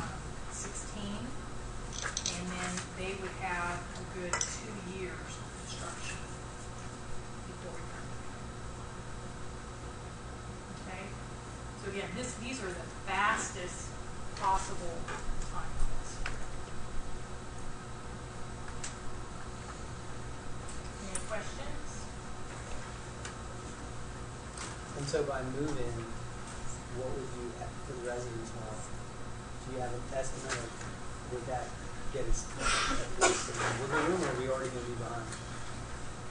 No, that first 600 beds would likely give us some wiggle room. What we're projecting in 16 to be short is about 400. I think we were going to build 400 in, or. I thought it was 340, 100, and 180. Is that not right? Yeah. Yeah, okay, so we're You were saying 400, you need 400 yeah, beds. we're projecting and about you would be- 450-ish for 16. So we're going to be short, medium, a medium. If we hit that target. Yes. How quickly can you roll into phase 2 as it was described up there? If we designed it at the same time and we're implementing partners at the same time, you know, we could be working simultaneously with phase 1 for phase 2. Yeah, You have it all designed at one time. Right, so if you design it all at once, break ground in phase 1, and then as Keith just described, we see we're going to hit those targets, we could actually break ground on phase 2 before we finish phase 1. Okay. But again, the timing on when it's finished is critical because you can't do it in the middle of an academic year. Financially, it doesn't work. Right. And of course, the other thing is we have to be really careful. We don't want to overbuild because then we're paying debt service on a building that we're not getting the revenue off of that we pay for. So we want to, we'd rather have a little bit, be a little bit short when we build it, so we can make sure we're filling it up and to be overbuilt. Well, I guess what I'm saying is we need to make sure that we have the plan for the next phase ready to roll in case we see that. I agree with you, don't overbuild, but if we see that we're going to be there, we need to be in a position to pull the trigger. And it makes sense when you have your architect is to go ahead and, that's what I did in Kingsville. I built the phase 1 and phase 2 at the same, I mean I didn't build, I did redesign phase 1 and phase 2 to fit together, and we just built phase 1 first. And then you can build phase 2 at any point in the future that you need to. One consideration though is the bonding. That's a great point. That's a great point. She said again. Well, the big consideration is how much we bond, because you don't want to bond. Oh, you don't want to overbond if you're not going to build. Okay, but if you don't get enough of a bond sold the first time, then you have a small issue. It's very expensive to do that. So it's really going to take some walking that line and really making sure what we want to do. Okay, again, this is just a draft. It was me trying to put down on paper what decisions you all would have to make and the timing on the decisions and the quickest we could, if you know, everything's hitting on 16 cylinders, when the earliest we could get some of this stuff done. And there, I think Dr. Rogers talked about this previously, there was some talk in the last session that if they did do TRBs the first year, they wouldn't give us debt service, so that would push everything back. So they would assume that in fiscal 16, we were just planning, and then we wouldn't sell the bonds and have to start paying until later. So that may change. Give us some planning money. Give some planning money, but that's all up in the air until we go into this. And on either one of these, you can front up the money and then issue bonds later and pay yourself back. There's a time limit to how far back it would look, but you know, we did have extra money, like on the TRB. If we knew we were getting the TRB and they were only going to pay the first year for the design, and we wanted to kick it off in May, the construction, if we wanted to upfront it a little bit, we would get the money in September to pay ourselves back. So, you know, we don't necessarily have to wait 100% until we get the on that.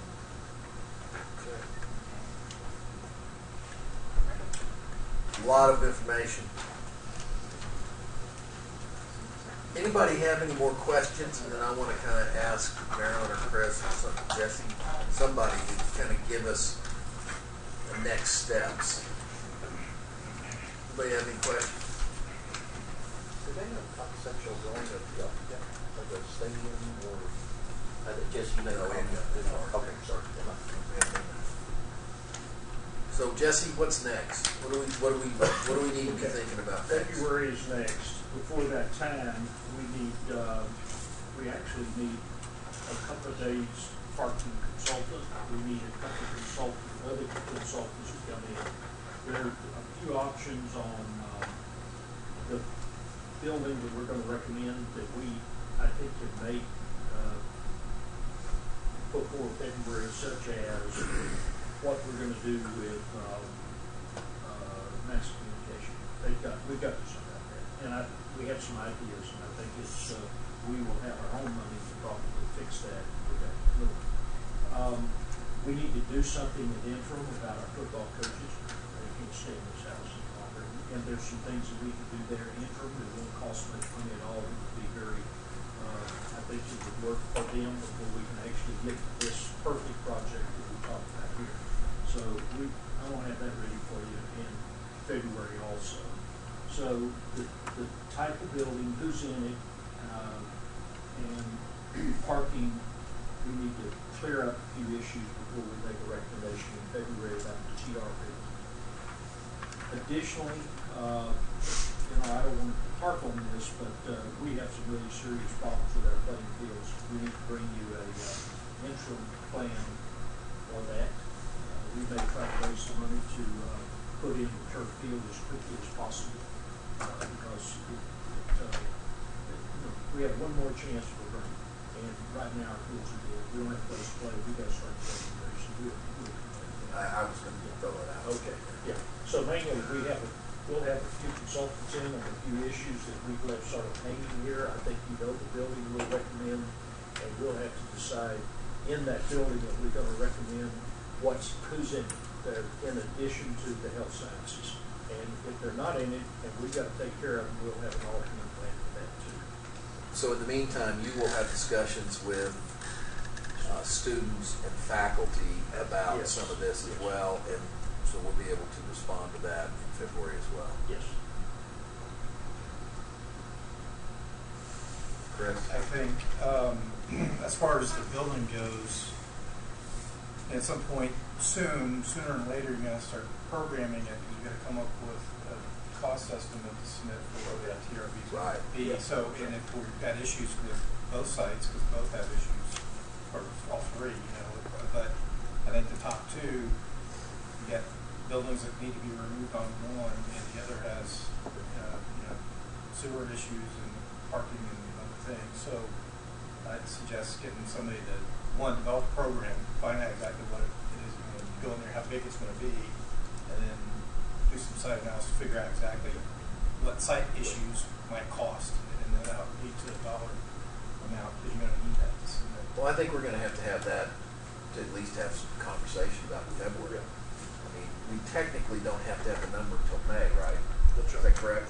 But I think we really need to have an indication about it. I mean, it's great for us to say, yeah, we think it's going to cost $50 million. We need a little more precision by February to kind of understand what that is.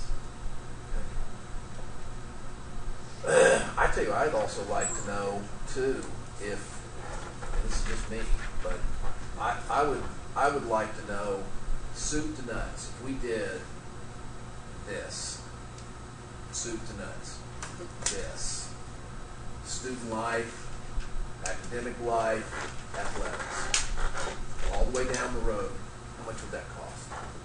I wouldn't mind knowing that. I can guess. I can hope. So they will. We should take a guessing pool. Soup to nuts. I'll bring the smelling salts. How old are you? We're sitting here adding up our bank account. Tell me what that means. I have no idea what that is. You've never heard that? Soup to nuts? Yeah. I'm young. Is that It's all from the the beginning of the Depression? dinner to the end of the I dinner. got you. Soup and nuts and dessert, you start with the I'm soup. a lot younger than y'all. Oh. We thought we saw you in that picture of the gym. We're on television. We're done. So Does we that have, make sense, Yeah, ma'am? absolutely. I was saying. we have 5 weeks. Just want everybody to know. I understand that. What I forgotten in terms of giving some advice on? I got them all? I mean, we can have some, outside of this, make your list of what you really, I think we've talked about, and we can confirm with you of what you would like to see in the February. Okay. But, I think we've got a general idea of the focus. I don't know that we can get a comprehensive parking study with a consultant done in that period of time. No, but we can get some direction. I don't know that we have to engage a consultant, but we can have a little more direction. Yeah. To do a parking consultant, we'd have to do an RFQ. Yeah, we don't. It's going to take a little bit of time. Yeah, that's, we don't do that. At least not by February. Sean, let me ask one more question. Yeah. Right now, I know we're on hold on baseball until we get right. If it rained 3 inches next month, what would that do to the timetable? I think we're going to have to go with, I don't think anyone wants to go with it, but if we either go with a sand base or a turf field, I'm going to have to raise some more money. But I think it would mean we get out, we have to make some more decisions at that point. But right now, from all we hear from the contractors, city and everybody, we're going to have to just hold up until we see what happens. Okay. Because it determines the price of whether or not we can even proceed with the project. Isn't the long-term solution going to be a turf field? I mean, next month or next year or whatever, is there any other real solution? No, there's really not, because we just can't put in more things to water. I think, Charlie, I know you play baseball. I know you don't like it. Our donors don't like it. But, and it's about $1 million more. So that's going to have the price. Short of putting the sand base. Short of doing the sand base. Short of the sand base. Which is not necessary. Not necessarily good. Yeah, I think probably we'll have to go turf. I think we're going to do more and more turf. So should that not be our plan, to look at the right long-term solution? I mean, I'm asking, is there another real solution, rain or no rain next month? No. But, well, it's a lot of money. $1 million now spread over the next 10 years will not seem as large. Yeah, that's true. As trying to solve this problem. Yeah, I think the real question is whether it looks to me like on the schedule with if we want a football stadium, we can't have that. Run that run. Gonna have to do softball. No, there is. That's why I want them to go back. You know, if you look at that third or fourth slide before the end, there was plenty of room. You just leave soccer and football, softball right where they're at. Soccer and softball stay right where they're at. Yeah, but what I'm saying is, if you leave softball where it's at, you're going to have the water park. Well, put a turf field. And you know what? We've got to solve those problems. Yeah. Right. That's an immediate need. Yeah. We've got to spend that money right now. Charlie, when do we have to start? We have to solve in January. Softball and soccer. Those fields aren't usable now. And we can't They work. won't leave the Eagles. So I think we need to look at that turf, that turf field for soccer anyway, and look at the possibility of the sand base outfield for. We need to talk about something about a sand field, outfield, sand base outfield for softball. Based on the predictions for a dry, the next years, sure would be nice to not worry about it for 10 years. Yeah, I agree I with think that. you guys should. We've got to start thinking about. And Charlie, isn't this true that most of the new facilities, most of the new facilities that are going in today are opting towards turf for this very issue? I won't say most, but yes, it's Well, in this it's area. happening everywhere in Texas. In this area, that's what I meant, yeah. Yeah, there's no water, and the other thing is there's no budget for maintenance. Right. Because in the end, when you take it out over that 10, 12-year life, it costs less to put it in, spend that $1 million up front than it does to take care of it for 10 to 12 years, because it's really maintenance free at that point. It's not, but I don't think that math is quite right. But the fact is, it really doesn't matter, because if you can't grow grass, then your kids get to play on dirt, or they get to play on turf. So that's kind of my point is, you're right, the math probably isn't exactly right, but the cost of worry and the cost of everything else involved goes away. What is involved with caring for AstroTurf? You have to sweep it, you do have to wash it when you don't have rain. Right. When you don't have rain, it doesn't get flushed. And I don't know if you've been around athletic practices, but it'd be good when it gets washed. So you got to have a lot of water. So every once in a while, you do have to flush it. You're going to need to do that, and you have to sweep it. And if it's rubber filled, you're going to have to put more rubber out there occasionally. And Charlie, jump in here anytime I'm missing anything. And you got to keep the geese off of it, and things like that. What do we put under? If we go with that one Well, field, what would be just awesome is sand. just more sand. Great to put it on sand. I'll tell you what though, I think that we need to look into the possibility of if you want to put that field in. Top. Yeah, you're going to disrupt that football field.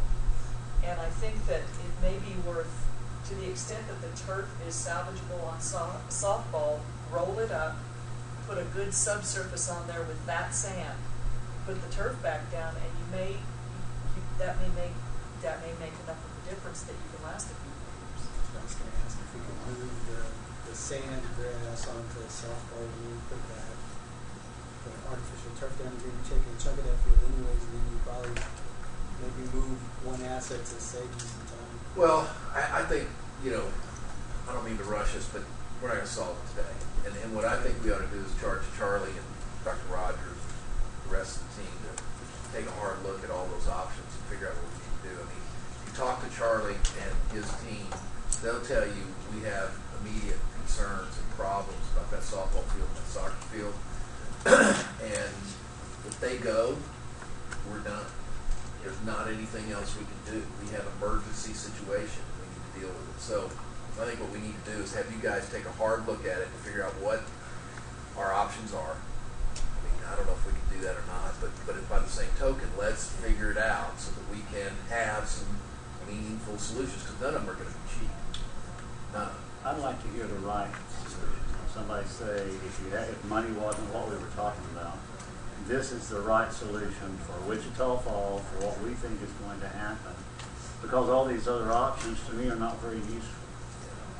We live where we live. Now, I don't know how to play on these things, so I don't have any opinion about that. Linwood, I'll tell you this, just from everything I've heard, I'm just going to go out there, turf is the answer.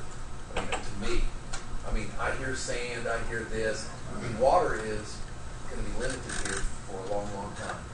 And I get the fact that the aquifer water will work on a sand-based field, but is there a time when that could get limited and the salt content could be too intense? I don't know the answer to that. That's not the case with the turf field. That's my opinion. The water tables dropped 10 feet, 10 to 11 feet during this drought. The water table in our office.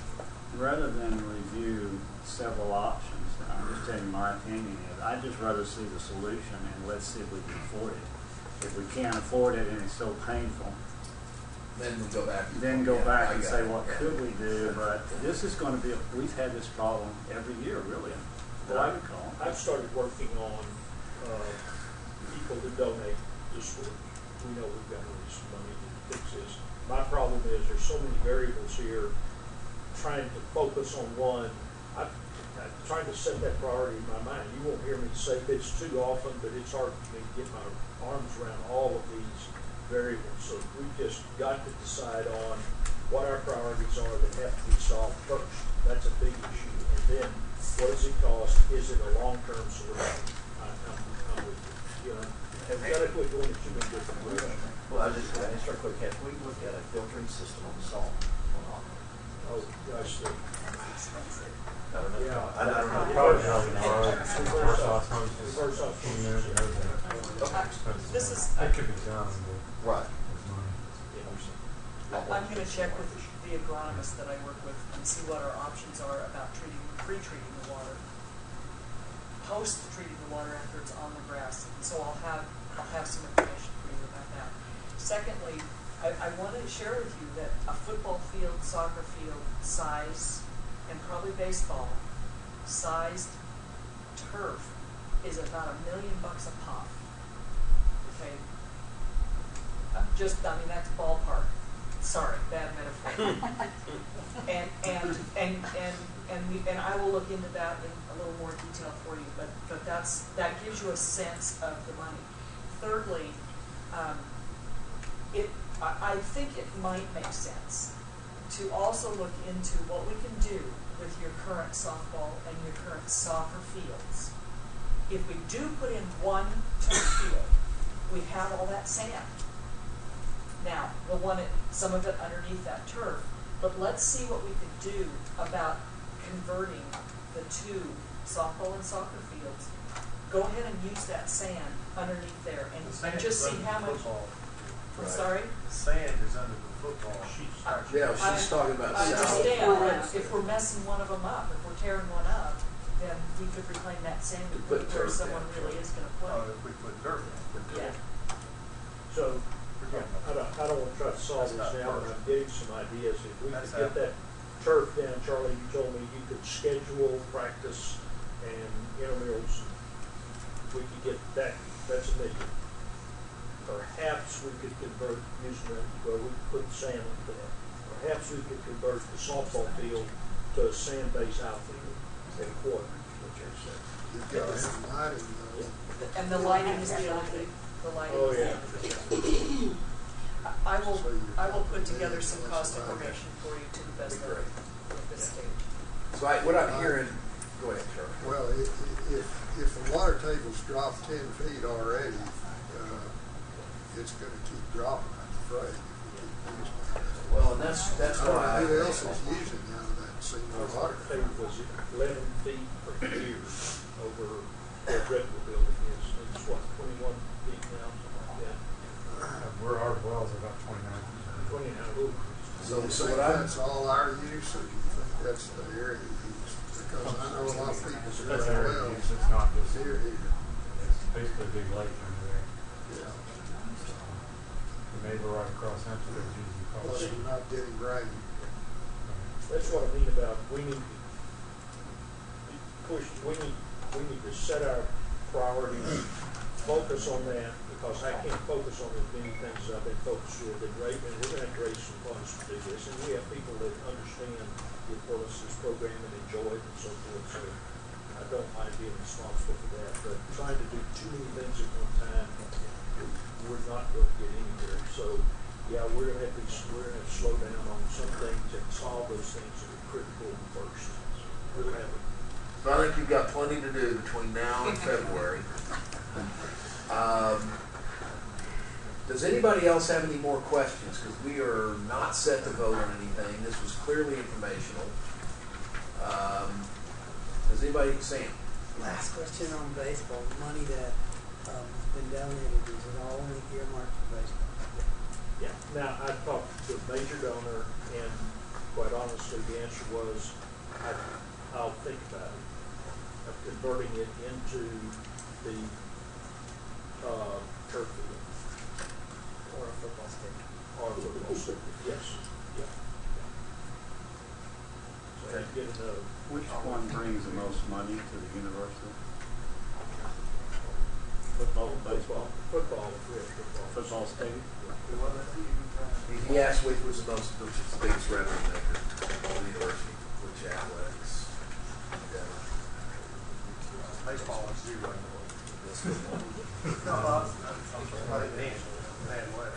That's true. It's just what it's true. Doesn't mean but that was Charlie said, new kids, but.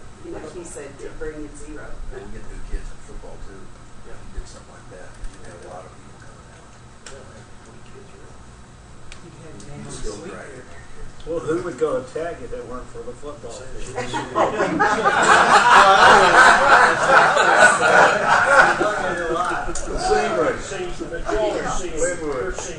You're seeing my issues and my problems. I want it all.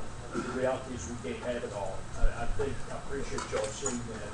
But what we have to do is what you're talking about. What do we have to do to keep doing what we're doing? Yeah. Okay.